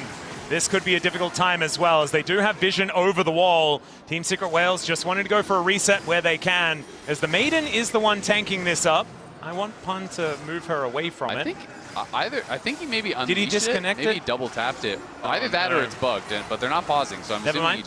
he is just going to back it away. That looked super bugged then. I'm not did. going to lie, because the fact that it walked back to him, I will say the Maiden AI leaves something to be desired at times. Yeah. You do have to play really weird in some matchups where the Maiden will just refuse to back away, and you have to literally base to heal it. So it didn't end up dying, and they did get the TP off Jackie Love. Oh, that reaction time was gorgeous, but Eddie still going to be able to dash forward. Jackie will be trading the kill back, but BA is at least able to take him out. Bonesky are going to connect onto the Spider as well. The Ignite down. Fangway needs to be very careful when facing off against this Elise because he just doesn't have very much health and never kind of will. I want to see that replay from Jackie Love's POV because those reaction times were inhuman. Yeah, I'm so From glad that we Bog had the point vision blank. toggle because it really showed how much time he had to press rebuttal. And it was none, and he still did it. Yeah, he did. So not really getting the math on that one, but does make it happen in the 1v2. They do finish him off. Of course, Eddie maybe could have flashed something, but I think it was reasonable for him to think that they had him in that moment. But very quick reactions from Jackie. Keeps himself in a decent trade at the very least. Is able to go 1-for-1 from that spot. Yep. And Histo still down quite a lot of experience, but is pretty wealthy. You can see that Tien is farming really well and getting good first strike value because the 504 Mundo is down 700 gold and down a full level. Yeah, it's kind of crazy. Histo is going to unfortunately briefcase himself. Kind of threw it and forgot that it was handcuffed to him, and it just swung back classic, around. Yeah. It's like a boomerang, Yeah, I think that's what businessmen deal with, on the way to work every day. Oh, no, I tried to throw my briefcase at the bystander, and I accidentally hit myself in the face with it. I will say this Mundo skin has to be one of the best skins in the entire game. I think so. Yeah. And it's been around for so long. Corporate Mount, and even after the remake, swagger. it's still amazing. Look at the swagger. Well, and when you get the home guards, you're in a little car. Oh, yeah, the little car is get better absolutely than that. adorable. You're living life, You absolutely are. It's all right. Tien going to have his shield broken, but should be able to slink away into the Fog of War and get that one back up again pretty quickly. It's dragging the clock, Atlas. It is. Prepare your voice. I'm trying. Okay. Okay, we're ready. You're ready. Yeah. You're locked in. Yeah, I think that's how you get it ready. Kastajun does something similar to before his series, and that guy's pretty good at his job. That's all right. Drake is now down. And Team Secret Whales are actually giving away a lot of ground. You can see looking for this mini Gnar as the Morning Mist will connect. And these ghouls are getting a little bit upset, but the Drake is being pulled out.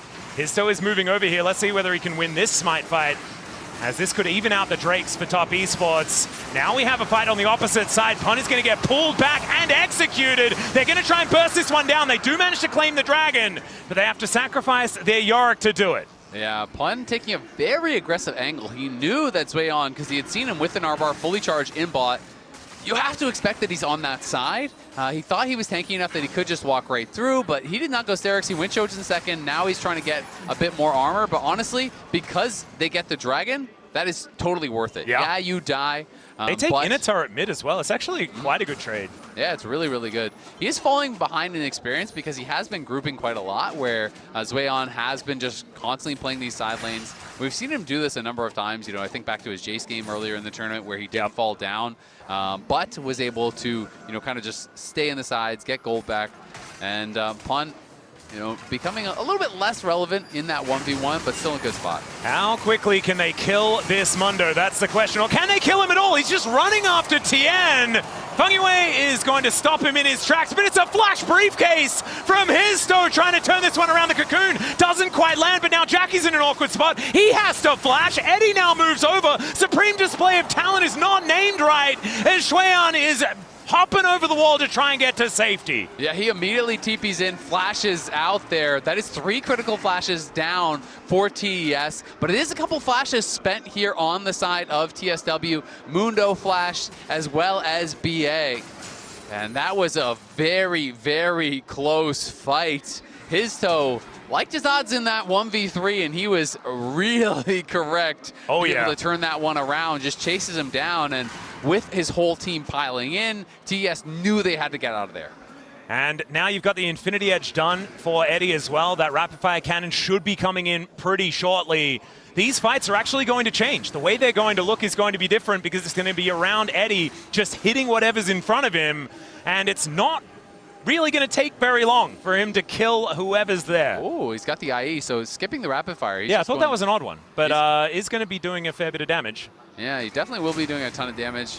A lot of people love rapid fire. It is very popular. Obviously, it's lower DPS than the IE for sure, but the question is, you know, how safely can you approach a Syndra and ML to get those autos off? But I think, you know, from his POV, he's just like, yeah, I'll just hit Gnarl, hit anyone, and I'll be the one doing the damage. Histo starting this up, but going to have to pull off very quickly. Yeah. And I definitely want Histo to keep farming. You scale well, you want to get 16. He is kind of maintaining that full level deficit here against the Kiana, who is just power farming. Level 16 going to be a big deal if you can land these ultimates in the upcoming fights. But you were talking about it. Cloud Soul is going to be the next one on the docket, and that is in 2 minutes' time. I want to see what the Mundo does when he can go where he pleases very, very quickly. Yeah, and Cloud Soul is going to be so problematic. It is incredibly powerful for Mundo because, as we know, Mundo in the late game, it's not just that he's tanky, he hurts. He does some real damage. So you are in danger of just getting rammed down by a Cloud Soul Mundo at level 16. Can easily chase down a Syndra or a Mel if they're in the wrong spot. And sometimes even if they're in the right spot. Yeah, exactly. And it felt like he was getting ganked and then turning that into you're in the wrong spot, as it turns out. Mundo is precisely where he needs to be at every moment. Maybe Mundo is actually a wizard, not a doctor. But we'll have to go into that one a little bit later. As that is a nice bone skewer onto Pun. The Ghoulie Wall is up to try and play defense. The Scatter of the Week barely misses. And the Maiden gets herself out of the way. Fungyue needs to be so careful. His health bar on the Pike just not really existing at this stage of the game. Can be a real issue for getting value out of this champion at this stage. I mean, you have to be picture perfect on the engage, right? That's why so many players are afraid of playing Camille and Pike. Yeah. Because you have to play in a Keria-esque way to be able to get really good value, right? You know, you're looking for an E flash across multiple members, and if you go for something like that and you fail it, that's your way out, and you just get one shot. So, you know, you've got to be so on point with your engage. You can't hesitate when the moment is there, or you will do nothing. And if you go in and you don't execute properly, you are just going to die. So definitely a tough champion to be played this late in the game. But the same is true of the Elise, right? Yeah. You know, you are both so squishy, you're high damage, and that is that tightrope that they have to walk here. And we'll see if Fungyue or BA can manage it better. Yep. And it's about which team has the vision control, right? Being able to have control of brushes is going to be very important, as the Baron is getting pinged out pretty hectically here by Team Secret Whales. As Histo looking for a bit of an angle. Is he just going to flash on them? The answer is no, because Shueyan's going to find him. Hyperproc starting to do some work towards the Mundo, who is just a big health bar. But speaking of big health bars, they're over towards the biggest one on the Rift right now, and that is the Baron. And it is just going to get taken. It's in trade for the Drake, but that is Dragon number 2. And yeah, you don't want to give up Cloud Soul, but you also really don't want to give up Baron. Yeah, we'll see how much they can actually get done with this Baron. This is one of these things that I think in previous years would always be so beneficial for the team with the Baron. Yeah. I'm less convinced in this season that it matters as much. I just think Baron feels a lot weaker. Teams have been struggling to get as much done with the Baron. And there is a double mage team on the other side. And mages are very good at clearing out the Baron minions. So we have to see, all right, was this worth it based on the next couple minutes? Because right now you lost Dragon. If you feel like you didn't have a chance to get sold, then obviously it was your only choice, but we'll see. Yeah, Guliwal is going to trap JackieLove for now. His flash is available, but he's not going to invest that into just getting out of the way of that wall. Shueyan just looking for a bit of revenge, and he's just chasing down this Yorick. Guliwal does come in, but he's got the crush to get out of the way, and that is actually Jackie picking up the kill credit. But so much of that work was done by this 0-4 Nah. Yeah, that is lethal tempo stacked up, 3 items, has the wit's end, chases him down and takes him out. And, you know, Pun is a 700 gold lead, but at this point in the game, it doesn't really mean anything. You know, He was very far ahead very early, but I felt like he kind of overgrouped a bit and, you know, was spending a lot of time with the team, ended up falling behind in experience, you know, not really meaningfully ahead in gold either at this point. So does get caught out in that side lane, and that's a lot of the Baron power already gone now. That one kill on your split pusher means I don't think they're getting anything with this Baron really, and it's going to be a 72 gold Baron power play here right now. So Red Bull is showing us here that the Baron isn't exactly giving that much value. I think if it's a scenario where they have no control of the Dragon Pit and they didn't think they'd be able to get in at all, then taking it is absolutely what you have to do. But I think I'm on your team as far as wanting to prioritize these Dragons, get that Cloud Soul, and also open up the door for a potential play around an Elder, which could be difficult for Top Esports to play into. And this is a really tough game here because when you're getting this late in the game, you really are kind of signing yourself up on both sides for one fight, right? And you get one shot at it. If you're going 35, 40 minutes into the game, you get one fight. People have so much damage at this point in the game that you misstep once, you're instantly dead. The respawn timers hit 50, 60 seconds, and the game just ends. And so it is going to be all up to this one moment, it feels like. You can see double death cap is done for TES.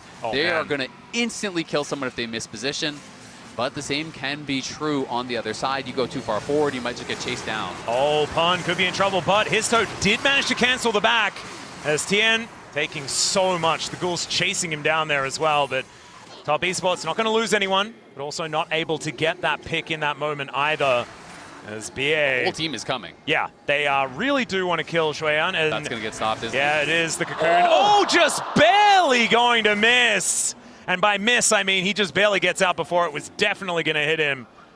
That was crazy. That was a stressful moment. I thought that Shueyan was about, you know, a second away, half a second away from actually dying there. And when you die and you lose your TP, you lose full control of the map. Now that could be an inhibitor down at this point in the game. So that was some risky business, but he does get out. Yep, that's felt like it could have been the first step towards the train station, but instead going to be keeping this one extraordinarily close. 1.3K is basically nothing at 35.5 minutes into the game. The only thing that we're really looking for is this stack of Dragons the Team Secret Whales have put together. But even that will be evened out in a minute and a half if Top Esports can get themselves the next one. It is absolutely true, and we haven't touched in on a while, but Mundo obviously has crested to level 17, so has that rank 3 ultimate for a while at this point. Tien is capped out. He's level 18. He is ridiculously strong, but he did lose his flash and won't have it for this upcoming fight, which makes the playmaking that much harder, and they might just try to go on them. Here comes Pun with TP. This angle is so weird as well as Histo just wanders into them. Pun, like you were saying, going to be able to shut off that exit as well. And JackieLove trying to find the angle. The Solar Stare doesn't land, but the Cocoon does! Down goes Jackie! And now, can Fengyue do anything to stop this onslaught? The answer is so far, not really, but at least they can run towards the Team Secret Whales base. The ulti now going to run out here from his toes, looking for... Daejeon is trying to go for the game. Yeah, they're trying to look for it. Okay, Cream now at 2/3 health. They're just trying to stop the backs, I guess, as this inhibitor turret should be falling. There it is. Inhib should be going down as well. Team Secret Whales do just want to kill Cream before anything else happens. They will be able to do that, but without an inhibitor turret towards the top side of the map, it's going to mean that they haven't necessarily found a lead just yet. No, not at all. Tien, though, might 9 find seconds. Eddie. Oh dear, finds Eddie, but he flashes out of the way. It's not going to be enough to be able to keep him alive, as Histo should be able to kill Tien, but he has to flash to follow him. And this briefcase needs to land. He misses it. Can't quite get him. And that ends up being so big for TES because now Eddie died at the worst moment. That means they are down a man here for this Dragon. It is 25 seconds till Cream's back, though. Yep, Fengyue is going to go down to 50% health there as well. Does manage to light the Mundo on fire, but Mundo doesn't seem to be too worried about it. The regroup is here, though, and it looks like Team Secret Whales are going to give up this Dragon and the Maiden. Although she does survive with 30 health, never mind. Yeah, D-Ray wasn't there, so they're in a 3v4, and they know that Cream is going to be up before Eddie, so they basically have to do it. That is such a huge pick. Big-time play by Tien, who has really been doing a lot of the heavy lifting in this game. And very slim margins here. Jackie used the rebuttal on a briefcase, and then BA, no hesitation, Cocoon Flash, gets him with the very edge of it. Even though Jackie did react with the Rocket Belt, thought he would have the range, did not. He goes down, but that whole time, Daejeon, who had no teleport, was just pushing topside. He was looking to just go for the base. And we're going to be looking to fight here once more. Remember, no flash on BA, no flash on Eddie. All the flashes except that one from Fengyue are up for TES pretty soon because Tien is going to have his back in maybe 15 seconds. Oh, Daejeon is just stacking up that Naba once again. The Baron on the table, going to be the next port of call here as Dire going to be getting out of the way of Tien. The Arcane Storm now as Histo is just in amongst 4 people as he kind of likes. Now Meganar going to be coming through for Daejeon as well, but Eddie now just peppering him with bullets. Tien in so much trouble. Sidestep great from Dire as well. As now the Crush gets out, the Nara is going to be used defensively, and Histo is obviously there, throwing these briefcases around. The Guardian Angel is going to be up for Tien, but it should be taken down pretty quickly. And TSW just chasing them all the way down the rift. Jackie the first to die yet again. And this time Team Secret Whales should be able to find the angle. Histo almost dies to that unleashed power, but if he doesn't, that health bar comes back basically immediately. Yeah, they're going to be able to heal it back up. They're rushing over to the Baron. That chase just lasted forever, but it was just the 1 kill. It's just Jackie, so they still are not dealing game-ending damage. They can take the Baron again. We saw how ineffective it was last time, though. TES has taken Dragon after Dragon after Dragon, staving off this Cloud Soul that feels like it would be a game-ender. Yeah. Because, look at these fights. Think about if they had Cloud Soul for this chase down. Think about if they had Cloud Soul for the chase down. Any of the chases down, because Histo having more movement speed, I feel just means that they all die. I agree. And there's the flash out of D-Ray, but Tien is able to kite it back, and Fengyue barely surviving. Tien surviving as well. Histo does such a good job of keeping them interested. Even after the ult expires, he never overcommits, because if he just goes straight into the middle of them, he will die. Oh. Back to another fight here. It felt like we came out of the replay a little early. Yeah, I was trying to get ready. It might have been a big fight. Not quite just yet. Is the Protobelt going to be used from BA to get himself out of the way of that Banana Brush control that has been picked up here by TES. Next Dragon, 2.5 minutes, but another Rebel Baron power play that's looking a little paltry for now. Yeah, minus 50 gold. So what I'm talking about, the Baron just doesn't really do that much, honestly, in this day and age. We'll see Tien, though. He's looking for an angle. Remember, D-Ray has no flash, and Eddie's still missing his for another 20, 30 seconds. So TSW know they have to be quite careful during this time frame. And Daejeon has become pretty accelerated. He has his Randuins. Eddie's trying to work in towards an LDR. We talked about how earlier there was not really any armor, didn't really need it. Yep. At this point in the game, he does kind of need to grab that and is working in towards it. Oh, pun. Now taken down to half health as Cream does a lot of damage. All those splinters stacked up, 120 on that one. And you mentioned already Void Staff Rabadons that both of these mages have is very scary. Great Cocoon is going to connect here. Do they have the damage, though? That's the question.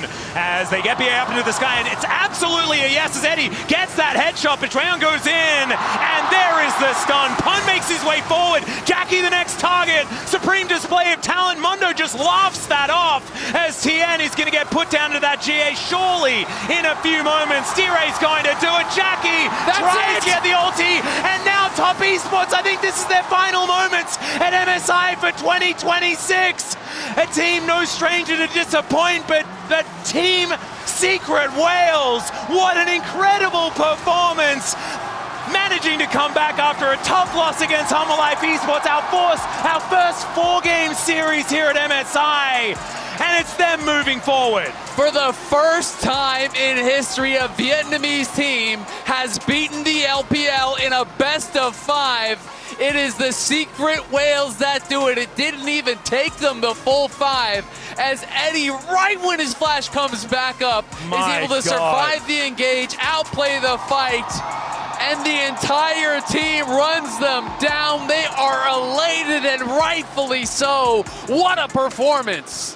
What an incredible showing here from Team Secret Whales. Analysts, what did you make of the series? Banger after banger after banger. They did it. It's the very first APAC win, and it's the Secret Whales bringing it here at MSI in this first elimination series. And of course, we will talk about Top Esports a bit later. But first things first, guys, I want to celebrate how big it is, what it means for the region, the way they did it, because coming into today, they were the underdogs in this matchup. They came in convincingly after we had seen pretty much nothing from them before today. With how the play-ins had gone for the LCP and with how things had started, there was a concern we might not see a single game win from this region, but Team Secret Whales showing so much growth from their debut internationally last year and demonstrating a decisive 3-1 win here. Yeah, and I mean, you see it down there, first ever APAC best-of-5 win versus LPL. This is kind of crazy because this is also including all of the previous generations of the region. But they are a Vietnamese team coming in when the regions merged last year. And I think the best thing about Secret Whales being able to qualify across multiple tournaments is that you do see the growth from them, right? And so when we were going into this, we're like, okay, the region was, you know, has been a little bit rough because of CFO breaking up, but they were also a team who learned so much from going through a bunch of different international tournaments as a unit. And specifically for someone like for me, BA is a support that I noticed like years ago. I think it was on EVOS Esports.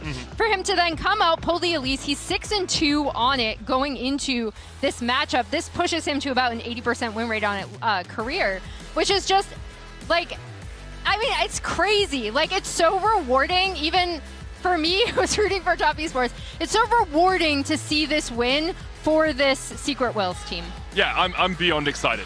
For the LCP, for APAC, like 9 times in a row, an Asia-Pacific team has played up against the LPL in a best-of-5 and lost. And today for Flash Wolves to do it, after last year we saw CFO starting to make those steps, starting to challenge, and then for them to be gutted, and then to see DCG fail in the play-ins, and now for Flash Wolves to come up. Like, this is an incredible Cinderella story for the Flash Wolves, for Histo, for every, for Secret Whales, sorry, too excited, for Secret Whales, for everyone on this team as well, right? All of them MSI debutants to come here and to be able to take down the LPL #2 seed is just amazing. You were talking about Histo, Oppo player of the series today. Yeah.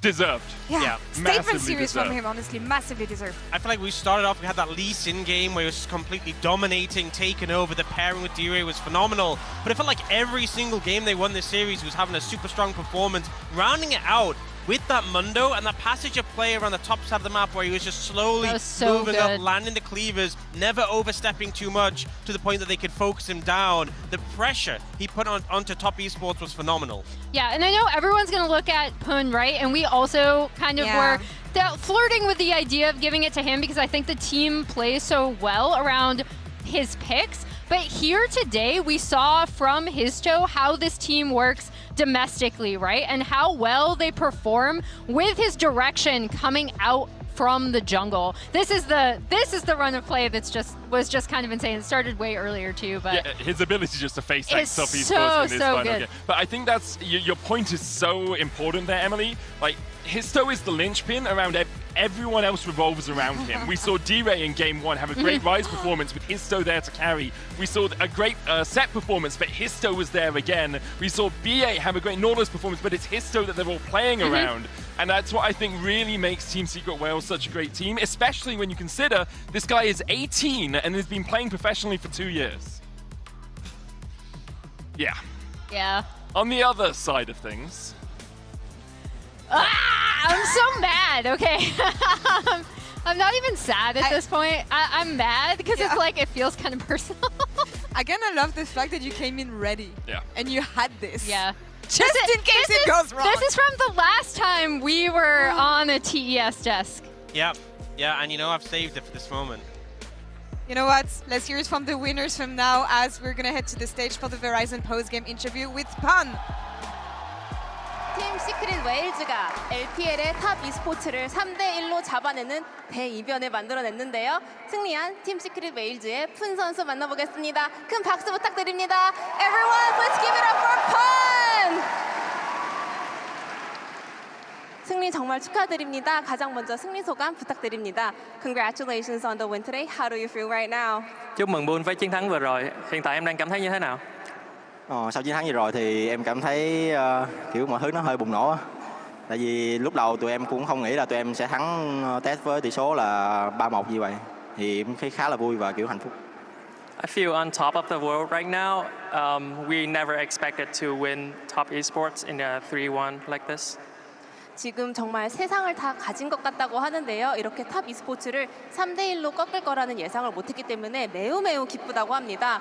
사실은 국제 무대에서 세트승이 정말 절실했던 만큼 이런 매치승을 가져오게 되어서 더욱더 뜻깊을 것 같은데요. 특히나 푼 선수 오늘의 활약도 정말 대단했습니다. 오늘 경기력 만족스러우신가요? Well, Team Secret Wales was really desperate for a game win on an international stage, but you guys pulled off a series victory today. I bet it's going to mean a lot for you guys. Well, I think your performance was on top as well. Are you satisfied with your plays today? Có vẻ như là team mình đang rất là cần một cái chiến thắng trên cái đấu trường quốc tế ha. Thì hôm nay là mình đã có được cái chiến thắng đầu tay của mình rồi. Thì tụi em có hài lòng với kết quả này không? Thì tụi em cũng đã gỡ bỏ được cái áp lực gọi là lúc mà ở first stand cho tới LCB của DCG và trận thua trước HLE thì tụi em cũng đã giải quyết được cái gọi là phần tâm lý với chiến thắng đó. Kiểu tụi em giải tỏa được kiểu không còn mà thua trắng ấy. Ever since first stand until this MSI and with DCG's loss, we have been very hungry for a win right now, and we were so desperate for a win. Now that we have got one, it feels so much relieved.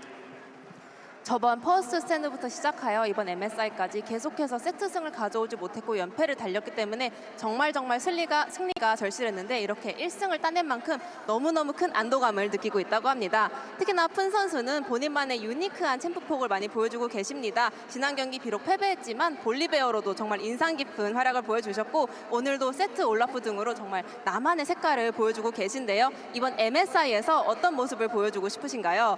And Pun, you have your own unique champion pool. Last time, although it was not able to close out the game, but your Volibear was really impressive. Today, Olaf said you're having your own unique champion pool. What kind of playstyle would you like to display during the MSI this year? Thì Bun ơi, cái dàn tướng của em nó có vẻ khá là dị và khá là hay ha. Kiểu lần trước là dù mình không có thắng nhưng mà cái con Volibear của em nó cũng khá là ấn tượng trên sân khấu. Hôm nay thì em sẽ có những con như là con Seth, con Olaf và Yorick này nọ. Thì em muốn kiểu giống như là đặt nên cái hình tượng mình là một kiểu người chơi như thế nào? Theo em thì từ trước tới giờ thì từ lúc em mới chơi Liên Minh thì em luôn tìm những cái con mà người khác ít chơi á, và kiểu em sẽ chơi những con đó cho người khác kiểu không biết cách đối phó nó ra sao ấy. Thì em luyện những con đó thì em cảm giác cũng khá là tích cực ở trong luyện tập thì em sẽ đem vô trong giải và nói với huấn luyện viên là sẽ được đánh rồi. Ever since I started playing League of Legends, I have always liked champions that are like unique, that there's not a lot of players playing it, so that my opponent will not be able to find a counterplay to it.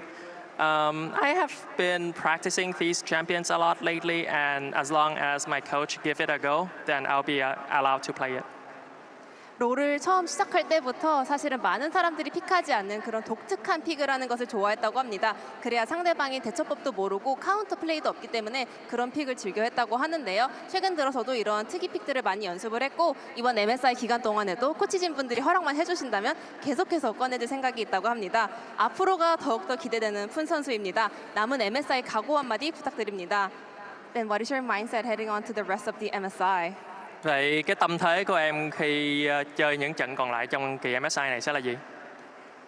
Em nghĩ tụi em sẽ cố gắng giành thêm một chiến thắng nữa, kiểu tiến tới top 4 ấy, và để cho khu vực của LCB và VCS kiểu người Việt Nam tự hào. I will try to get at least one more win so that he can get to top 4 and bring glory back to the LCP region and to the Vietnamese. 1승을 더 따서 탑4에 들어간 다음에 우리 LCP라는 지역 그리고 베트남의 영광을 다시 돌려주고 싶다고 합니다. Thank you very much, Pun, and thank you very much, Koa, for the translation. 여기까지가 푼 선수였습니다. 감사합니다. 감사합니다. Well, they have definitely made their region proud, but the question is, can Europe be proud again of G2 today? We have a very special guest to join us for G2 versus HLE. Hello, Wadid, welcome! Hello, good to see you guys here, and maybe this guy is not happy about me being here. He's already staring you down. What region do you work in? I support G2. I'm not going to answer your question, but I'm here to support. Sorry, what region are you from? What do you work in? Why did you support an LPL team? Don't play those games. Yeah, I'm not going to play with you. But we offered him a HLE jersey, and he's like, nah, I'm good. I'm okay. But Wadid, I can see that your allegiances haven't changed. Well, I mean, I think I'm still, in my heart, I'm with Europe, you know? Even though Bane Kim born in Korea, Wadid born in Europe, so that's why I'm here to support my region, my G2 Esports. Absolutely love it. The look on Ox's face. So let's get into it then. Does G2 have the secret formula to beat the LCK? That's the question that's been keeping the Korean fans up ever since first stand. But they're going up against a mammoth of a home crowd favorite in HLE. Where do we want to start? There's this quote, Emily, from Hansama, really wanting to beat Gumayushi. Of course, experience playing versus him when he was still on T1 and not really having the job finished. Yeah, and this is, again, what happens when you just have the same players going to international events. He's played against Guma before, really wants to face him again and beat him this time. I think it's interesting because G2 do typically play around their bot lane a little bit more than HLE, but it's because Guma is so reliable on that weak side that they can then play more towards top and mid and jungle. And speaking of the bot lane, something I really wanted to bring up as well, and maybe Wadid, you can shine a light on this. Lebrov and his glow up. He had a fantastic series versus TES, and overall, he's really been making strides. Yeah, I think the reason why HLE looks really strong is because of Delight being proactive on the map, but we have Lavrov, so I think he can really just match the fight on the support matchup. I mean, Lavrov James with the engage from the downtown. Look at him, he's dunking. And I think the big step up for G2, this iteration of the G2 roster has been that pairing, Lavrov and Skumon working together as a unit, and I think that's really developed so much in the recent years.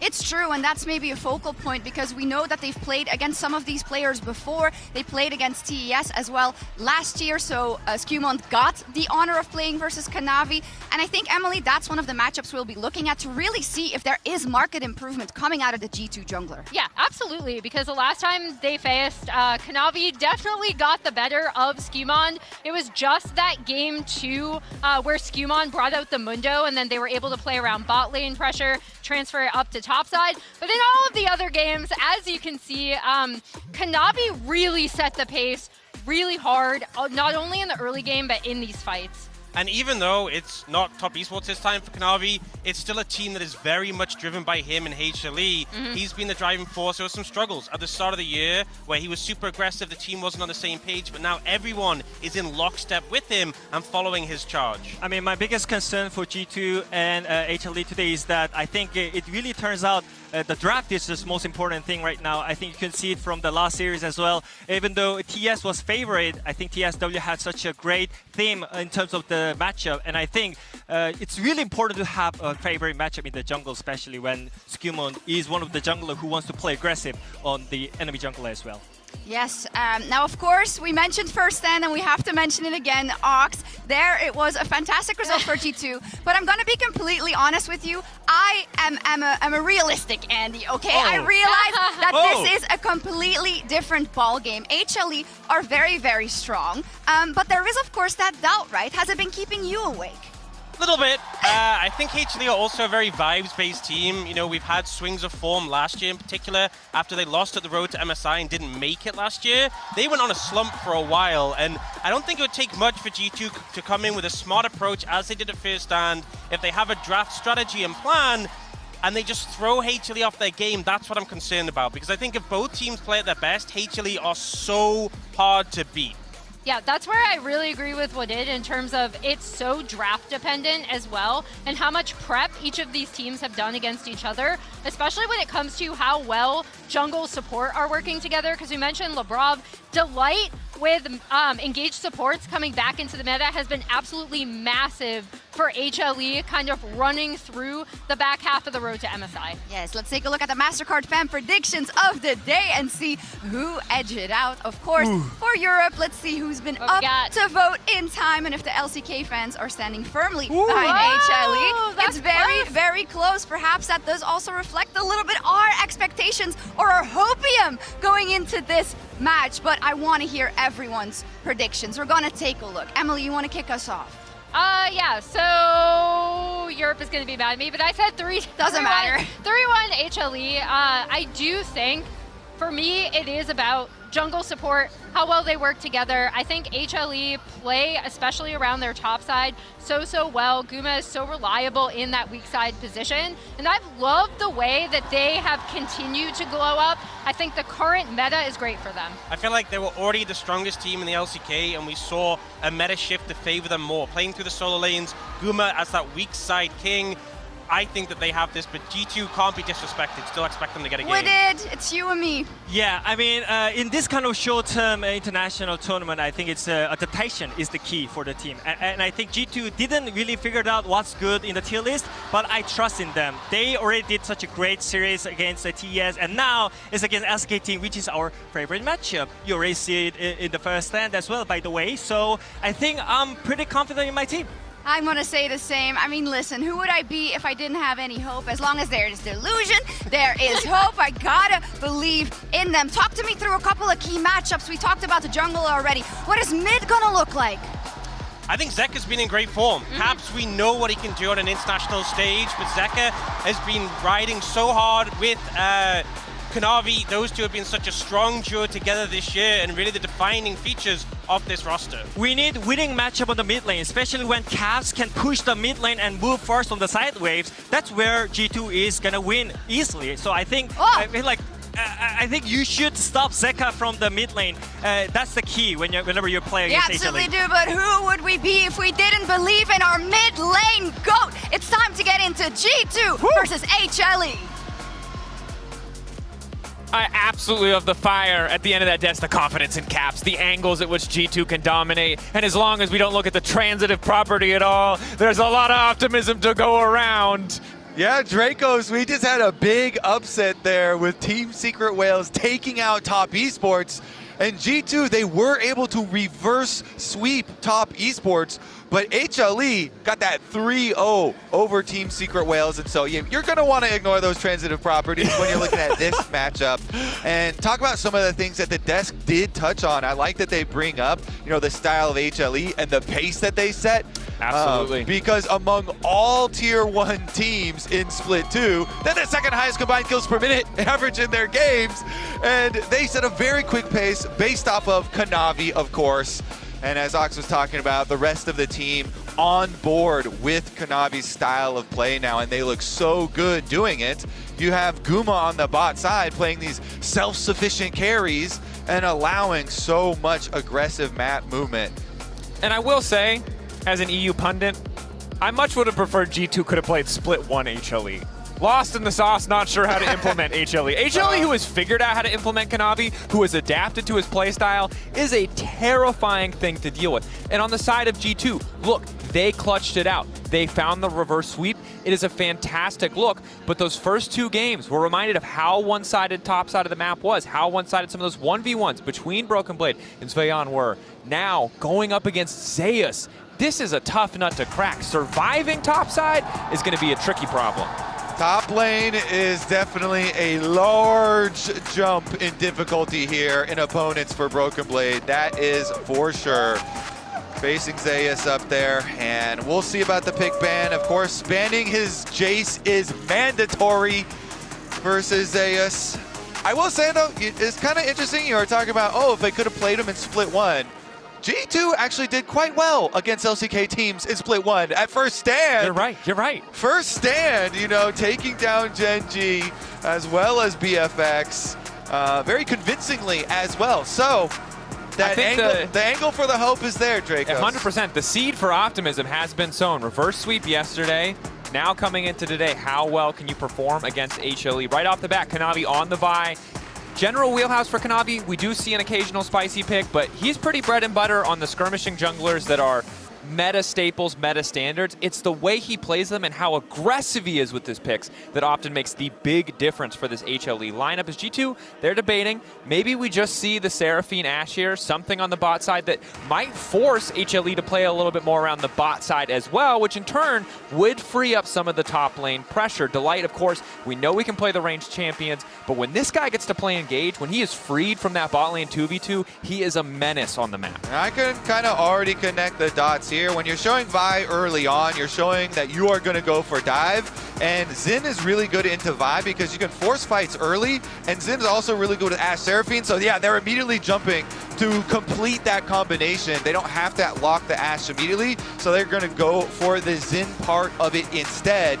Regardless, the Xin into Vi always, you get to have a lot of say about how the early game goes. So if you're looking at Skumon versus Kanavi, you know, as they were highlighting from, you know, previous worlds, you want him to be in the one where early on the Xin, he is going to have a lot of authority. But as you say, when you're talking about Guma lanes on bottom side, get him a mage and get Delight, that Camille that he absolutely terrorized Team Secret Wales with.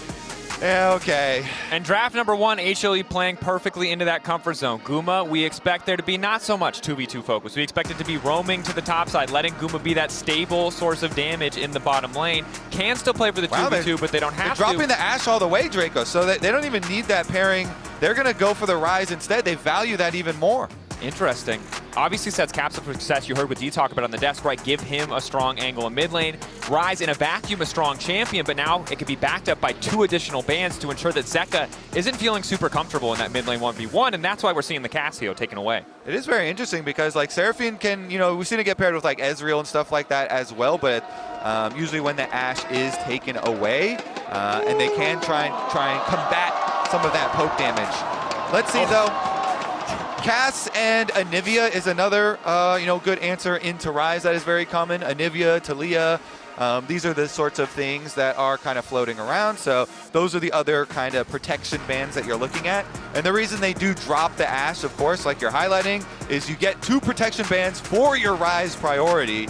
And with Zeka having a lot of success on the Rise, it is also nice to get it out early on in Fearless. So let's see which they decide to follow it up with here.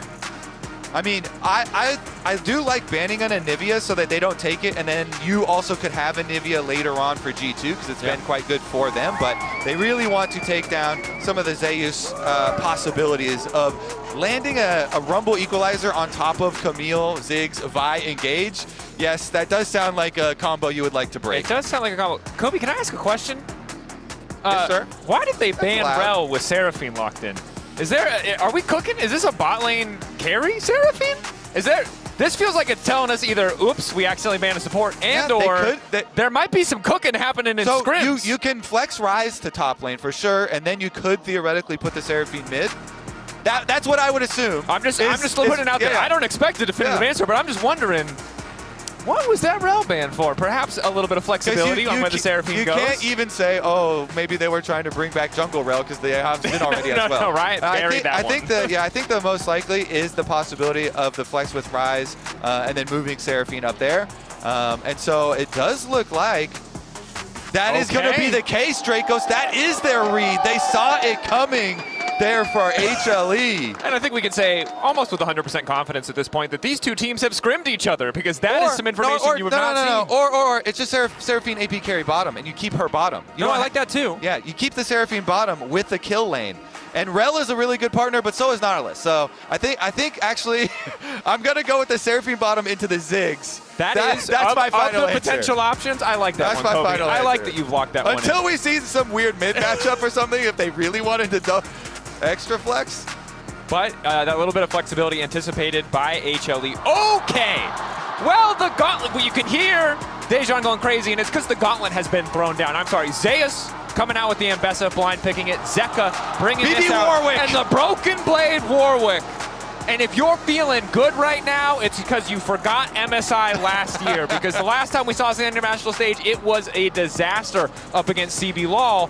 But here today, I have no doubt that it's been leveled up. This pocket pick, even more comfortable coming in for BB. And you have to hope so, because this is going to be a volatile map. Yeah, Warwick, all Warwick matchups are very volatile because he wants to fight you, get very low, fight you to the death, and follow you with the hold on the Q. And Bessa very mobile, but Warwick can follow you with the Q. And then you have your E for really good CC setup. With a Warwick and a Xin, you can have priority in that 2v2 early on. You win that 2v2. So let's see what G2 can do around their solo lanes, especially early. By picking up the Xin, you have priority here before this Vi does get to level 6. And with these solo lanes, you definitely have a lot to cook with. And I like that you bring up the early game, because when you look at HLE's composition, if this team comp gets a lead with the Vi, Ambessa, the Yone, the Ziggs who can just drop bombs from afar, it is going to be so difficult for G2 to fight from a deficit. So tracking those early lanes, seeing how they deal with HLE on what looks to be an incredibly comfortable comp is going to be crucial as we load into game 1 of this series. HLE, we highlighted it, 3-0. Looking dominant coming into this one. G2 made the miracle happen with reverse sweep, but HLE another caliber of opponent. Okay, Dracos, this is going to be exciting no matter what. I mean, we have Camille and Nautilus getting a lot of roam time here and working with their junglers. Level 1, though, Caps. Hook connecting onto Zeka. Nice initial trade. Delight to start to trade back a bit. The adaptive shield stopping any follow-up, but just the fight for vision. Chunks on both mid laners, but generally the Yone has to trade his health more in the lane against Ryze's mana. So that might be beneficial for G2's side, even though the health bars were pretty similar, because that is the resource that you're kind of expending in this matchup. So nice little early start for them, even though they do clear out the ward, and both junglers going to start on bottom half. Looking to the wall from Lebrov. Nice little lockup on Naguma.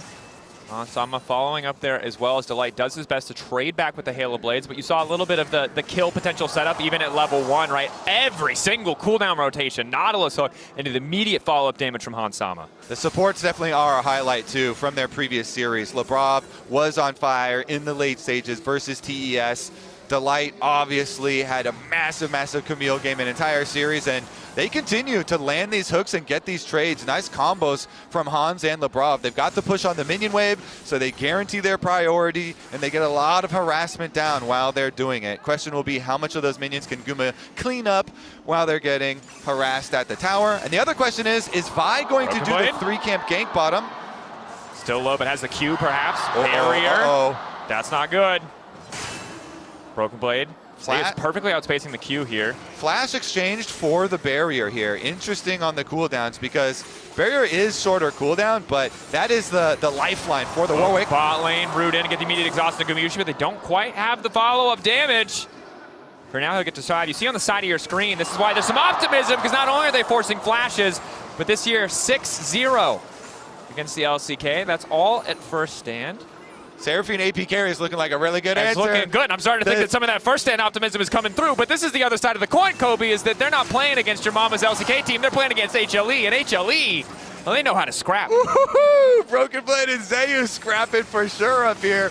Playing around that E cooldown on the Warwick, dashing in, dashing right back out. And I just got, as an EU fan, I appreciate that the Warwick is here. I'm not a fan of watching a champion at 150 health. This is a little too stressful. It's a little too stressful. What about if your jungler comes to join the party? Zeus has no flash, remember. He traded it for the barrier on an earlier exchange. Luckily for him, Kanavi around. It does get visual confirmation. Delight also on the way up, but Lebrav is here too. Level 3 to level 2. Q goes wide from Kanavi. That's a nice start for the side of G2. Broken Blade moving in to try and follow up. A low health target's going to mean all that extra attack speed. Fear down. Delight down a level means it can't do a damn thing. It gets taken out as well. 2 quick kills on the top side for G2. What did we say, Dracos? It is guaranteed from Champ Select. Warwick and Xin Zhao are going to have priority in that early 2v2 on the bottom side, and the formula doesn't change when it's a 3v3 with Lebrav and Delight both there. Also helps that Skewmon dodges the initial Q from Kanavi to start out the entire play. Dodging an ability in these 3v3 skirmishes that early changes everything. And then Warwick loves that scrap right into the middle, gets the fear on them, and G2 are on the board. Talk about those. Ooh, Skewmon's still following. You're right. The aggressive early game favoring G2 so far. Kanavi wants to turn it back a bit. Q flash in, flash back from Caps. Lockup is there. The excessive force. He doesn't have enough time to proc it. Blinking health bar. Caps running 22 HP. He's still alive. It's Skewmon's here for the turn, but it's about to be 4 members of HLE in the mid lane. This is going bad for G2. Flash out to safety. Lebrav hoping, praying for a hook into the tower. Living an extra moment. But Zayas with a sundering slam to get one in return. And even Zayas is here. It's a party in the mid lane, Dracos. And now he can teleport back to the wave on the top side. He's not even going to lose a minion. Gets it for the... Oh, okay. Didn't quite get that off on the melee, but that's it. And I gotta say, HLE, not afraid to step on the gas. 4 people showing up in mid lane. I mean, we knew we had to show that combined kills graphic really early on in the game because it remains true. And G2 playing right into that pace of the game, but, you know, comes off of Raptors here. Skewmon thinks they have the turn because Caps has escaped, but Kanavi, his blast shield was back up, so he got back in. He was fine there, knocking them over, and Zeus can close the distance here on the Ambessa. Really nicely played to barely pick up the extra kill there for the side of HLE. And then, as highlighted, he teleported back to lane, and the action will continue. Now we have Delight on a roam timer going up through a lane gank towards that top side of the map, now that Zeus is level 6. Level 6 healing reduction as well. It's going to make it that much harder. Warwick, of course, the damage reduction, the fear. Can take a little bit of burst out of the equation, but it's still so hard to survive that dive. Luckily, they're just happy to push the wave in for now. Instead, it might be mid that's targeted. Yeah, Delight was just covering for a possible timer from Skewmon, so therefore a counter gank opportunity as the big wave was pushing. And then we'll just pass down and look at mid instead. It's being answered by Lebrav, though, waiting in the wings here. Both supports in the fog of war, playing off their control wards. Goes in. Soul Unbound brings Zeka right back, but now Kanavi on the way in as well. Q3 ready to go for Zeka, as is the ultimate. Flash forward, Caps not able to sidestep in time. Trying to run for his life. Lebrav, a nice body block. Realm Warp to hope to take him out. Caps! Houdini on the escape. After the initial CC is gone, he knows he's free to just use the ulti. Caps has had several near-death experiences this game, but remains pristine. 0-0-0 and keeping the CS lead as well with all the action. HLE, though, they will transfer that pressure into the Dragon and get the push on the mid tower. At the very least, it's going to be turret plate money for Zeka. Under the light. You Wait, they could trap Skewmon. Zeka's coming on the way Level over. 6 there for Kanavi. Uh-oh. Skewmon, I don't think, ready for this fight. Easy follow-up now for Zeka. HLE first on the move. Skewmon not anticipating the level 6. That was a big question mark for me, was why are you walking in there when you don't have the mid lane priority? They must have assumed that Zeka had finished the recall. They thought Zeka was going to finish a recall after pushing up to the tower, and so he could walk up to get a look at Dragon. But Zeka, he hadn't finished. He cancels it. He walks over, and they grab another one. And after the initial start looked so good for the side of G2, HLE have evened out, now even pulled ahead a bit in gold on top of having that first Dragon. And Dylan Falco talked about, you know, the pace that HLE set, and talking about when the difference between them playing versus like quote-unquote normal LCK teams and playing versus like LPL style, and talking about how G2 is really looking and examining very heavy how they can keep up with teams that do set very quick paces. And so this game, I think, you know, they laid the blueprint and they put it into action, and yet still is going to be heavily contested as both supports on that same roam timer. Yeah, Gumayushi now assigned to the top side of the map. It's going to make things a little bit harder for Broken Blade. A lot more potential to get burst out here as Guma's damage just continues to grow. See Broken Blade still working with bits and pieces of itemization. And Hans Sama in the 1v1. Has range, most certainly, but I get nervous the second any other member of HLE shows up in the bottom lane. He wanted that cannon. Oh, he didn't even get the cannon.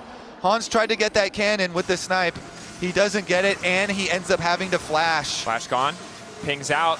Zeka with the Fate sealed, but nowhere to stack up the Q, so not going to opt to contest. All 3 grubs picked up by G2. If they get their side laners strong, this is going to be a massive benefit. Yeah.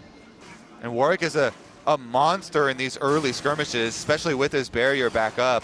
Really have to respect, because once you get into that scrap, it's very difficult to get away from him.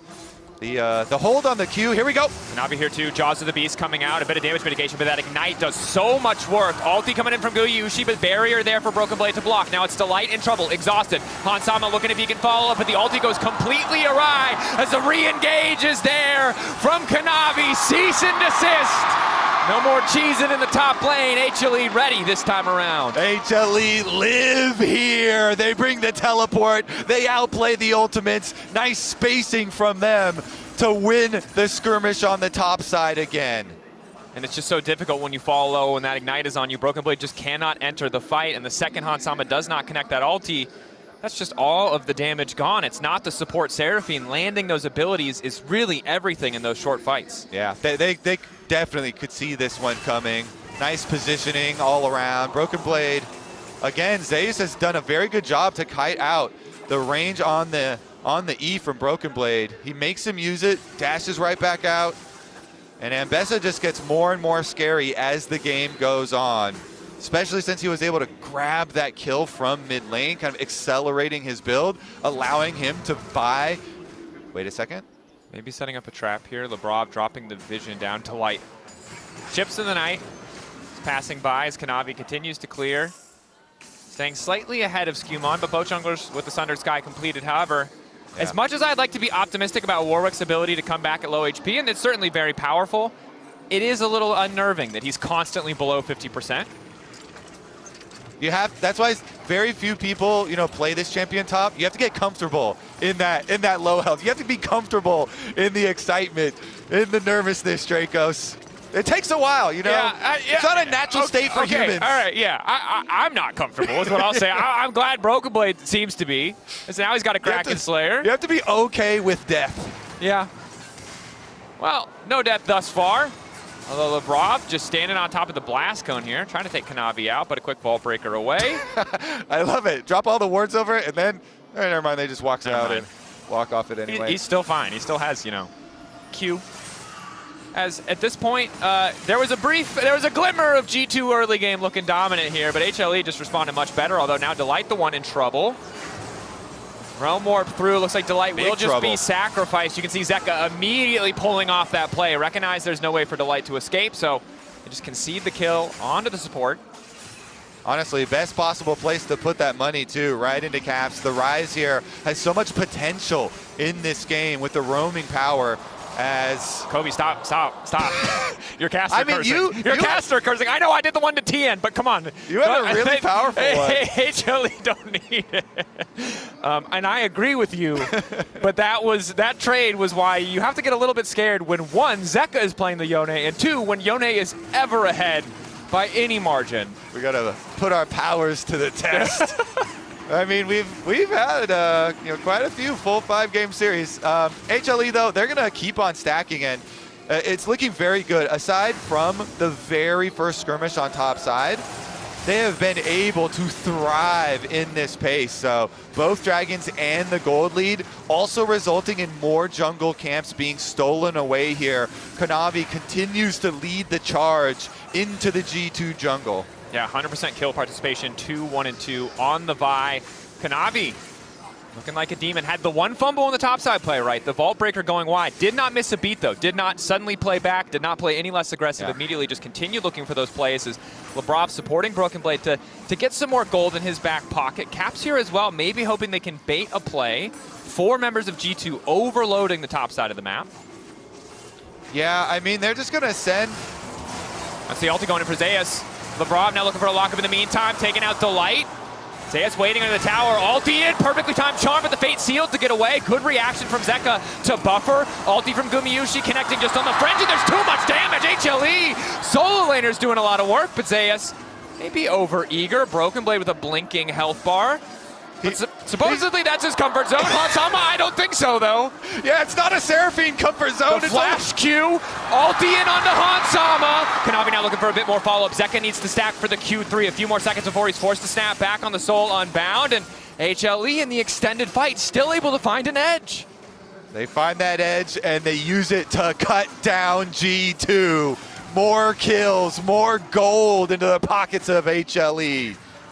You see that huge combination as well from Guma as he joined. Giant burst damage. Zeus really wanted to finish that kill. He barely was not able to get in range to finish off the Warwick, but the double ultimate from the Ambessa and the Warwick at the very same time there, it caused Broken Blade to go all the way through, and they still killed Delight, but with the nicely timed immunity there from Zeka, they are actually able to buy time for the Ziggs to get there. Large AoE used, and Broken Blade does flash out, but as you know, the end of that story, there's more people on the way. Look at Kanavi running up the river. He uses his flash to get in range as well for the extra kill. There's more fighting. As there should be. Foolish of us to go into a replay. We should have known more would be coming. But you have to feel for Broken Blade. He's itemized a bit of armor, no other defensive stats, and you can see just stepping in to that minefield, just the edge of Guma's ulti takes out about 60% of his HP, and that's 1.5 items on this Ziggs. It's only getting scarier the further we go in, but Broken Blade still hoping to force the 1v1. Needs to get Zeus lower. That's the ulti. Infinite Duress now coming in the extended play. Warwick can do a lot of work, but Zeus might win the 1v1 before even it gets there. Gumayushi TP's in just to say nice job, bud, as they set their sights perhaps onto the tier 1 tower. Well, you already know the fans are going to be calling to put the Warwick back on the shelf for another year, Dracos, but I like it. It's exciting every time we see it. For the wrong reasons, Kobe. It's exciting for the wrong reasons. Zeka also taking topside. And again, HLE, one tiny misplay, one look of hope around that bot side 2v2. Otherwise, they've been trading up in each and every skirmish. Now a 3,000 gold lead. Now a Herald empowering them, as well as Zeka just continues to take his time in the top lane, knowing no one can stop him from taking his tower out. Yeah, it definitely gets super scary. Like the solo lanes for HLE getting extra money is always going to be worrisome, but then you also remember, hey, Guma on this Ziggs is destroying everything he sees, and he can just delete towers as well for HLE, so Guma is going to have that infinite wave clear, is going to have that priority in mid lane, and he can just lob bombs over to either of his solo laners that decide, hey, we're going to get into another scrap now. Not only does Zeus and Zeka have the mechanics to win 1v1s, but then they can also have so many other things from their teams to assist in those. And as we take a look at the coin-based gold grind, you can see that as good as it started in the lane, Guma's just been hoovering up money, breaking plates, getting just, I mean, he's just a rich boy, and it's perfect. As you highlighted, your individual solo laners already have these small leads for themselves, already outplaying the 1v1, but when you can add an extra, I don't know, 600 damage on top of what was already a slightly favorable trade, it just doesn't feel like there's a counterplay for G2. Plus, he's also a very wise boy. You see the experience difference between him and the Seraphine. Dracos, money does not buy you happiness, but I guess it'll buy you more bombs to blow up your opponents. It will buy you more bombs, and then he also has the life experience advantage. Oh, Hansama. By the time you tick over to level 12, you'll understand. Maybe you'll be able to make the difference, but not quite yet. As, Guma getting a lot more freedom than you would expect from a Ziggs. He's wandering very far forward, but G2 just have such a hard time. They're kind of forced to respond to these side waves that they can't immediately punish him. Not confident in where Delight is, just makes it really hard for them to pull the trigger. Yeah, and we knew from the beginning, this is going to be a bloody and scrappy game with G2 trying to play into this plan. They're going to go for the fight. Instantaneous TP, Herald summon just in case they want an escape route. That's ulti going in from Delight. Nice knockback from Skumon to break the Hextech ultimatum. G2, though, the Drake is up and they can't approach. Important to highlight, they could try to walk into the pit, but there's already a Herald charging, and to walk through that little choke point into Guma, into HLE, would be a death sentence. It certainly does. It certainly would be, and G2 do not want to accept that sentence just quite yet. So they will bide their time and look for a better opportunity. They want this dream combination. You know, they have the team fighting of the Nautilus and the Seraphine.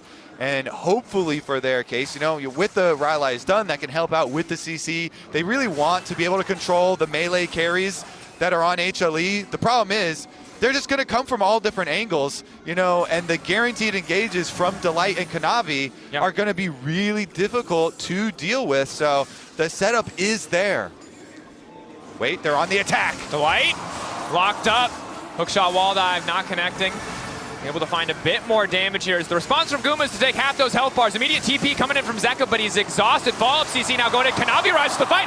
They're just rolling into G2, and it is not working out. 2 quick kills picked up by G2, but HLE continue to approach. See? Warwick is exciting. He snipes him. Warwick ultimate hit. Ulti, Zeka, Zeus straight into the backline. Zeka already dead. Kanavi looking to clean up. Broken Blade finds Gumayushi on the side. He'll take him down, but top jungle from HLE is tearing through the fight.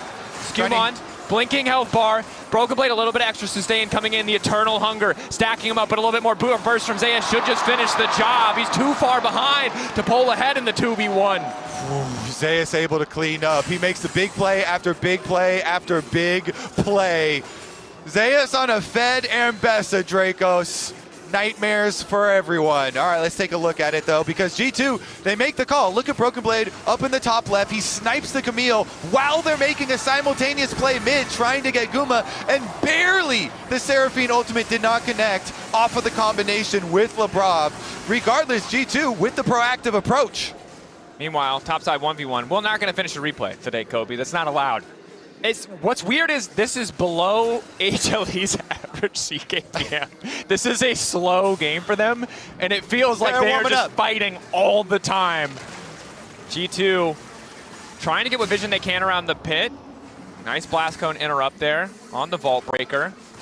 And we've seen in the last few fights, these combos with the Seraphine have not worked out. And they're still able to finish Guma in that fight later on with Broken Blade, but definitely a little bit rough when that Ziggs gets to live and go through another 2 or 3 cooldown rotations. It doesn't feel like that is a recipe for a winning fight. You could regale me with stories of how any individual member on HLE right now is terrifying you, and I would accept that story. Yeah, I'm scared of all of them. Delight is 1-4-3, and I'm terrified of Delight. As it looks like Zeus might want to be a little bit terrified of G2. He gets a lot of done there, but it might cost the Baron. I mean, it's just gone. They accepted this play. D2 make the call. We're going to make an overload. We're going to try and get a kill onto Zeus. They do get that. They shut down Zeus. It is at the cost of the Baron, though. And we were talking behind the scenes about Baron has a lot less value these days. I still think that probably is not the best trade.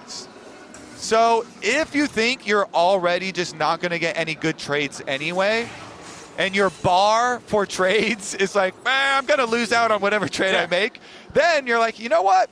Maybe a Zeus and a tower is sounding better than just kind of losing somewhere else anyway. And so I think that is the call. They're like, you know what?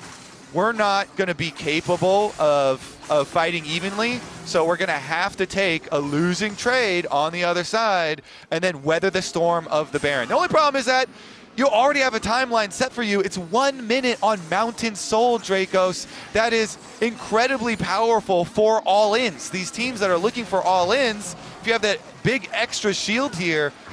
Also, there's a Ziggs on the enemy team. I think we all just saw that man satchel charge that turret just to oblivion. It's really hard to weather the storm against the Ziggs plus dive composition. So G2, again, you can understand why they feel like they have to go for that trade, but weathering the storm, surviving against what feels like an inevitable Mountain Soul and a Baron-empowered Ziggs is a tall task. All you can do is get there first and hope. You get there first, you try and use vision advantage to outplay in a team fight. Maybe then you can get some good positioning, maybe you can get a nice Seraphine ulti. And they did try and get their vision first, but they have to give up the space as HLE move in with power. Hook going a bit awry. Hoping to catch out Kanavi. Hansam, of course, can immediately follow up to keep that CC train going. You in for Broken Blade, hoping to pick off Delight. Gumayushi isolated off to the side. Gonna get deleted before the fight even starts. Now Kanavi wants to turn it back, but Collapse is already moving first. Zeus finally arriving, as is Zeka. Eyes on the Fate Sealed. The combo of ultimates, but Zeka immediately going to get exhausted. G2, 4 members strong, barreling towards Zeus, looking to deny the soul. They do it! Zeus now running for his life, and he can't run at all! Rooted, Delight can't re-enter the fight.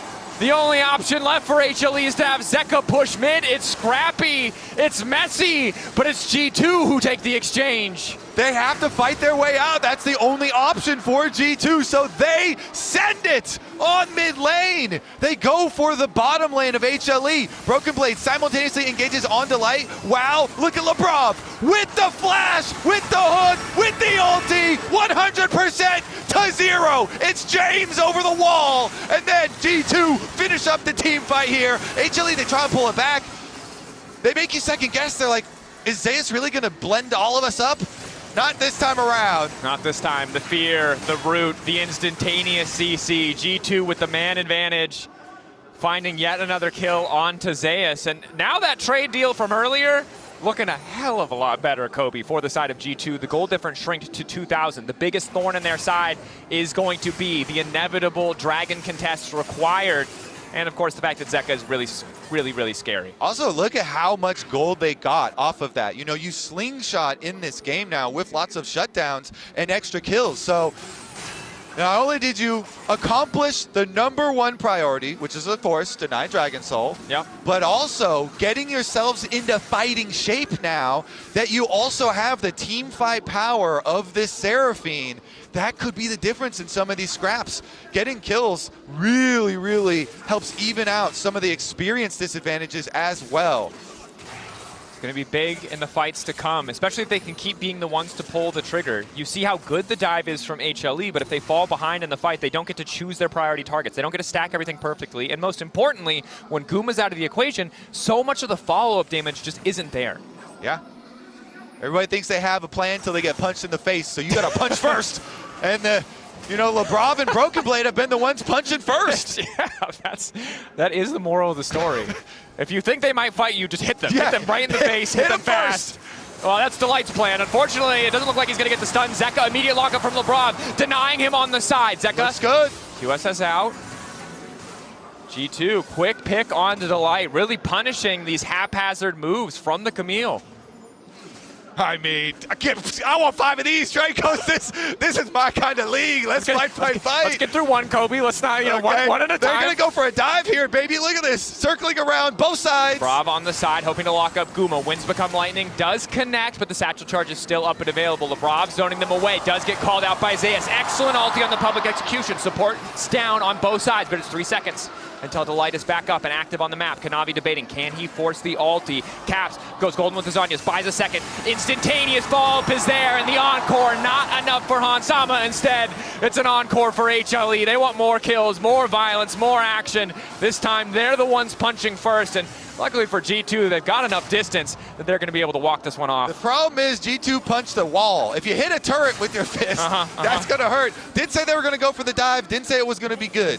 And HLE punished them. The damage there, Guma chases them off, and Zeus doesn't let them escape from under the tower. Zeus again on this Ambessa has just been able to clutch over and over. Broken Blade. Quick. Going to retreat there from the tier 2. A little bit confident just to even walk up, but of course there's no vision in the G2 topside jungle, so he wasn't sure if it was going to be a single member pushing or the entire team. Well, we found out quickly it is the entire lineup of HLE on the top side of the map. 2 seconds till the Baron, 1:20 to that crucial soul point for HLE where G2 will be forced to contest. And we really got to look at getting there first again. So they wrap around from 2 sides, but with the Ziggs disengage from Caps and Skumon, they have to run back out, and that leaves Lebrov alone under the tower. So Zeus can follow him with his ultimate, easily able to snipe the Nautilus. And then Caps, even though he can kind of immune the Vi ultimate with his Zhonya's, they're still waiting around, so he's still going to die as soon as he comes right back out of it. Oh, bit of an oopsie, almost got out there. Did go to punch first. Again, you highlighted, punched the wall. There was a stud in the wall. Now there's a Zeus in the jungle, however, and there's not really a lot Skumon can do. Flash in from Lebrov, gets the flash out from Guma. G2 not certain if they want to keep playing for this. Zeka zoning them away with the Fate Sealed. Ulti's traded. Zeus, Skumon re-engage, instantaneous encore, hoping to burn through the M-Best health bar. Broken Blade with the fear in the back line to stop the instantaneous follow-up. But Guma still gets the ulti down. Kanavi versus Caps, 1v1, gets a second of relief, but Zeka is already here. Flash away from Caps is simply not enough, but Skumon, Warwick beside him, Broken Blade still living for too damn long. The magic damage gone, and this wolf is tearing through, baby. That is a European Warwick right there. Broken Blade is going to take it to him. He is the last one standing along with LeBron. I mean, the Dragon is still up, though. Draco, the Dragon's soul is available, and Kanavi, the only smite on the map, though, is going to get the vision control. Yeah, I'm still... I got a howl, but I'm not certain. 8-2-6. 1v1, Broken Blade starts taking people out, but if... You gotta love Broken Blade, man. This looked dire. People flame him when the picks don't work out. He always, though, will return to these off-meta counter picks when he likes the look of it, when they want to do a full scrap game. So let's take a look. Skumon was both able to sidestep and then use his ultimate on the Zeus ultimate, but they also sent the Seraphine over the top there too. Broken Blade, though, he takes out Guma, which is key in the back line. The Zig's so much damage, and then he can thrive in the rest of the fight, even though Zeka's able to jump over and finish off Skumon. Warwick just has to auto. Laughter from Rodrigo. Realm Warp into the backline. Instantaneous fit fight. Encore across the entire team. Caps getting lower. Delight still off to the side. Crucially, Guma is down. G2 holding on, but Kanavi and Zeus stay strong. This time around, it is not going their way. HLE happy to turn this one. Hansama running, but surely there is no way out. The Vi, the Camille, the Ambessa, not even needed. G2 sent packing. A freeze frame, but it does not mean a damn thing. It's an ace for HLE. That's what it looks like when HLE get their AoE off. Huge value on that damage. Giant amount of burst, and they're able to clean it up afterwards. That is finally gonna be the end of the Dragon Soul story, and it's gonna go over to the first seed from the LCK. That Mountain Soul empowering them, making those bit of tanky stats that much stronger, the additional shielding that much harder to burst through, burst down, especially for Guma, who also now the Zanya's ready just to stop any more of those backline dive attempts. HLE poised for a victory lap to Baron and the base of G2 Esports, but there's another window to fight. G2 now at a massive deficit. Can they find a miracle once again? All right, let's take a look at this because it happened so quickly with the Realm Warp. They go in and immediately they go for the full combo. Get the giant Ziggs damage on top of Delight's ultimate here, trapping them in. And the value is just so big that the scrap from Kanavi and Zeus here at the end wins out. Even with a Seraphine ulti that went over the top, Dracos. And I think there's just so much AoE damage. We talked about it before. Walking into that choke point, it's nice if Guma's already dead, but G2 a little over-eager. It also looked like the fear from Broken Blade wasn't quite perfectly timed as they pop out, so an immediate satchel charge really stops him from kind of getting the start to the fight that he was looking for. Yeah, and don't underestimate Ambessa's AoE damage either. Broken Blade, though, the lone gold lead, individual gold lead on the side of G2. Another Realm Warp play here attempted and is respected by the teleport from Zeus, even though nobody is going to get caught. Everybody is on pins and needles here with the speed of the engages. You have to react instantly. Baron gonna get started up. HLE are gonna force G2 to walk into their vision control. G2 ignoring bot lane.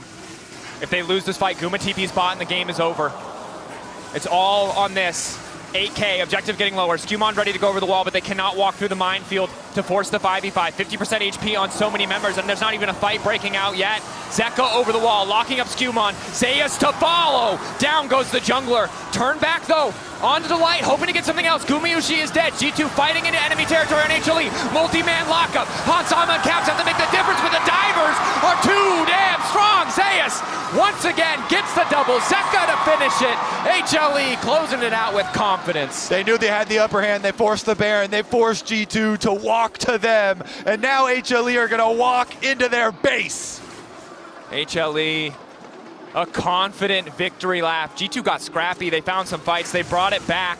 but HLE so consistently performing better, making the most of their divers and punishing the mistakes of G2 Esports in this first game. The Warwick started rough. It got really good, but it wasn't enough with HLE itemizing the healing reduction, never giving him a chance to make the impact he was looking for. G2 sent back to the drawing board as HLE draw first blood in this best-of-5 series. But first, they got to play with their food a bit.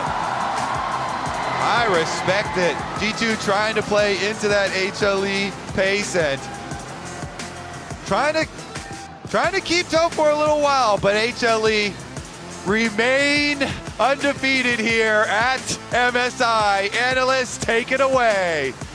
HLE say, not today. We will defend LCK's honor regardless of what you throw our way. But what a first game. Incredible drafts. I mean, wow. Yeah. Just truly very special, right? I will say I was standing backstage when the Warwick lock came in, and I was not too enthused.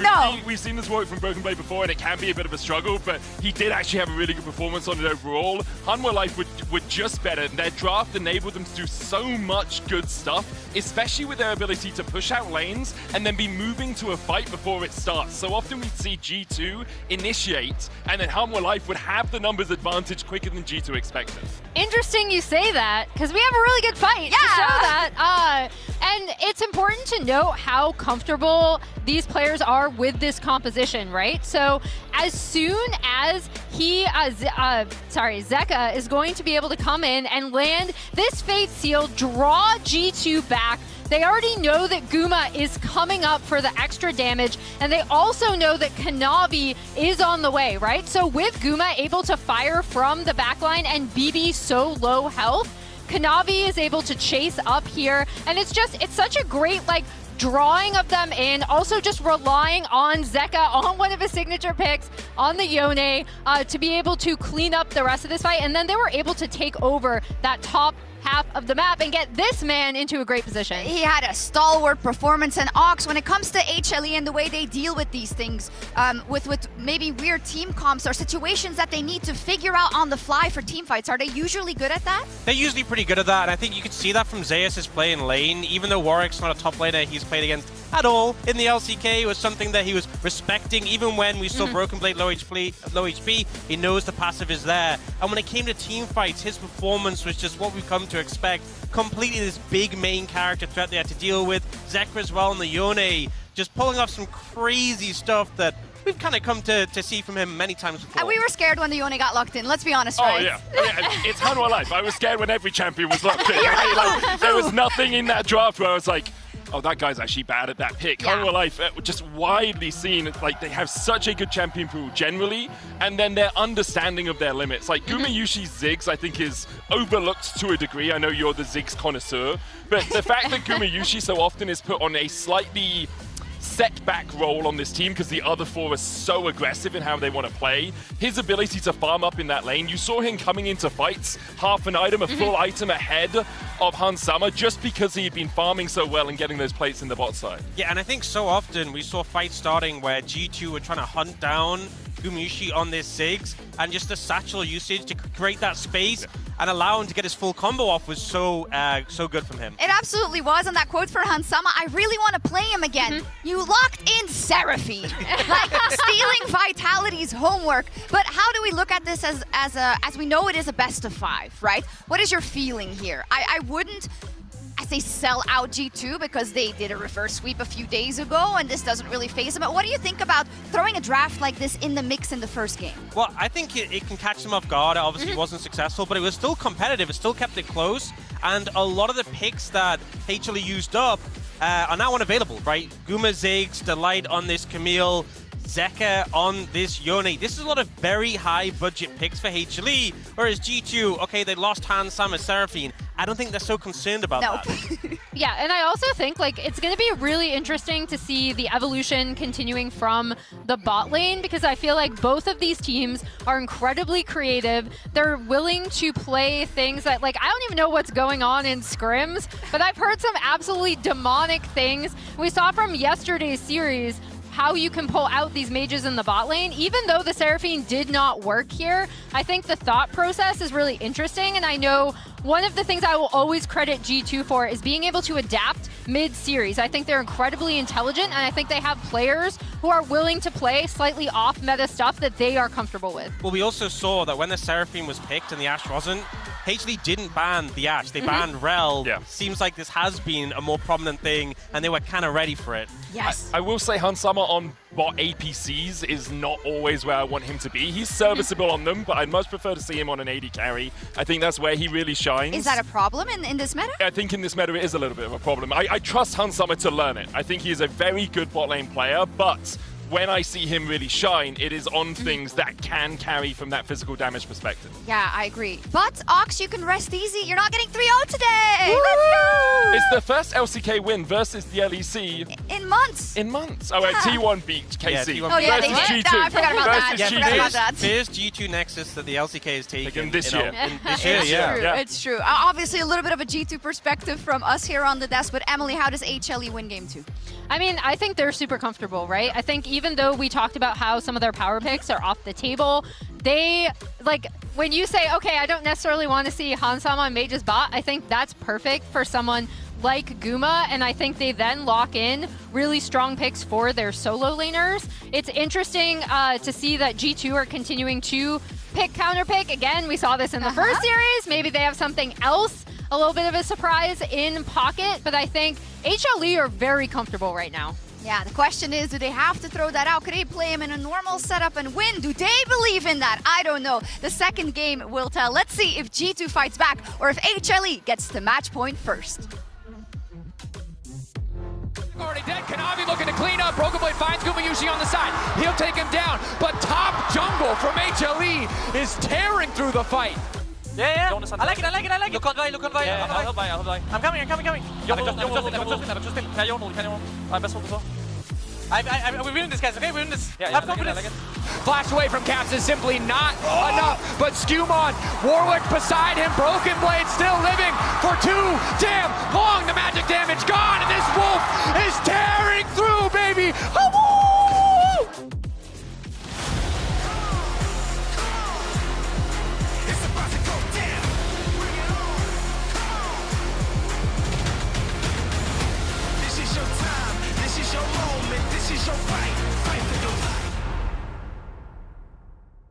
Tired of the off-season blues once Worlds is over? Fear not, because League of Legends is coming to the very first Esports Nations Cup, where players split from their clubs and compete for national pride. Will China test every limit imaginable? Will South Korea turn every game into a macro masterclass? Will EU and NA actually play in the correct lanes? The final event of the year is not to be missed. Esports Nations Cup 2026. See you in Riyadh.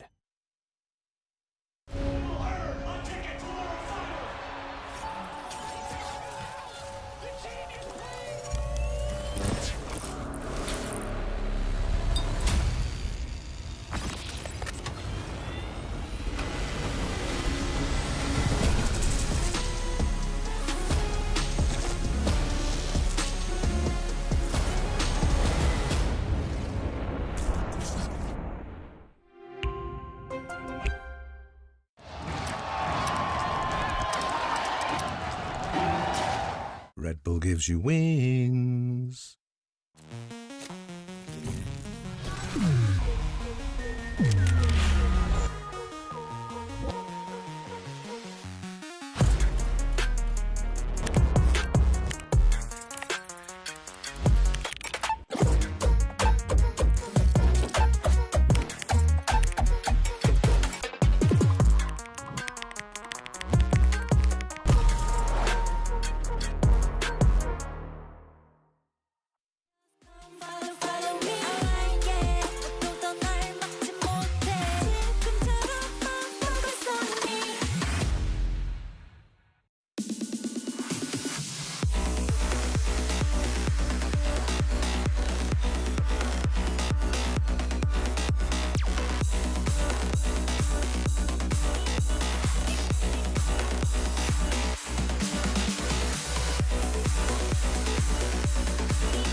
Welcome back to MSI 2026 in beautiful Daejeon, South Korea. I'm Dracos, joined by Kobe for this game 2. And game 1, oh my gosh, a banger. There was a Warwick. There was a lot of violence, destruction. Wake up, everybody. Wake up, everybody. It's been a long day. Late night for NA, early morning for EU. But I have no doubt that the EU fans watching intently to see if G2 can bounce back, right? Because a lot of what the desk is talking about, like, you got rid of a lot of picks. And in the pick economy, G2 have come out on top. In the game economy, they are very behind, however. So if they manage to pull this game 2 out, I think there's a lot of optimism that's could start to bloom for the side of G2 Esports. Yeah, and for a game 1 of the best of 5, you know, with fearless structure, I do like it, you know, opting into it and trying to use the Warwick to fully scrap in this world that's just going to be constant fighting with melees. But they couldn't quite, you know, pull it off. Guma had a 2-level lead in the Ziggs versus Seraphine individual the entire time, basically. Wiser and richer. And yeah, he was wiser and richer at pretty much all stages of the game, except for the first couple of seconds when we were watching the trades. And Nautilus Seraphine hit like 3, you know, hooks into Qs in a row, and it was looking good then. But after that, definitely Guma just kind of took off. And so let's get into game number 2 to see if HLE will continue in that same direction. Rumble is banned, but they're picking the Jarvan first here anyway. And let's see what sort of carries G2 want to go with. Of course, now you're always trying to play around the Cataclysm and get some mobility for yourself. And it's a little bit tough because oftentimes when you want to focus down a single player, maybe someone like Kanavi, you know, you ban out comfort picks, etc. But for Kanavi, comfort picks is the meta, so there's no really point in chipping away. It's kind of inevitable that he is going to have this early game impact. With the J4 locked in, it's going to be the Lee Sin picked up by G2. I mean, another good early matchup here. Like, Lee Sin mobility is good into Jarvan because you can dodge his EQ, and, you know, that's, you know, most of his kit right there. So that's all the damage. If you dodge that early, you win the fight. It's a similar line of thinking as going with the Xin into the Vi and then trying to do, like, the pre-6 fight where we saw they actually did win the first little fight there at level 4 up on the top side of the map. Now here with the mobility of Lee Sin for Skewmont, you know, the team is putting faith in his Lee Sin again, you know, and give him in a shot. Now with the Yunara as well, again, you need that mobility, the jumps to get out of the Cataclysm, so threatening the Yunara Lulu already. HLE, okay, we're going to go with the Lucian Milio into the Yunara Lulu instantly, no hesitation there. And this is a quick adaptation for HLE, right? When you look at the kind of generic way we expect HLE to play the game, it is not a combo like this. We expect a lot more topside focus, and that could still happen, but really this duo is set up to dominate in the 2v2 after those first few levels, and it's going to put a lot of pressure on the G2 bot lane. It is. It's just such a powerful duo because you can close the distance, and Milio can get so much uptime on Lucian's passive. It is insane. So he gets the heals and the shields, and Lulu can only, you know, provide some of those trades with the shields on the timers where Yunara gets her Q stacked. That's when it's fightable, but Lucian gets to choose so many other different timings to work with that it gets pretty scary, especially if teams have started doing this where they send their mid laner with the Lucian Milio down lane level 1, so you can try and get, you know, vision priority, and then you can go for your little bursty trade right at the beginning and don't allow the Yunara to stack up her Q. Then it can get problematic. So we'll see if there's any like level 1 that goes along with it or not, or if they just try and play it themselves. But speaking of mid laners, and you've got Zeka, the world champion of the Akali Sylas meta. I think Akali right now is super, super good, by the way. And it hasn't been like super highly prioritized quite yet. But we're only game 2 in a series, and you're playing versus Zeka, so they don't want to get deleted by that. No, they most certainly do not. Now the Annie's going to be banned, so both sides pretty comfortable focusing mid lane here. Of course, the support response from G2 was the Lulu for Lebrov. Had a stellar game, not a game that G2 won, but a really incredible individual performance on the pick. But again, as you highlighted, sometimes it's going to be a tall task to weather the storm of Gumayushi and Delight. Here is a little bit of debate coming in from the side of G2, and Victor actually going to be what's taken off the board. Now, Zeka as a player, of course, kind of known for a long time for those iconic picks. The melees plus an Azir plus an Ahri has branched out over the years, so giving him that respect, not wanting to give him that scaling control mage option is, interestingly enough, Aatrox is going to be the final ban. Very interesting indeed. Does that mean Zeus wants to play like a tank up there that doesn't want to have to play into Aatrox? Doesn't want to get like drain tanked, you know, Scions type of stuff. We'll see. Because it's going to just be the Caps Syndra again. He did have a pentakill on it, and then afterwards he had the quote where he's like, you know, last time I got a pentakill at MSI, we won that MSI! Still a few series away. Yeah. It's notably hard. It's a lot harder to win MSI now, as a side note. You get way more credit, though, for calling your shot early. Okay? That is true. That is true. I like that. Okay, so Anivia the lock in here, so still a control option. The additional wall can make it tricky for a lot of champions, but mostly for Syndra and the Lulu, right? We already talked about both of the other damage threats, the Yunara and the Lee Sin, having dashes to play around the J4. The same is true of the Anivia wall. Yeah, it does. It does sound kind of scary for Syndra, but Scatter of the Weak is quite good versus Jarvan, even though you're like, all right, Cataclysm is very scary. And you can go unstoppable during the Cataclysm. So, all right, we are going to get the Salus and just give that bird up to Zeus. Zeus was one of the very early adopters of the top lane Anivia, by the way. And Broken Blade gonna pick his Yasuo into it. So nobody flinching at all, Dracos. It's just insta-locks here in the response. I wouldn't mind a flinch.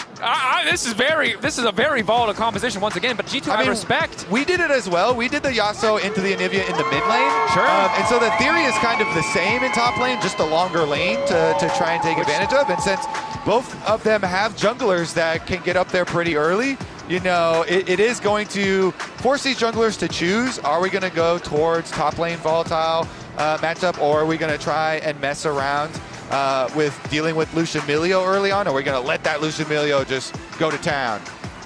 Feels like both top and bot for both sides have the potential to be volatile, potentially decided by that. I mean, mid lane 2, baby. Mid lane 2. We got Silas matchup. This is an explosive game that we are getting ready for here. G2 down a game, but coming in confident. You see the Yasuo counterpick not really shaking, not stepping back after that Warwick in game 1. Still confident, trying to set Broken Blade up for as much success as possible. And again, it makes sense because you know when you play against HLE, there will be attention topside. So really wanting to make sure that he has the tools he needs to come out on top. And this is what I have always loved about Broken Blade. People will throw tons of flame at him, buckets of flame, when one of these picks doesn't work out, but he never shies away from it. He will always return to his counter picks. He will index very heavily into them, and the team puts their faith behind him. And let's see if it will pay off here. Honestly, I didn't think the Warwick was a problem at all in the last one. It turned out great. Okay. There were some moments where it didn't work in the 1v1, no, but that's fair. There were some concerning moments too, Kobe, but there was some Broken Blade spends his time in NA, so he's my boy, okay? That's fair. No, I'm not trying to sell a Broken Blade. Don't What's my boy? He's always my boy. I respect. He's my boy too. But right now, Kobe, our boy, is going up against Zeus, which always makes me a bit nervous. But let's talk a little bit about the bottom lane, right? You already saw the level 1 that you mentioned, a quick roam down from Zeka, making sure that Guma and Delight could move in, get a bit more control over the lane. Didn't result in them fully being able to stop Hans from stacking up the Q, the Cultivation of Spirit, as Zeka, a nice sidestep from Caps means this trade is very favored for the Syndra. Yeah, and I like you touch on it. They've got the sweeper start on the bottom side for Lebrov too, for that the vision, for the brush priority, and so you know, they use it both. Wait a second. Oh, Zeka missing again. Dark Sphere. Not enough to get the kill down, but this is a perfect start to the lane for Caps. Both sides burning both pots. Zeka likely going to be forced to burn the TP, but Caps hoping to spot out the recall. Scatter stops his recall. Zeka dodges it, but it forced him to stop, forced him to move there. And yeah, I mean, they were able to snipe the world champion Zeka Akali, but he got onto a Silas, and Caps says, fine, I'm going to pull you out of the lane very early. But one thing I'd like to just notice is just part of the reason why I'm nervous, not about top lane, but also about bottom lane, is Guma in game 1. You highlighted it. The first level looked like G2 all the way. The stats really tell a story of Guma all the way. So the fact that now he has an even more dominant champion in the Lucian is a bit concerning, especially when you think of the total history between these two guys, right? It has often just been the Guma Yushi show. Yeah, I mean, Guma and Hans here. Hans said he wanted to get that revenge for all these times. Guma has taken him down. happy to get his chance at least. So he's got his chance. And honestly, they're doing quite good in the Yunara Lulu at the moment, but Guma's gonna start to flex his muscles a little bit here. Ultra Mega Fire Kick does go a little wide though. For now. Usually we don't get to say that, but I love that ability name specifically. Ultra Mega Fire Kick. This is an unnecessary mouthful, yeah. It's just a lot of syllables. Look at this. Right. Ooh. Circle around. Kanavi's got the information advantage. He saw him walk into the brush. Say it still has egg. Is he counting recall timer? Nope, gone. He's already gone. I love the observers, I love these observers. I but love the observers. Oh man, sometimes you're just like, they're surely setting us up for a play. Sometimes they're just teasing us. As we looked away from bot lane for 20 seconds. And the health trades have gone horribly awry. So you can see Skewmon now moving down, it looks like, to cover bot, because Hansama desperately needs to recall. Okay. Has the barrier. He's got the inside route. Skewmon will be here first. Gumayushi moving towards Kanavi. Skewmon going over the wall. Instantaneous polymark onto Guma, but he has the barrier up. Skewmon trying to find the angle. Flash away from Kanavi, who's here first. HLE, excellent cover from their jungler to stop Skewmon from being able to find a kill. Oh, he was trying to predict it, trying to match here, and now they chased them all off. Demacian standard, they're about to drop a flag on him. Not gonna do enough damage though, luckily. I mean, it's still devastating. I mean, these minions going into the dirt, the tower plate, the Grump as well. What's this? Is that a bucket of water or something? Just blowing bubbles? It is. We've confirmed. He's just blowing bubbles. He's meditating. Okay. That's some sports Have you seen all those those morning routines? Maybe it's ice water, and he's trying to rub the banana peels on his face. He's getting the adrenaline. Okay? Wake up at 4 a.m. I hope he didn't wake up at 4 a.m. That would be a terrible decision for the schedule. But you never know. He's on that grind set, guys. You couldn't understand. And Lebrov did have an excellent game one, to be honest. The Nautilus was doing a lot of work. I would say in a lot of moments really outclassing Delight. It wasn't enough to win the game, but I'm a fan though of like the ice water baths and like the cold temperature. Get that adrenaline, spike him for game number 2. Let's see. They did not go down. They did not die, but they did lose a lot of minions. Oh, Broken Blade. Level disadvantage. Spinning through the wave. Now has a level 6 of his own, but doesn't hit the Q. All good. Zeus still fine, has Kanavi waiting around. Broken Blade has to be careful not to step too far up as Hans down a level, or at least half a level here. And again, that is because of the earlier trade, denying that additional wave. Yeah. Now, you can just keep on going in for these trades with the Lucian Milio, like the buff, so you can just get the extra damage here for Lucian's combo. Hard to deal with it. Also, just Caulfield's back versus Cold Dagger is, yeah. It's tough to match this. Nice polymorph, but ooh, once again, we have a roam here. Zeka's going to get behind Skewmon even. Way. Can steal the Lee Sin kick. Skewmon recognizes the danger and decides it is time to back up. Guma stepping pretty far forward. Hansama flashback, a sidestep, but Zeka's now on the way in. Abscond, just going to get him with the chain lash, and first blood to the side of HLE. Kanavi's here too, but now HLE, you're right, they're not done yet. Pushing this wave and taking their sweet time, letting G2 stew in it. The flag, the drag, the knockup coming in from the stolen wild growth. Kanavi not even going to fall. A flawless dive from HLE. Looks like Hans is not going to get his revenge just quite yet. And wait, Kanavi's going to wrap around. Kanavi's level 6. They could get Caps' flash here if he's not careful. All right, they're going to back off. Let him hold on to that one for now. They actually sent Hans down mid lane here as Caps is rotated over to pick up the minion wave. 2-3 going a bit wide there from Broken Blade, hoping to find the knockup. Recognizing he has time isolated in the top lane 1v1, wants to make the most of it, but Zeus is nasty with it. Sidestepping multiple Qs there in that sequence. Yeah, and we were discussing, which of these volatile lanes are they going to go try and tend to? Are they going to let the Lucian Milio go to town in their lane by themselves or play up to the Broken Blade's counter pick here? And the decision was towards the bottom side, and Guma has been the beneficiary. 2 kills, definitely very substantial lead. He's going to get to level 6 very soon too, so you can get your culling poke, and everybody's going down there. It's not just Kanavi. Zeka also with the roam over this time around. You can see Kanavi on the mini-map, but they did all the work for him. Zeka's able to go in, pick up the kill onto Hans. Then they go for the repeat play. And look at the mini-map too. Cap's trying to come over, but he's just going to be so far away. Syndra cannot move like Silas can here. And so they have a much easier route to bottom side. Yeah. Frustration. Out there. And is there anything in League of Legends more frustrating than a level 6 Sylas when you still don't have access to your ult to make a successful dive? It's rage-inducing. Now, G2, of course, hopefully can calm down, weather the storm. As you highlighted, though, on the top side, despite the counter pick, Zeus so comfortable, just so good individually that Broken Blade hasn't been able to get that greater edge in the matchup, so hasn't needed that attention. But now, Kanavi, you can see in the river, looking to contest Skewmond a bit. With the kick around, it's easy setup for the last breath. You have to be careful not to overcommit. Hans and Lebrov, man advantage. Calling onto Hans from Kuma is big. Getting a bit more damage down. Kuma with the barrier, flashing away. Kuma overconfident. Has to use both of his sums, but gets one in return from Hans. But that's a 2v1, and now Zeka's moving in behind them. Grubs are down. Zeka can steal Yunara. Oh, no, he has Cinder ultimate. Yeah. Oh, no. Oh, no. Yeah, you're not outplaying that one. Doesn't matter if Syndra casts it or Sylas casts it. The outplay R button is not happening. Lebrov running for his life. He wants to dodge this chain. He cannot. The shield there, but Lebrov going to fall too. Zeka is monster fed. Scatter the weak from Cap. Skewmon to follow. The abscond takes Zeka out of range of the Sonic Wave. So there's no counterplay. On the top side, HLE are making another play at the same time. This is even more dominant than the previous game.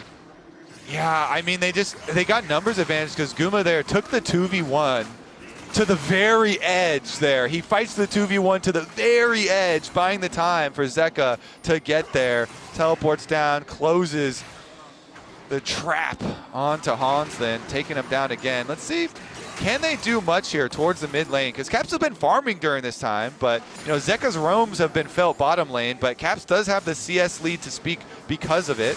Oh, flag drag. Quick flash back there. The golden egg is slow connects, but it might not matter too much. Hello. But now the Cataclysm lineup is there. Instantaneous polymorph. Nice wild growth on the Caps to try and turn it. Zeka hoping to find an angle for the kick. Only manages to disengage from Skewmon as Lebrov keeps walking up. HLE losing one. This is good for G2. They turn the battlefield to mid lane here, and Skewmon coming over is the extra person they needed. I mean, they still have Broken Blade here. He was waiting for more action, but it's actually going to take him a while now to get back to the top wave as Anivia is pushing in. Zeus is going to get there, so he's going to have to use his teleport. I wonder if that top wave is a cannon wave, how much Zeus is going to get up there, but we'll see afterwards.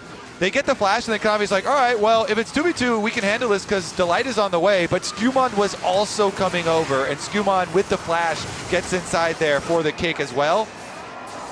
Top lane, Broken Blade moving up. Zeus had pushed the wave all the way in. Risky call from Zeus. Last breath to come through, but Kanavi already on the way. Oh, the wall to push it back! Zeus is just too damn clean. Broken Blade going to try to dash his way through, but the ulti is there! Turn to ice. It's just domination in the top lane 1v1. Yes, sir. Zeus, as we said, one of the super early adopters years ago with the Anivia top, and very comfortable there, kiting and buying time for Kanavi to join again. They do get the kill onto Broken Blade, who just teleported top Draco, so it's even worse than a regular gank. No teleport for him to get back out afterwards, and they are going to take their consolation prize because you saw Kanavi top side, so immediately go for the bot side counter of the Dragon, but it's they're taken getting so long that contested on Kanavi it. is here. Yeah. Guma walking up. That's the polymorph. Piercing light onto Lebrov. Thanks for the leash. The consolation prize looks like it might be going to HLE, and they seem pretty well consoled already, Kobe. They keep all of the prizes are theirs. It's Console like, G2, what are they getting back, Kobe? Your friend just, won a hand in poker, and you're like, I'm going to come console you. Really, really tough time you've been having over here, making money. Being wildly far ahead, as it were. 2K advantage for HLE, and this is so frustrating for G2. Broken Blade continuing to go all in on Zeus. He doesn't really have another option. Caps now coming up, gets on the other side of the wall. Last breath there, but unfortunately not on the other side of the wall where he needs to be. Reset into the egg. G2 should grab this kill, but Zeka now moving in. No way the Anivia manages to live. Broken Blade dashing through, the shutdown going to Caps, fighting the bottom lane. Ulti onto Hans, some of the wild growth gives him an extra second. Guma overstepping! Shutdown from Skewmon, extra healing now coming in. That's the Sundered Sky. Delight, the turn back, wants to get it onto Skewmon. Kanavi, polymorph, down he goes! G2, an excellent fight in the bottom lane. Hans is kind of moving here. I mean, even though he got shut down so much early on, pushed off of waves, Lebrov going to check here to interrupt the recall from Delight. But even with all of the early hindrance that Hansama had to face. Able to get some back there, get a kill, and make his Kraken Slayer at the very least. And an overstep from Guma, it feels like essentially underestimating. And that's big. Gets something. Also is going to be empowered by the Lulu. You can see the Ardent Sensor there for that additional. Echoes of Helia, also a very good item coming in for Delight, but in the extended fights, Lebrov really amping up that 80 carry damage output is here, HLE. Yeah. So they start out, they use so much on Lebrov who flashes over that Skumon gets a good angle. Nice kick from Delight.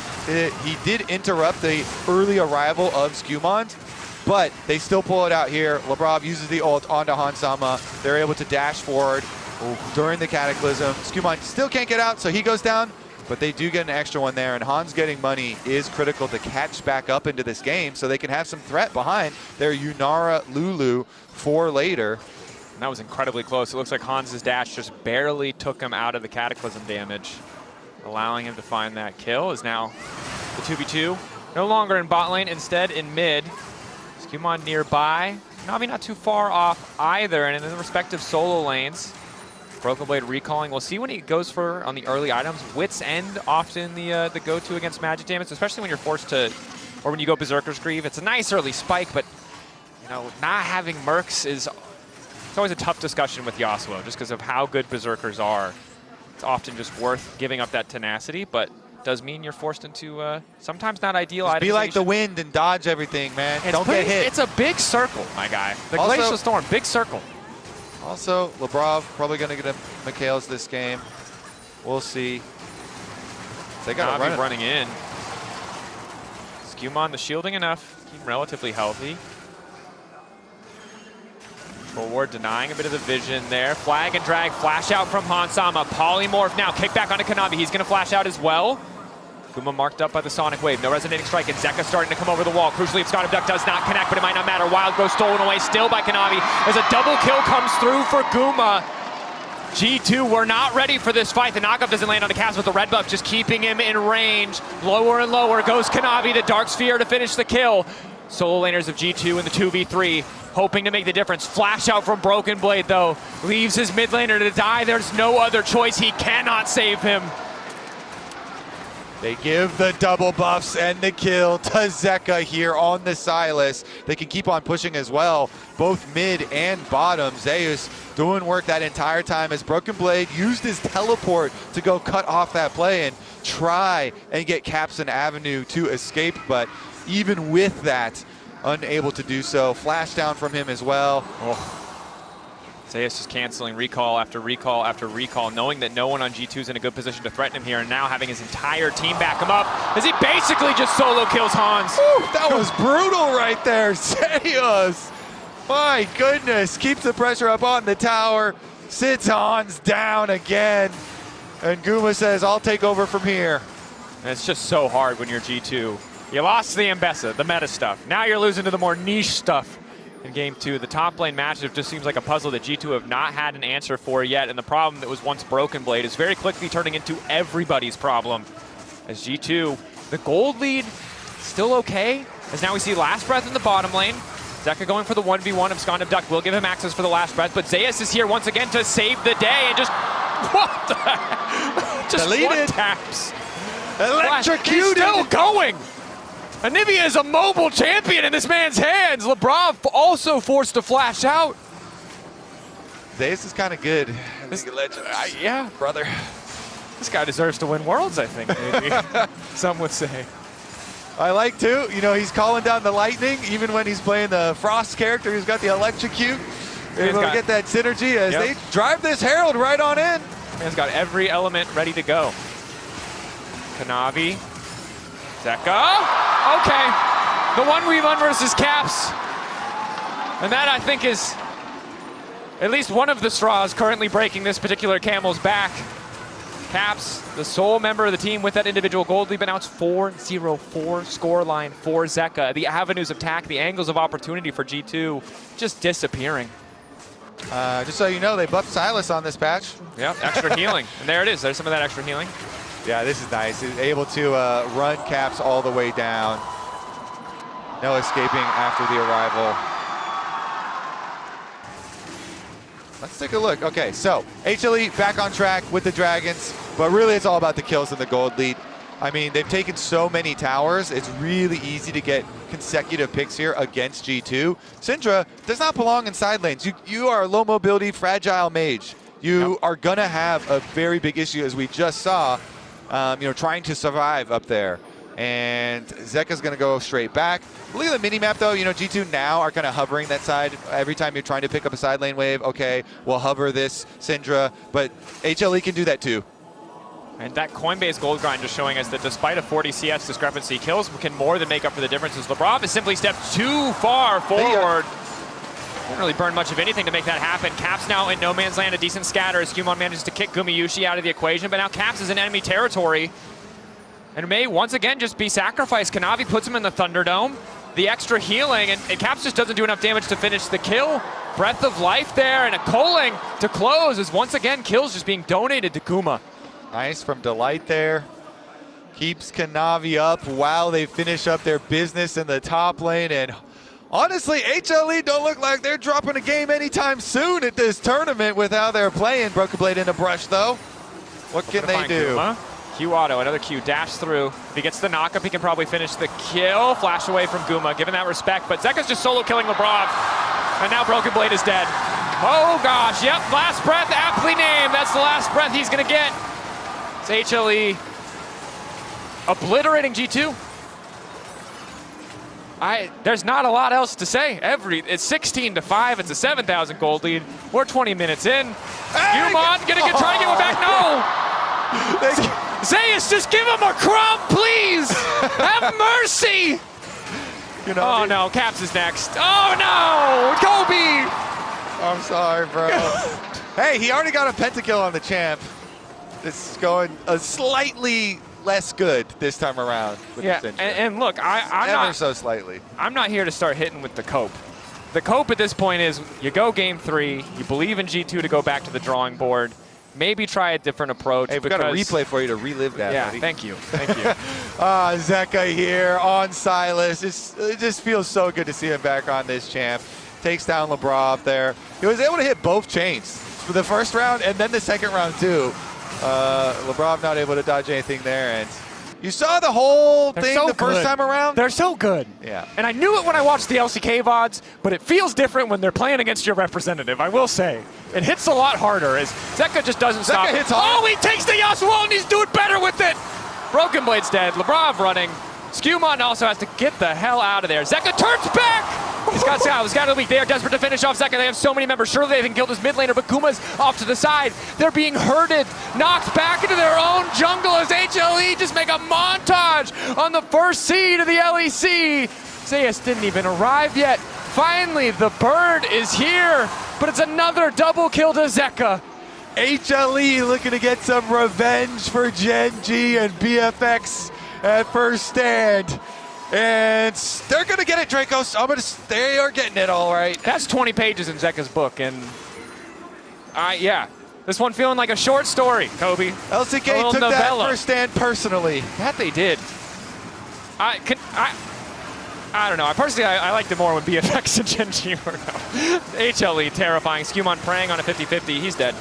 Might get a kill, but he cannot steal this because they have the discipline to back away, and there's Zeka once more. Now legendary, insane dominance coming out for HLE. G2, this is their final stand, 1.7K. The objective will fall. Hansama off to the side, 4v5. G2 continue to walk up. Scuttlecrab plopped on top of Zeka's head. Broken Blade charging the Q, ease through, manages to find the last breath. Polymorph onto Zeka, they're getting a bit of space here. Hansama still standing, ults looking to transcend. Zeka looking to stop it and it's track, so the follow-up is there! Hits him with the Dragon's Rage, he's absconding, he's abducting! They finally kill the mid laner, but it looks like it's costing them the game. Holy moly, they take down the 12-killed Silas. That is going to be your biggest trophy of the game, Draco says. HLE, they can do whatever they want. That they can. 10,000 gold lead at 20 minutes is a incredible, incredible number. And you look back, G2 know that there are no good fights, so they got to make do with what they can. Oh my goodness. Zeka in form, and Akali and Silas are both strong right now. Take a look at it. He kicks Hans into the pit, and then he's going to go for the flashover, land the change on the Cap. But Cap saw it coming, so he at least gets his Scatter the Week into ultimate. Frustration on the face of Lebrov.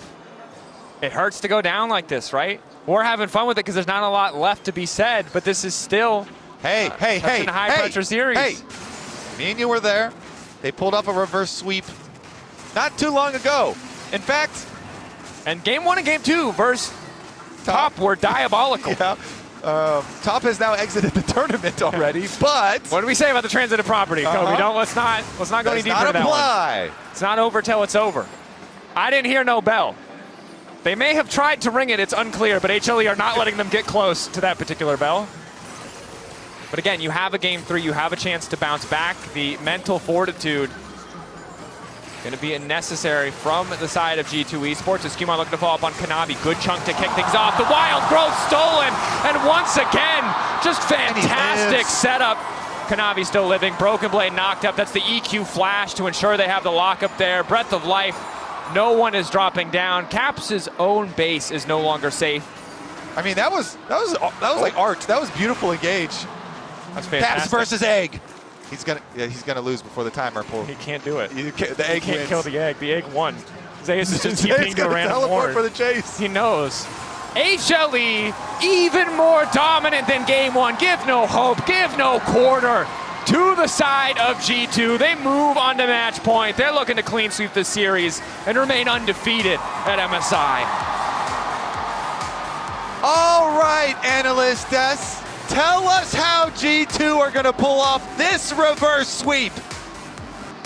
Ain't enough. Give him the trophy. HLE is just too good. I don't know, Kobe. I don't know. Ox, do you want to gloat for a second? Yes. Yes. Yes, I will. They look phenomenal, and I am joined by my LCK Turncoat. Yeah. I mean, hurts a little more, but you know, this is all scripted. We all know how can deal with this kind of situation. But the thing is, HLE is looking just so much stronger than expected, and I think the issue is they have so many comfort picks like Zeka on Silas once again. Yeah, as you say, not expected. I would argue to say that we did expect them to be very, very strong. You said it, a lot of comfort picks across the board, but Emily, it didn't start off well. Talk to me about that bot dive. Yeah, so this features Zeka on his signature pick of Silas. I love this setup from playing around the pushing pressure of this Lucian Milio, right? So they get Lebrov and Hans really low. Zeka is going to be able to wrap around here. Even though Skumon is here, he has to go back to turret because his bot lane is still just so low. They're really patient about clearing out the wave, and then Zeka just boop, one tap. Kanavi is already heading over, and what's about to happen is just a beautiful flag and drag into a stolen wild growth that knocks up both Skumon and Lebrov. They both go down. This sets up Zeka in such a great position to just take over the game. And you know, when the Silas came in, I was thinking there's not that many amazing ults for him to steal. We're so used to seeing Alistair all being a takeaway, but he got so much value out of this wild growth throughout the game, just getting consistent multi-man knockups on it. It felt pretty smooth. I mean, the issue started even before, you know, they couldn't really lane against the Lucian Milio. That's the issue when the different 2 meta kind of crashes, you know, because I think in LCK, you normally don't pick Yunara blind just like that because you kind of afraid to play against Lucian Milio. So I think that was the main issue for G2 bot lane here. I love that analysis. I also heard you talking about how they were kind of forced to pick a skirmishing jungler. Yeah, I think Skumon is one of the jungler who just wants to pick something like a solid more than like Lee Sin, because I think he didn't really prioritize the Lee Sin pick this year in general. You know, he just picks over like Strandal or something like more stable. But I think this time around he had to pick Lee Sin because he had to match the power of the skirmishes in the mid jungle. But I think the issue again, the bot lane was not able to lane properly, and that's why he kind of pulled over to the bot lane more than he expected. Let's talk a little bit more about that bot lane and about Guma, right? Ox, we know the tale. We've heard it many, many times about he's a great weak side player in Guma Yushi. He can put on all these different hats to make it work, and you see it again in this composition. Yeah, I think when you see a team that has Zeka and Zeus as solo laners, use Gumayushi as a bot lane. We've seen them time and time again put Guma on the weak side and play to the solo lane. So this game shows they are not one-dimensional. They can put the carry pants on for Guma and play through him. They put so much resources into bot. We saw Zeus in the top lane playing Anivia stalling out, and Gumayushi absolutely delivered on this Lucian. I mean, is he playing weak side, by the way? Not in this Look one. at the damage! Look at the damage. It's just insane, you know? Like, we can just play through Gumayushi. You can just play without Gumayushi. That's the player that you can just, like, just deal with it. Yeah, everyone is scary. Well, and also how it combines, right? Because we saw in that earlier play, Zeka getting ahead off of the pressure that Guma and Delight were able to get with the Lucian Milio. And then, again, it just set up Zeka to completely take over the game, as we see in some of these later fights, Guma kind of trying to soften them up, and then Zeka is going to be heading up from bot side to get on, even though the Kanavi ult doesn't land, and it initially looks like, okay, maybe Hans can do something. No, Zeka is already here to get into the fight once again, being able to Kanavi this time, getting the wild growth knock up. The synergy, like you already talked about, Ox, between the stolen Lulu ult and this Jarvan was amazing. Yeah, it was so good to see, and how decisive they were, because Broken Blade started the TP, and I think G2 were like, hey, if they go in, we can turn this. Before they even got a chance, before the Yasuo even arrived, they were already losing the fight. Yeah, the Syndra, on the other hand, some anti-Syndra-G. That did not work out very well. Now, a question I want to pose to you guys is we've seen now 2 times from G2 that they're daring to pick a composition that actually kind of, in the first one, was very inventive, trying to throw HLE off kilter. In this one, that Broken Blade still goes and locks in the Yasuo because he wants to fight pound for pound. Overall, what do you think of the approach we did? I mean, I feel like you just need to have a better matchup on the bot side. I think whenever G2 has bot priority, the game gets much easier. So I think, I mean, the issue in Game 1 and Game 2 was literally similar. I think you kind of tried to deal with the bot lanes, but you couldn't, you know? So I think you have to find a way. I think to me, even though Broken Blade's throwing these less common matchups at Zeus, it feels like he doesn't miss a beat. It was a tough matchup in Game 1, he held up strong. Game 2, never really gave him a way in the 1v1, and I feel like you could pick anything, and he's just going to be able to hold on, match it, or even come out ahead. It's true. There was a quote from Hansama to Rift.gg about like, well, sometimes when we don't get going, we need a bit of agency in that bot lane, and I feel like, again, that is showing here. I want to get a little bit of a posture check on Skewmon, because one of the things that was invigorating about the reverse sweep versus Top Esports was the mentality was there, but he's getting lower. So I wonder if after Game 3, it's not really going to work out. But listen, hey, I saw my country's team, Belgium, be 0-2 down in minute 85 in the World Cup. I saw G2 with their backs against the wall versus T. I don't have it in me. What did you have to do it? I mean, I think in TS series, it was literally the same, you know. I was not expecting the comeback as well, because the Game 1 and Game 2 looked a little hard. But in this kind of scenario, it's literally the same, you know. Just forget about the Game 1 and Game 2. Just reset your mindset.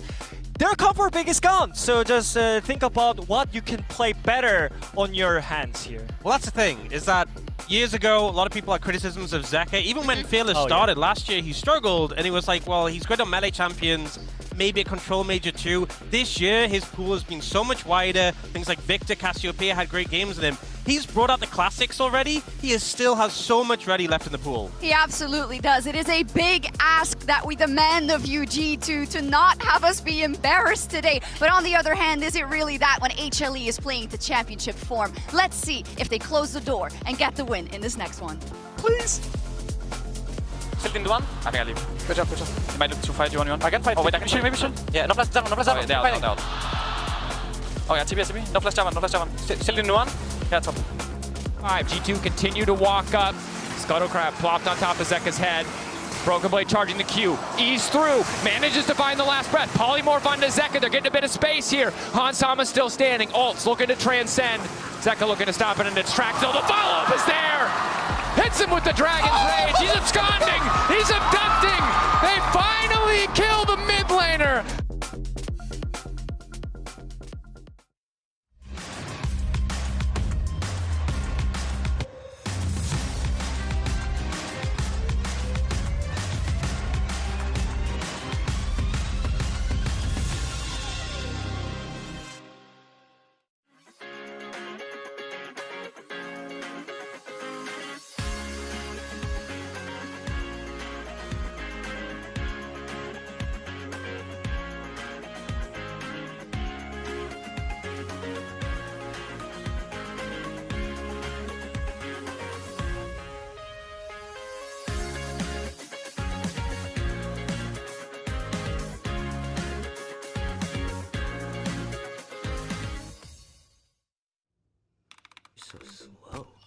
I told you I was done with basic browsers.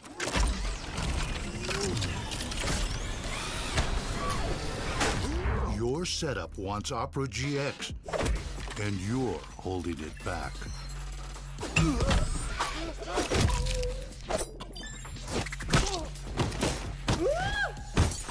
Upgrade to the gaming browser.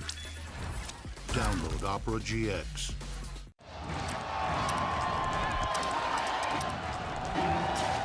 Red Bull gives you wings.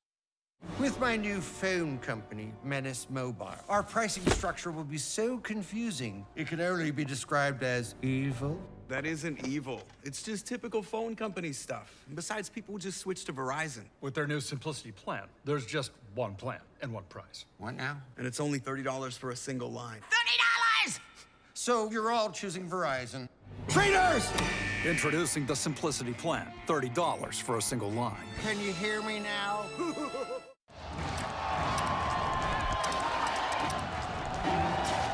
Red Bull gives you wings.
Welcome back to MSI 2026, where we're gearing up for Game 3 between Hanwha Life Esports and G2 Esports.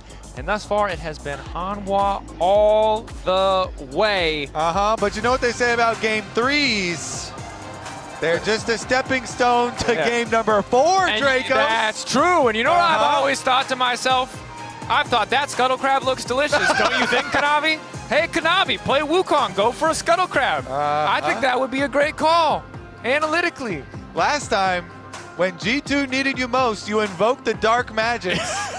And you caused... There has never been a better jungler than Kanavi. To dive into the tower. It starts with Kanavi. Now. Yeah, can you get Kanavi to act like Tien? I don't think there is a caster curse in this world strong enough, but I could be wrong. We'll have to find out. G2, we're going to need to see a massive step up in level of performance across the board. They have been good moments, but there have been few and far between where it has been enough to outmatch HLE. And now as we see Bard locked in for Delight, we'll see how G2 responds. Yeah, and Bard is by far Delight's most played champion. This is looking good for them.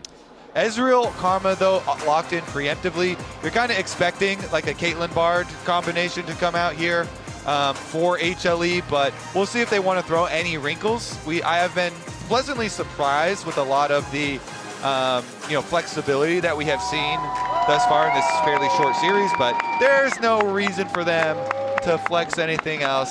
It's the good old true Caitlyn Bard. You get your stasis into trap combinations or your cosmic bind. Oh my goodness, there's no pure meta here. And Cassio is still up, so they can slam a Cassio into it.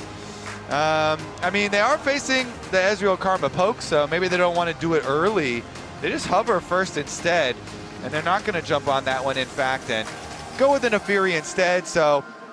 And Nefiri is such an annoying jungler, especially when your lanes are already set up to be strong, and just the freedom she has to walk in and walk out of your jungle with the power, that call of the pack, that intangibility, it's infuriating. Well, I was going to say, even if you try and use your dark magic of making the jungler tower dive for a Scuttle Crab, Nefiri's the best tower diving jungler there is, because she can just go. She just gets untargetable anyway. She just picks up the kids and walks out. That's 5-head here from Kanavi. Good. He's avoided the dark magic. I've been taken into account, Kobe. I feel so honored. Yeah, he's able to dodge you. Okay, so Wukong here, obviously fantastic team fighting pick. The armor as well from that Stone Skin passive, getting double value from the Caitlyn as well as the Nefiri. But it might need a bit of time. And one thing we heard the devs talk about was wanting that individual agency, especially for the G2 bottom lane, something Hans had brought up before. This 2v2, not a ton of agency in terms of CC playmaking, but if they play it clean enough, if they play it well enough, it is certainly powerful. Yeah, I mean, you have to hit your poke damage with Ezreal Karma. That is literally the whole script. You have to hit your poke, and then things will go well. I like this ban, though. Again, whenever we see the Wukong, we are always talking about, are you going to let through the any combination for the guaranteed engage? HLE playing by the book here. Nice ban from them. Take that away. Don't give the playmaking 2 caps to G2 that they want. Meanwhile, similar bans here for G2. Second round, the Akali and the Victor both off the table again. Yep. And really just respect bans to Zeka. Akali kind of the old school comfort pick. Victor the modern, more refined Zeka, the broader champion pool. So what is the final ban going to be here from HLE? Tricky thing. Of course, last pick is going to go to G2 on the red side here, so can counter pick for top lane if they making it want. so deep here. So they really are trying to use, like, somebody's got a good Cassio answer counter here prepped. Well, we can feel pretty confident, again, if we kind of reverse engineer that first game pick ban phase where we saw the Rel ban, that these two teams have scrimmed against each other. Let's see what it is. So this is what I've been waiting for. You know, they're hovering, they're giving you a little taunting, and now the Cassio does get locked in. So what is it, Zeka? I mean, you do have, you know, Bard already. Caitlyn Bard from your bottom lane already is like kind of good because you have some range, and you have the Bard ultimate, of course, to try and pressure the Cassio, but what is the actual Zeka pick gonna be? Delay us a little bit longer. Now it's like the standard Rumble here. Blind Rumble obviously pairs nicely with the long range of the Bard. Nice to have that AoE slow to kick team fights off from the Equalizer. They really do need some more CC, I feel like, here for HLE to bring it all together.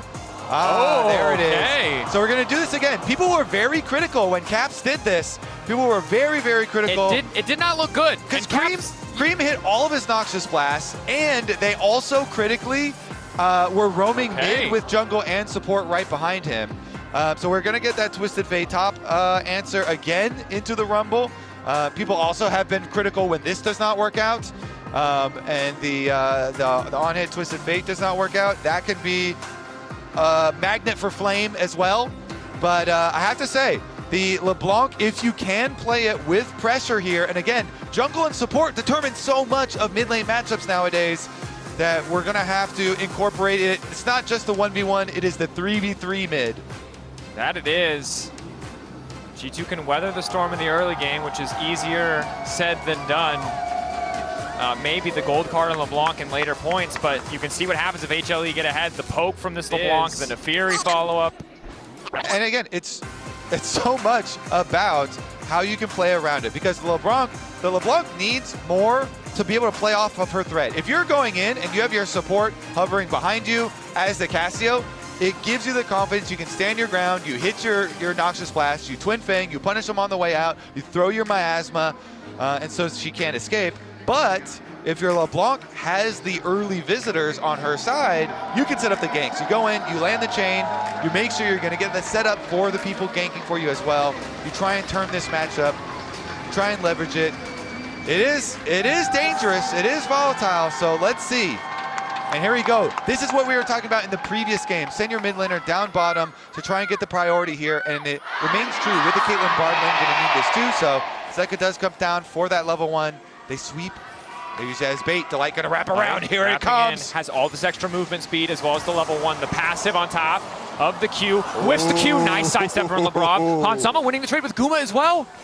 So Lebrov down in HP overall, but with the lethal tempo fully stacked, G2 do a fantastic job of getting value there, and now it's Caps.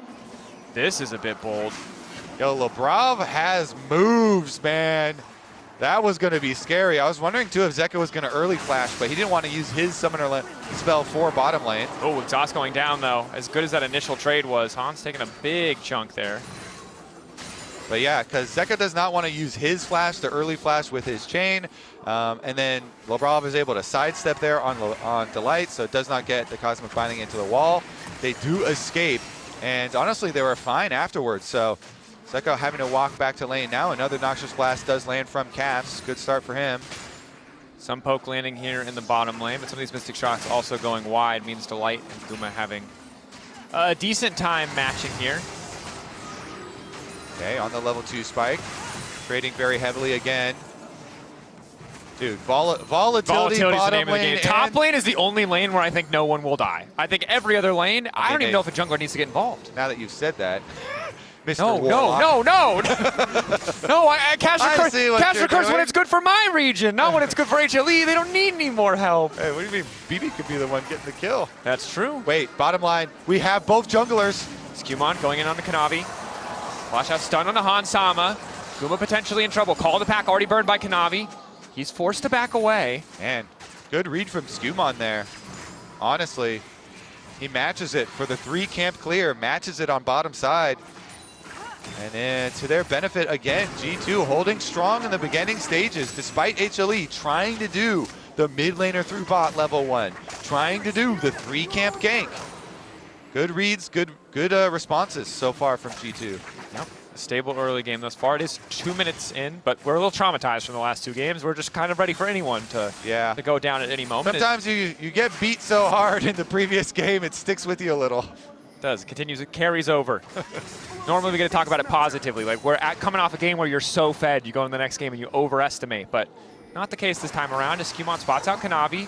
Once again, tracked well. Kanavi dropping his own blue buff, it looks like, to come fight for the crab here. Gonna give the presence because his mid laner's got to go pick up that wave. He knows Zeka needs to get back to the minions. So Kanavi will go back to his jungle, give up the crab to Skewmon. And Zeka went for the Dark Seal. So he's double rings here for the LeBlanc. He wants to get that kill. Again, you got to play off the pressure here with LeBlanc. And you're gonna need jungler or support as well to go do it. And then your rewards will be even bigger now. Start to stack up your Dark Seal. Definitely. Though, can they actually get some presence on bottom lane in order to unlock Delight? Able to get a bit of a push here. Stun connects. Guma not quite close enough to drop an immediate trap. Not sure if he has a charge either. But bot lane has relatively evened out after the initial scramble there. G2 with a small gold lead. Navi though getting closer and closer. Bot crab should be his for the taking. His mid laner now has to push. Oh! Trading very heavily down there, though. Aggression here.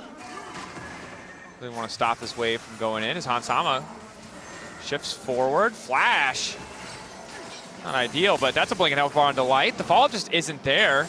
But Skewmon moving down. Has a flash. of his own. Fakes that he's going to go in on the clone, stepping on the trap from LeBron, not going to cost him. Call the pack might though. Kanavi goes in, looking to land both the daggers. First blood to the side of HLE. The stun landing because he uses the clone. Delight able to lock them up, stop the follow-up, and now Tansama flash forward from Guma. Doesn't quite have the range. That's such a mess for G2. So close to finding those kills, but it's Kanavi, full confidence, who finishes it off. Yeah, the tasty cupcake in the brush, Dracos, is too much for LeBron. He walks in, they chase too far, and Kanavi says, not on my watch. Zeus in the top lane battling Broken Blade. Broken Blade holding onto a gold lead, mostly because of the passive. He's just counterfeiting a bit of money up there, but now it's Zeka first on the roam. Bot lane, who were able to get that push out, deny some CS away from Hansama. And while G2 had those small gold leads, it didn't mean much, and now it's HLE who are really starting to take control in a lot of these lanes. Love how Kanavi did it too. You know, he goes point blank on him, as that could have been a little bit more explosive because we did have a support roam timer and LeBron was here. He's kind of hoping that Zeka was going to overcommit to that, but Caps getting a bit of support. Mantra shield there. He had used the miasma on the previous one, so didn't have it here for the chase down, but now that Delight is here as well to even the numbers. Dropping off a couple of health packs as well, which only makes the mid lane matchup that much harder. Miasma this time around means that Zeka can't fully commit, but as you've highlighted, Zeka really aware of that Miasma cooldown, not fully committing until he can kind of get that cooldown out. Still though, I you know, if you don't have the extra pressure, like Caps is doing well in CS, he's earned his CS lead here on the Casio, and he's constantly trading, constantly pushing out. Yeah, he hasn't gotten like the dream, you know, scenario like Cream did when he played the opposite side of the matchup with his jungle and support there and actually getting the kill, but still with the early CS lead for the Casio, and the vision is key around that mid lane. You know, constantly threatening the roam between this. Exhaust onto Guma. Still, the magical journey just instantly takes him out. G2 hungry for blood, trying to generate a bigger advantage here. Multiple times now HLE's bottom lane has had those blinking health bars, but G2 just haven't been able to finish that kill, as there's Kanavi showing some presence. And every time it feels like it's calm. There's a fist fight starting as Zeka goes back in to trade on Caps. Oh my gosh. So much damage. Has access to the Mimic, making those trades that much easier. Yeah. You're always wondering, how long is Caps going to hold his ultimate? It's that mind game. Going in for the trade, turning your back. Ulti in the top lane coming in from Kanavi though. Drops the tower aggro, flash out coming in from Zeus. Easy kill pickup for HLE. Kanavi, man. And we just come back to a dead Casio. There's rocks on the ground there. That was a solo bolo, I believe. Was it? Did there? Kobe. We're gonna have to get a replay. We have to take a look back at mid. He was getting low, Dracos, and we were talking about how are you gonna hold the ultimate. Oh. He tries to flash away. Zeka does flash as well, and then he has plenty of time to turn his back for that ulti because the ignite is on and Caps is burning down. And G2. It felt stable for the first 6 minutes, but now that kill in the bottom lane from Kanavi, full confidence to flash into LeBron's face. No room to dodge that crucial Q. Now he's ahead of the clock. Now he's able to dive top lane, drop tower aggro, just like you said. The nightmare champion to be playing against such a good diver in the form of this Neferi, as Caps trying to hold on in the 1v1, but Zeka feeling that much more confident to go for those easy trades. Yeah, Kanavi is just king, man. Play after play. Meanwhile, Caps getting solo killed on the opposite side of the matchup this time around is also going to add just extra insult onto that one. Zeka's able to get it. Kanavi is getting invaded by the support room, of course. They do have a Twisted Fate top as well. Broken Blade stepping up, gold card. All the pack used just to stop the stun from going in. How many turret plates are you losing for this? Because that Caitlyn is wailing on the tower. And we've been here before. We've seen it, I think, in the first game of this series and the first 2 games of the top esports series. G2 clearly making moves on the map, but because they're at such a deficit, it's just costing them more than they're gaining. Certainly is. Broken Blade also suffering in CS with his counter pick into the Rumble. Ultimate popped. Go to bottom lane. Broken Blade uses it to go try and collect that wave. Catch up in those numbers, but look at that. Guma sticks around on bottom side with the Twisted Fate arrival. Caitlyn lying in wait. And they're pinging assist pings down there too. They've got Bard. Oh, here come the boys. They know no flash, Look, no look exhaust. at the mini-map, bottom lane. That's a Voltaic Cyclo Sword. They're gonna give the kill to Guma, but Kanavi's there just in case. G2 running out of space to play in their individual lanes. Broken Blade 0-2, once again the dive top lane into the immediate follow-up punish. He had to burn sums to survive or hope to survive, but when he goes down anyway, just makes the follow-up dive that much easier. Now the tower taken out of the equation. Kanavi, remember, incredibly fed. He's stunned, but it might not matter. Double Dark and Dagger's about to come out. A little bit more healing, but no. G2 with the tower empowering them are at least able to grab that shutdown. Crucially going to Caps as he's able to complete now the Rod of Ages. Yeah, I mean, that was a lot sent, and even while they turned off the tower, Kanavi uses the W for the extra damage. He goes in and Caps hits him with the ulti, at least for G2. You get yourself a counter kill there. And I think that's the most of a curse I'm going to get this game, Kobe. Yeah. We were just praising him. He goes in for an aggressive dive, and Bill manages to make the most of it. 2-1-2 the score for Kanavi. Caps getting the kill back is nice, but Broken Blade, you know, 5 seconds is all you got once you lock that gold card in, and then immediate engage comes in from Zeka. One more auto, just eats the stun and takes Broken Blade's life. Zeka is on one, man. He's solo killed both of your solo laners now. And yes, he has. Broken Blade is kind of homeless at the moment. That he is. Broken Blade couldn't handle the. Well, we got an actual fight on our screen. Actually, Kanavi is still very squishy despite having the Voltaic Cyclone Sword. Skewmon, flash in, immediate Cyclone. Good reaction coming out from Kanavi. Skewmon just can't get anything. Instead, turning back onto Gumishi. One more stack on the Cyclone. Spinning as fast as he can towards that Caitlyn. But the barrier's there, and down they go. And now Kanavi, he smells weakness. And he's quick to punish. Getting the kill on Hans as well, and Lebrov is just not enough to turn. He's running for his life, using that extra bit of movement speed, and on top of that, they see Broken Blade top lane, so they know they can just keep going forward, taking whatever they want from G2. Yep, and HLE blocked the Q damage as well, so the flash forward is futile from G2. HLE are just cleaning up this series. 5,000 gold the lead now. It's insane. As we were saying, Broken Blade got run out of top lane, then died bottom lane, then died mid lane, now back to top lane. Well, he's already in a deficit versus Deus. And they want to keep this world tour going. Wherever he goes, they're going to kill him. They know how vulnerable this TF is. He's so far behind. Gold card is his only defensive tool. The second it's gone, they pounce. For the rest of G2 this time, at least here to cover. Yeah, he has to flash. And now for the next 5 minutes, he's once again vulnerable. Zeka just keeps walking in. Waits to see him lock a card. Broken Blade forced to recall. Remember, Guma has a 2,000 individual gold lead, a completed item, and an extra BF sword on top Zeus of wants the Boost Ezreal 2. kill. Look at him. He's going down for the Ezreal kill bot lane. Zeus going for the 1v1, looking to burn down Hansama. Electro Offense hitting, overheat coming in. Hansama forced to flash away. It's a split fight, though. Zeus quick to finish on Hansama as we turn our attention to the top side. Delight finds the disengage. Broken Blade finally gets here. Kanavi, not sure if he has the call of the pack. Taking his time on the double daggers, and Broken Blade just getting deleted. Ulti in, not enough time to lock a gold card. Kanavi gets the reset. He'll get a shield when he ults again. Skewmon hoping to get one back. Healing coming from the Dark and Daggers. They finally take down Kanavi, but it looks like it's costing him everything because Guma's the fed one, and he's raining hell down onto Caps. Triple kill for Guma Yushi. Look at that, the golf clap. Yep, well done. Clean it up, boys. They are also pushing top. They are also pushing bottom. HLE owns Summoner's Rift. That they do. It starts well. They get the initial call of the pack cooldown, but they're too far behind. This play just fizzles in front of them. Yeah, Delight peels out, and then even when Broken Blade arrives, look at these traps in the brush. He goes back in. That is a headshot, all right. And Kanavi goes in to finish the job. Lebrov then also the recipient of a headshot, and Guma is able to gun him down. Caps as well. He does get the magical journey to help for this one too. Delight sets him up. One more auto. Get the extra. And there is Fed. There is Monster Fed. And there is whatever the hell you want to call Guma Yushi on Caitlyn right now.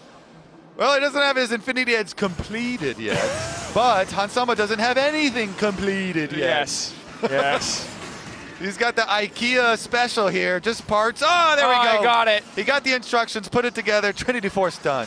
You know, that's kind of like having 3 items, if you think about it. You want to put some fake silver lining on those clouds as mid lane tower going to fall. And Hansama does do damage. You can see the Mystic shots are connecting, but finishing a kill is just a different story. And credit to HLE, right? Oh, hold that thought. Delight caught out. They're going to try to one-shot this Bard. Lockup is there. Miasma as well. Nice shutdown to kick things off, but Kanavi instantly turns back. Looking to pick up Hansama as well. Call the pack. Not going to be necessary. Eviscerate to get him over the wall. Sidestep on the True Shot Barrage as Gumayushi's just 1v1ing the Wukong. Zeka goes in to kill him. G2 just have no space. They're getting danced around. Find 1 square inch of Summoner's Rift that is safe for G2. I can't. And Challenge. For the love of God, G2, hold on for 2 minutes, please. The meme cannot get worse than it was that 1 year. Yeah, I mean, we're already 15 minutes, 24 seconds. We have to make it 1 minute and 20 seconds, and then everything is fine. 16:47, you're telling me? Don't say it out loud, Kobe. Don't wish that. Don't put that juju on me, man. So I will say, I feel it is so much harder to end games with turret plates, though. The towers are really hard to, like, one-shot now. It's true. It's so probably not gonna happen. I think Yeah, you're probably okay. It's fine. The balance team has you. That they do. The balance team cannot nerf Zeus as much as they have nerfed Rumble. Go in, gold card. Zeus overheating in Broken Blade's face. Might still be able to grab a kill, just barely surviving. Nice pick for G2. What will it cost them on the other side of the map? HLE descending on mid lane. Kanavi, ulti not there yet, but he's got a Rift Herald in his back pocket, and more than happy to use it to break down that mid lane tier 2. Flash out from Lebrov. Skewmon retreating. True Shot Barrage hits the camp, but tower finally going to fall, and Broken Blade still hasn't had a chance to recall. And production brings up the gold graph to show you how this huge kill on Zeus cuts the gold lead down to 9,000. Yeah. You also notice from that this is the most dominant game, I think, in the series thus far, which I didn't think was possible after how dominant Game 2 was, but here we are, HLE. There is a reason they are amongst the tournament favorites. And while optimism for G2 was there to be the team that could contest, that could fight their way in the top 4, today is clearly not their day. It's the upper bracket. They're not eliminated if they lose here, but definitely going to be sent back to the drawing board, and we'll need to find a massive level up or a new strategy to support them in the next series, because HLE are playing comfort, they're playing old greatest hits, they're playing whatever they want, and they're looking just as good no matter what the options have been. Hey, look at that first 5 minutes, though. Ha! Yeah, why didn't we run the graphic then, production? How about, give me a little, oh my gosh, she's almost dead. Hansama, this is the nightmare of LeBlanc. She gets ahead, she breaks your mid tower, and suddenly she is a poke mage.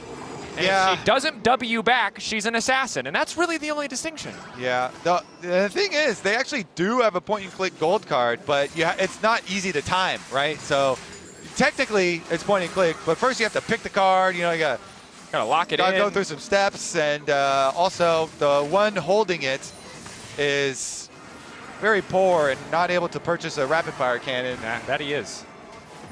He is trying to find a home in the top lane, but when Zeus is done farming the Krugs, just getting every little advantage he can, he may try to shut down Broken Blade, but he's just going to opt to recall. No need to overextend. HLE with this kind of advantage, you don't really need to force. Just oh, but you can because it's fun. But you can because it's fun, and they might, because that's a 7-stack Magi's on Zeka. It's fun. Hey! Brother Delight, not enough to save Lebrov. However, he will still die, and now the resets are coming in. Naka from the Cyclone, and the clone is nice from Skewmon, but it might not matter. Red carpet laid down for Broken Blade, looking to send him back to the fountain, and Caps cannot get the snake body in front of that bullet in time. Hoping to take down Kanavi, but stepping into 3 members of HLE who flash on him. Instant McHale's to stop the CC from coming through. Hansama now retreating, and they're just getting run down. G2 zoned away, forced back. That's before Guma even started auto attacking. You can see a third of Hansama's HP just disappears in the blink of an eye. Again, though, those towers, they make them sturdy now, okay? So it takes quite a while to end games nowadays. You're going to make it to 20 minutes, buddy. Is that a blessing or a curse, Kobe? That's the question. 13 stacks now for Zeka. I think he wants the full. Wants to max out here. Kanavi can go untargetable.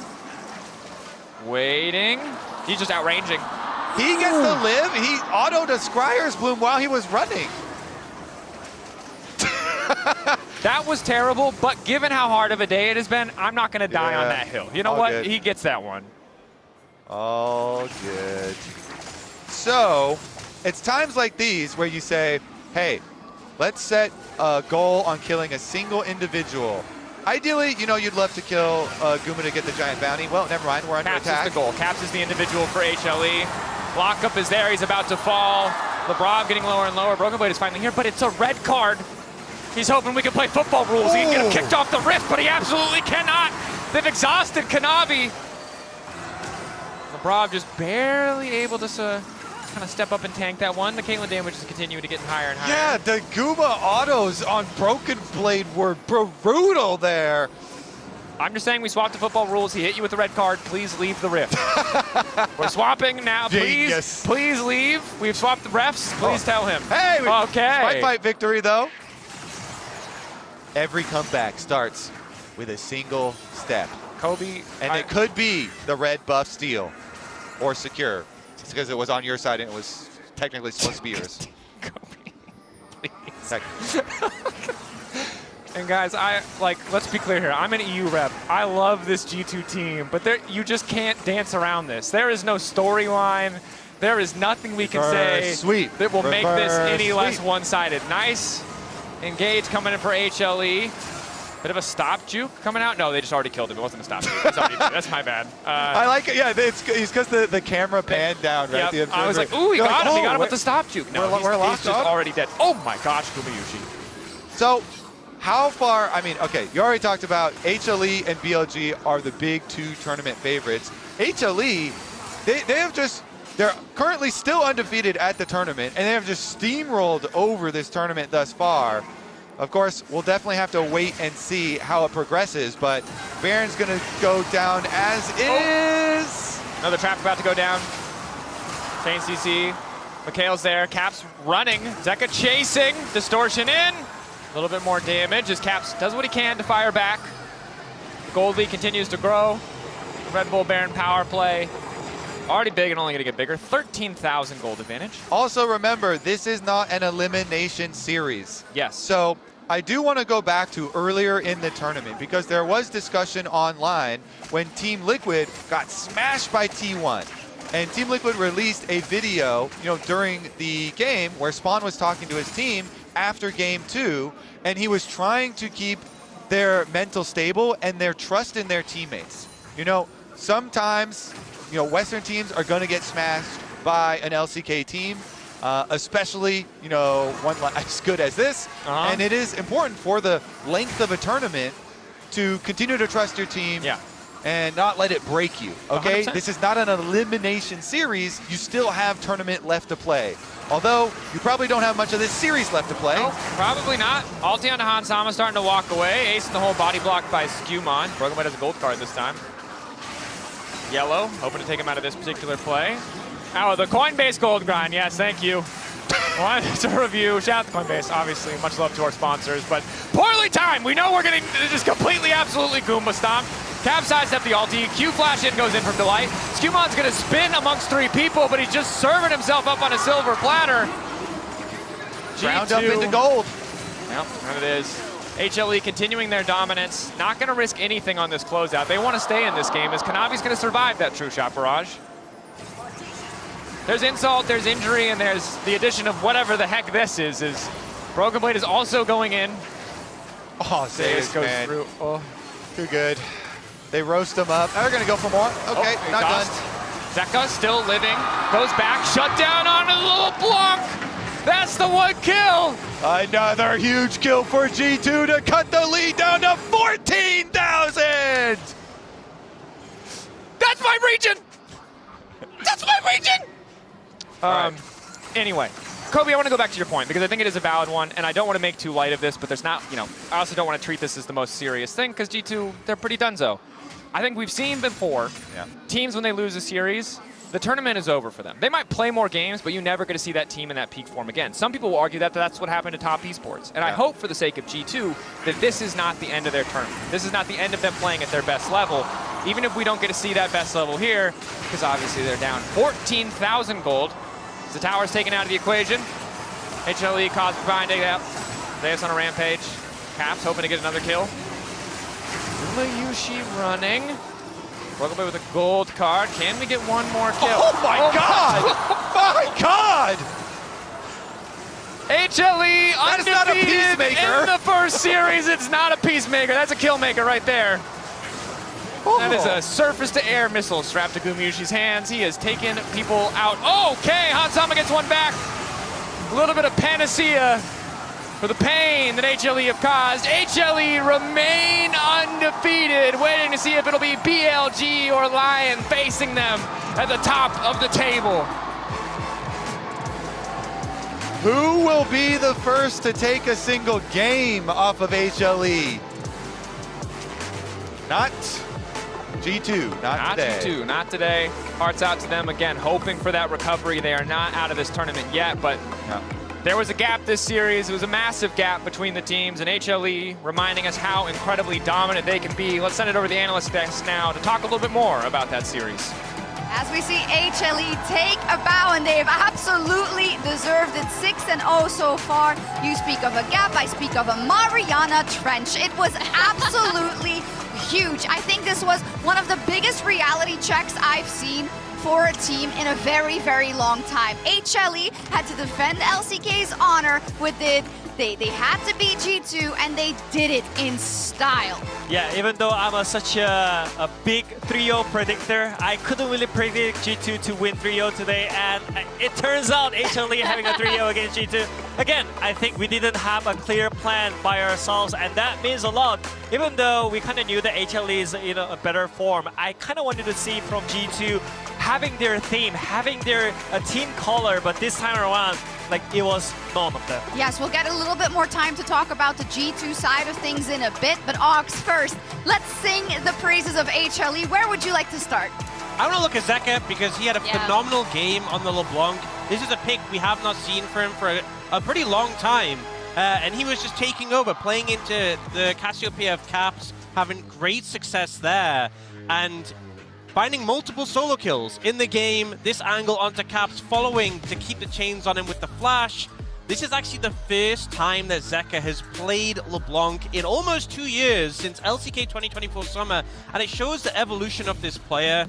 A player who struggled last year in Fearless, but now is just able to bring out picks he hasn't played for a couple of years, have incredible success on it, and it just shows how well-rounded his champion pool now is. Well, and it makes HLE a more well-rounded team too, right? Because we have talked about how, okay, this is how they typically play, and part of that typical playstyle around their solo lanes is due to the fact that he has expanded his champion pool so much. And also, they don't necessarily have to play that way. As we saw, they did rotate towards more stronger, pushing bot lanes at times, then used Zeka's mid pressure to gank for bot to get their bot lane ahead. And I thought it's just such a great use of the strength of these players, and a really good nod to how Zeka has just continued to improve himself over time. Yeah, great adaptation, it seems like, from HLE, going from strength to strength, really. Yeah, I mean, this is the player the Zeka can only just pull off, because I think it's all about the high risk, you know? You normally don't take the Ignite LeBlanc, or you normally don't pick the Silas into Syndra, because you kind of want to just play something like Talia to get the priority, but I think Zeka is the player who wants to take the risk when there is something that you have to deal with it. And how you deal with it? I knew it. I work for LCK, so I know that HLE is just scary. But well, actually, I would check that. You have a message from Cheese Yeah. then. You may no longer work for the LCK. But like, it was even like better, like so much better than I expected. You know, I think the way how they draft around, like we kind of expected Guma to just peel back and pick something like losing lane, but he picked up the Lucian and he showed who is the GOAT. Yeah, and the GOAT.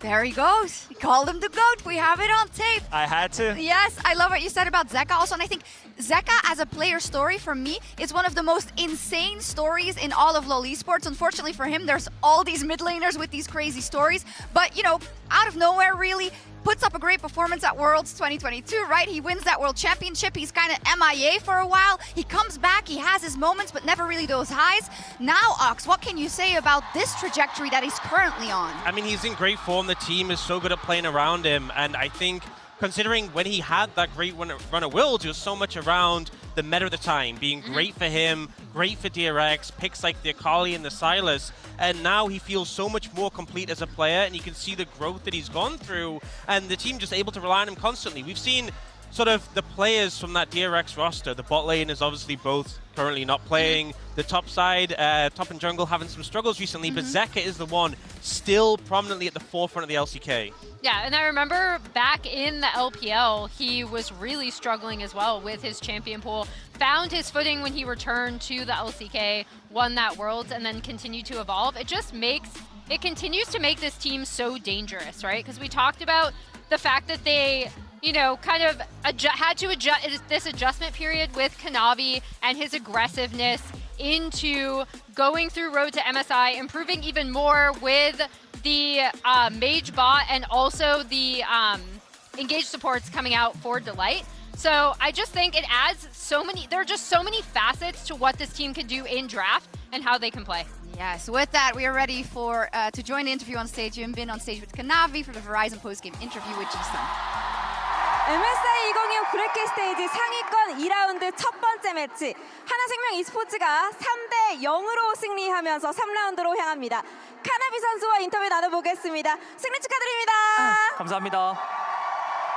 네, 오늘 정말 완벽한 경기력으로 지난 경기에 이어서 3대 0 깔끔한 승리였습니다. 기분 좋은 연승 이어가고 있는 소감 먼저 여쭤보겠습니다. 지난 경기에 이어서 이번 경기까지 3대 0으로 이어서 기분 좋은 것 같습니다.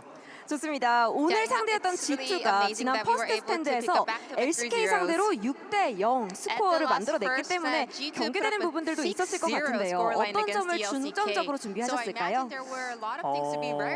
일단 퍼스트 스탠드 때 G2가 좀 폼이 좋았어가지고 많이 그래서 살짝 경기했었는데 근데 이제 어제 경기 TS랑 하는 거 보면서 저희가 이번에 3대 0으로 좀 갚아줄 수 있지 않을까 생각한 것 같습니다. 예상을 하고 계셨군요. 좋습니다.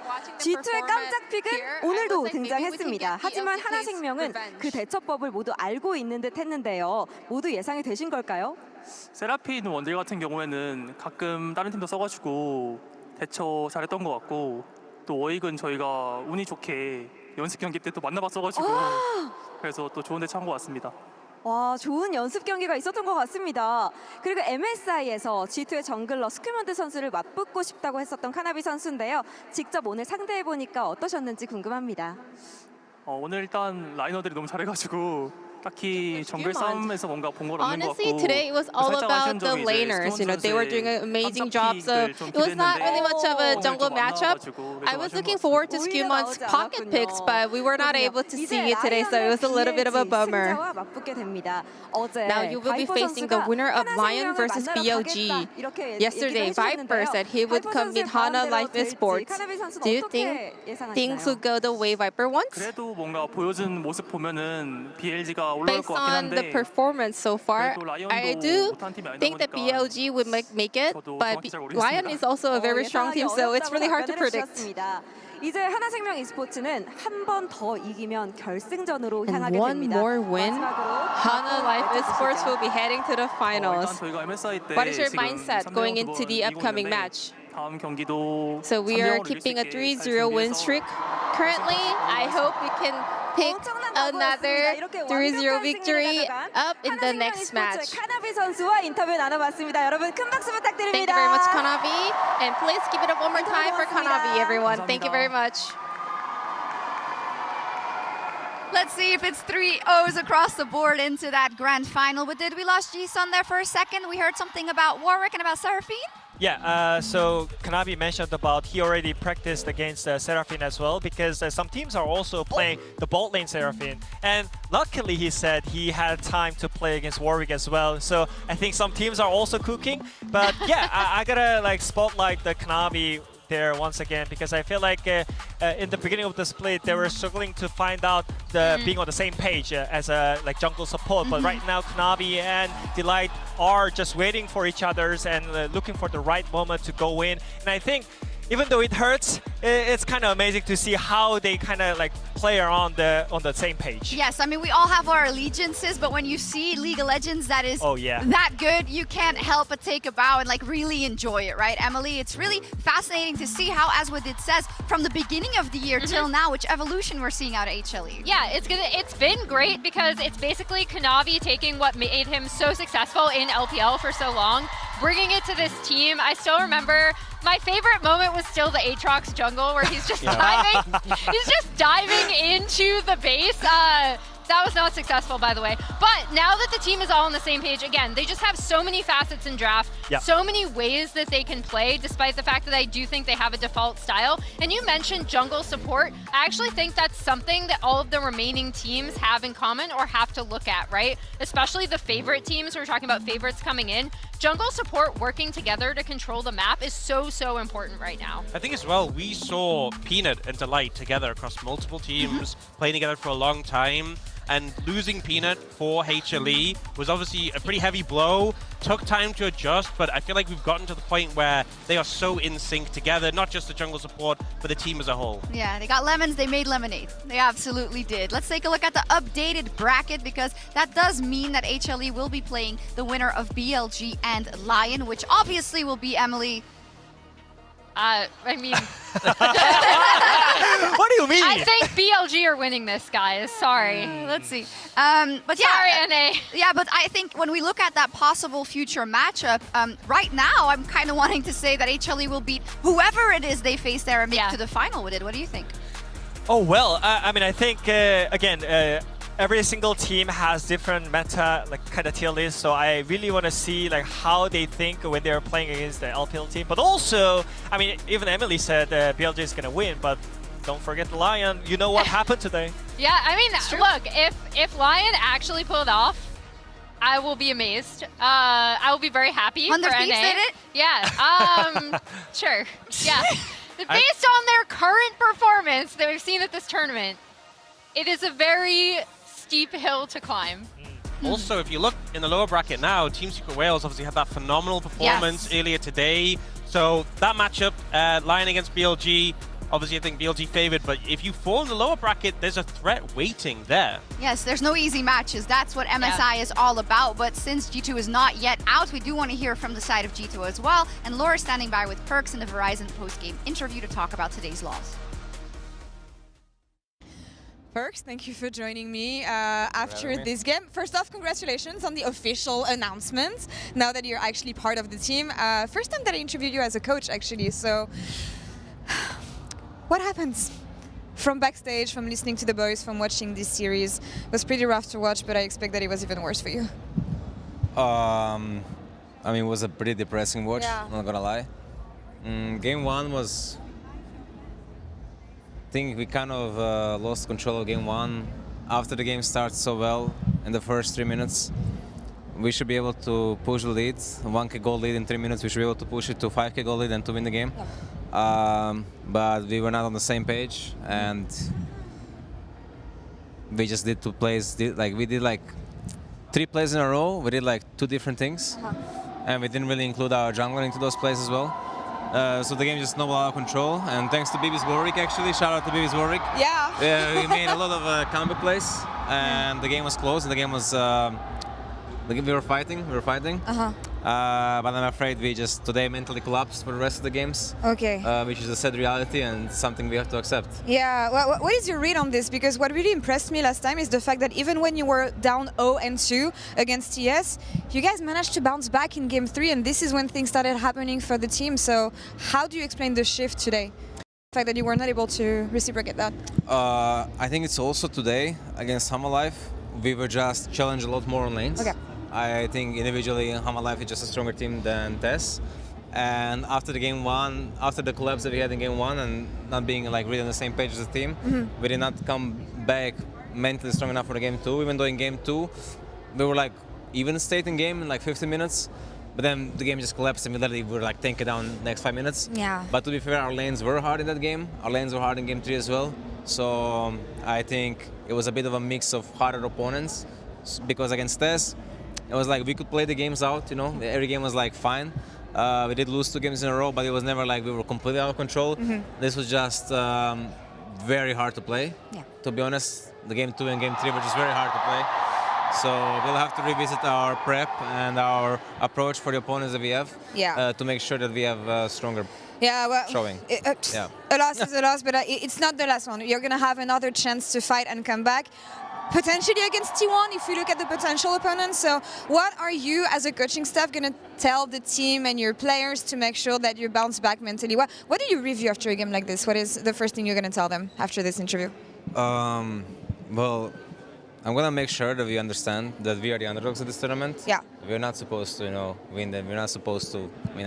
Like, we can win, but it's like we're not like the favorites of this tournament, right? And I think that's a very big thing to take into consideration because you should play with less pressure and you should play with more ease when you have this kind of mindset, especially when you're facing T1, who is 6-time world champions, right? They should be the favorites going into this match. I think we have a decent, we have honestly a decent stylistic matchup into them, and I believe that series is going to be very, very, very fiery. All right. That's a word. Yeah, that's a word. That's a word. Very fiery. Looking forward to this one. Coach, thank you so much for the interview. See you in the next round.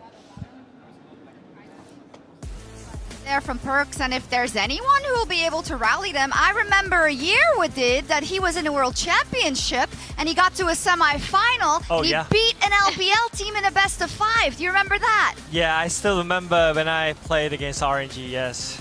Yeah, that was great experience. So, can you see that that's what he wants to channel, probably? I guess, you know, I think Perks always has been having such a great mindset coming into this kind of pressure. And I think, I do believe that he can help the team out, even though today's series was completely out of control in ourselves. But yeah, again, it's not the end. And I think we have to reevaluate the picks that we talked about. And I think we can for sure bounce back. That's what he said. It sounded like weren't on the same page, didn't include our jungler, made our lane, they were really difficult, and the matchups were difficult. The games weren't good, and yeah. I mean, the thing is, we thought it was a pocket pick from us, but it was not. It was not. So, we have to cook even more, I guess. No. What do you mean, no? Sounds like everyone's been cooking in scrims. I do like I love your insight, and I also love what he said in that interview towards the end, where he's like, I think you can take strength from being an underdog, right? If there are lower expectations, you can play a lot more freely and for each other. And I do think if you have the right mentality as a team, you can actually gain strength from that. And I think it was just cool hearing him talk about the mentality of teams and the pressure as well, because I think it's so easy when you're watching from here, from home, to just think, oh, why did they make that play? Why didn't they do this instead? But in the moment, when you have limited information and you're playing against such a strong team, it's easy to fall into those traps.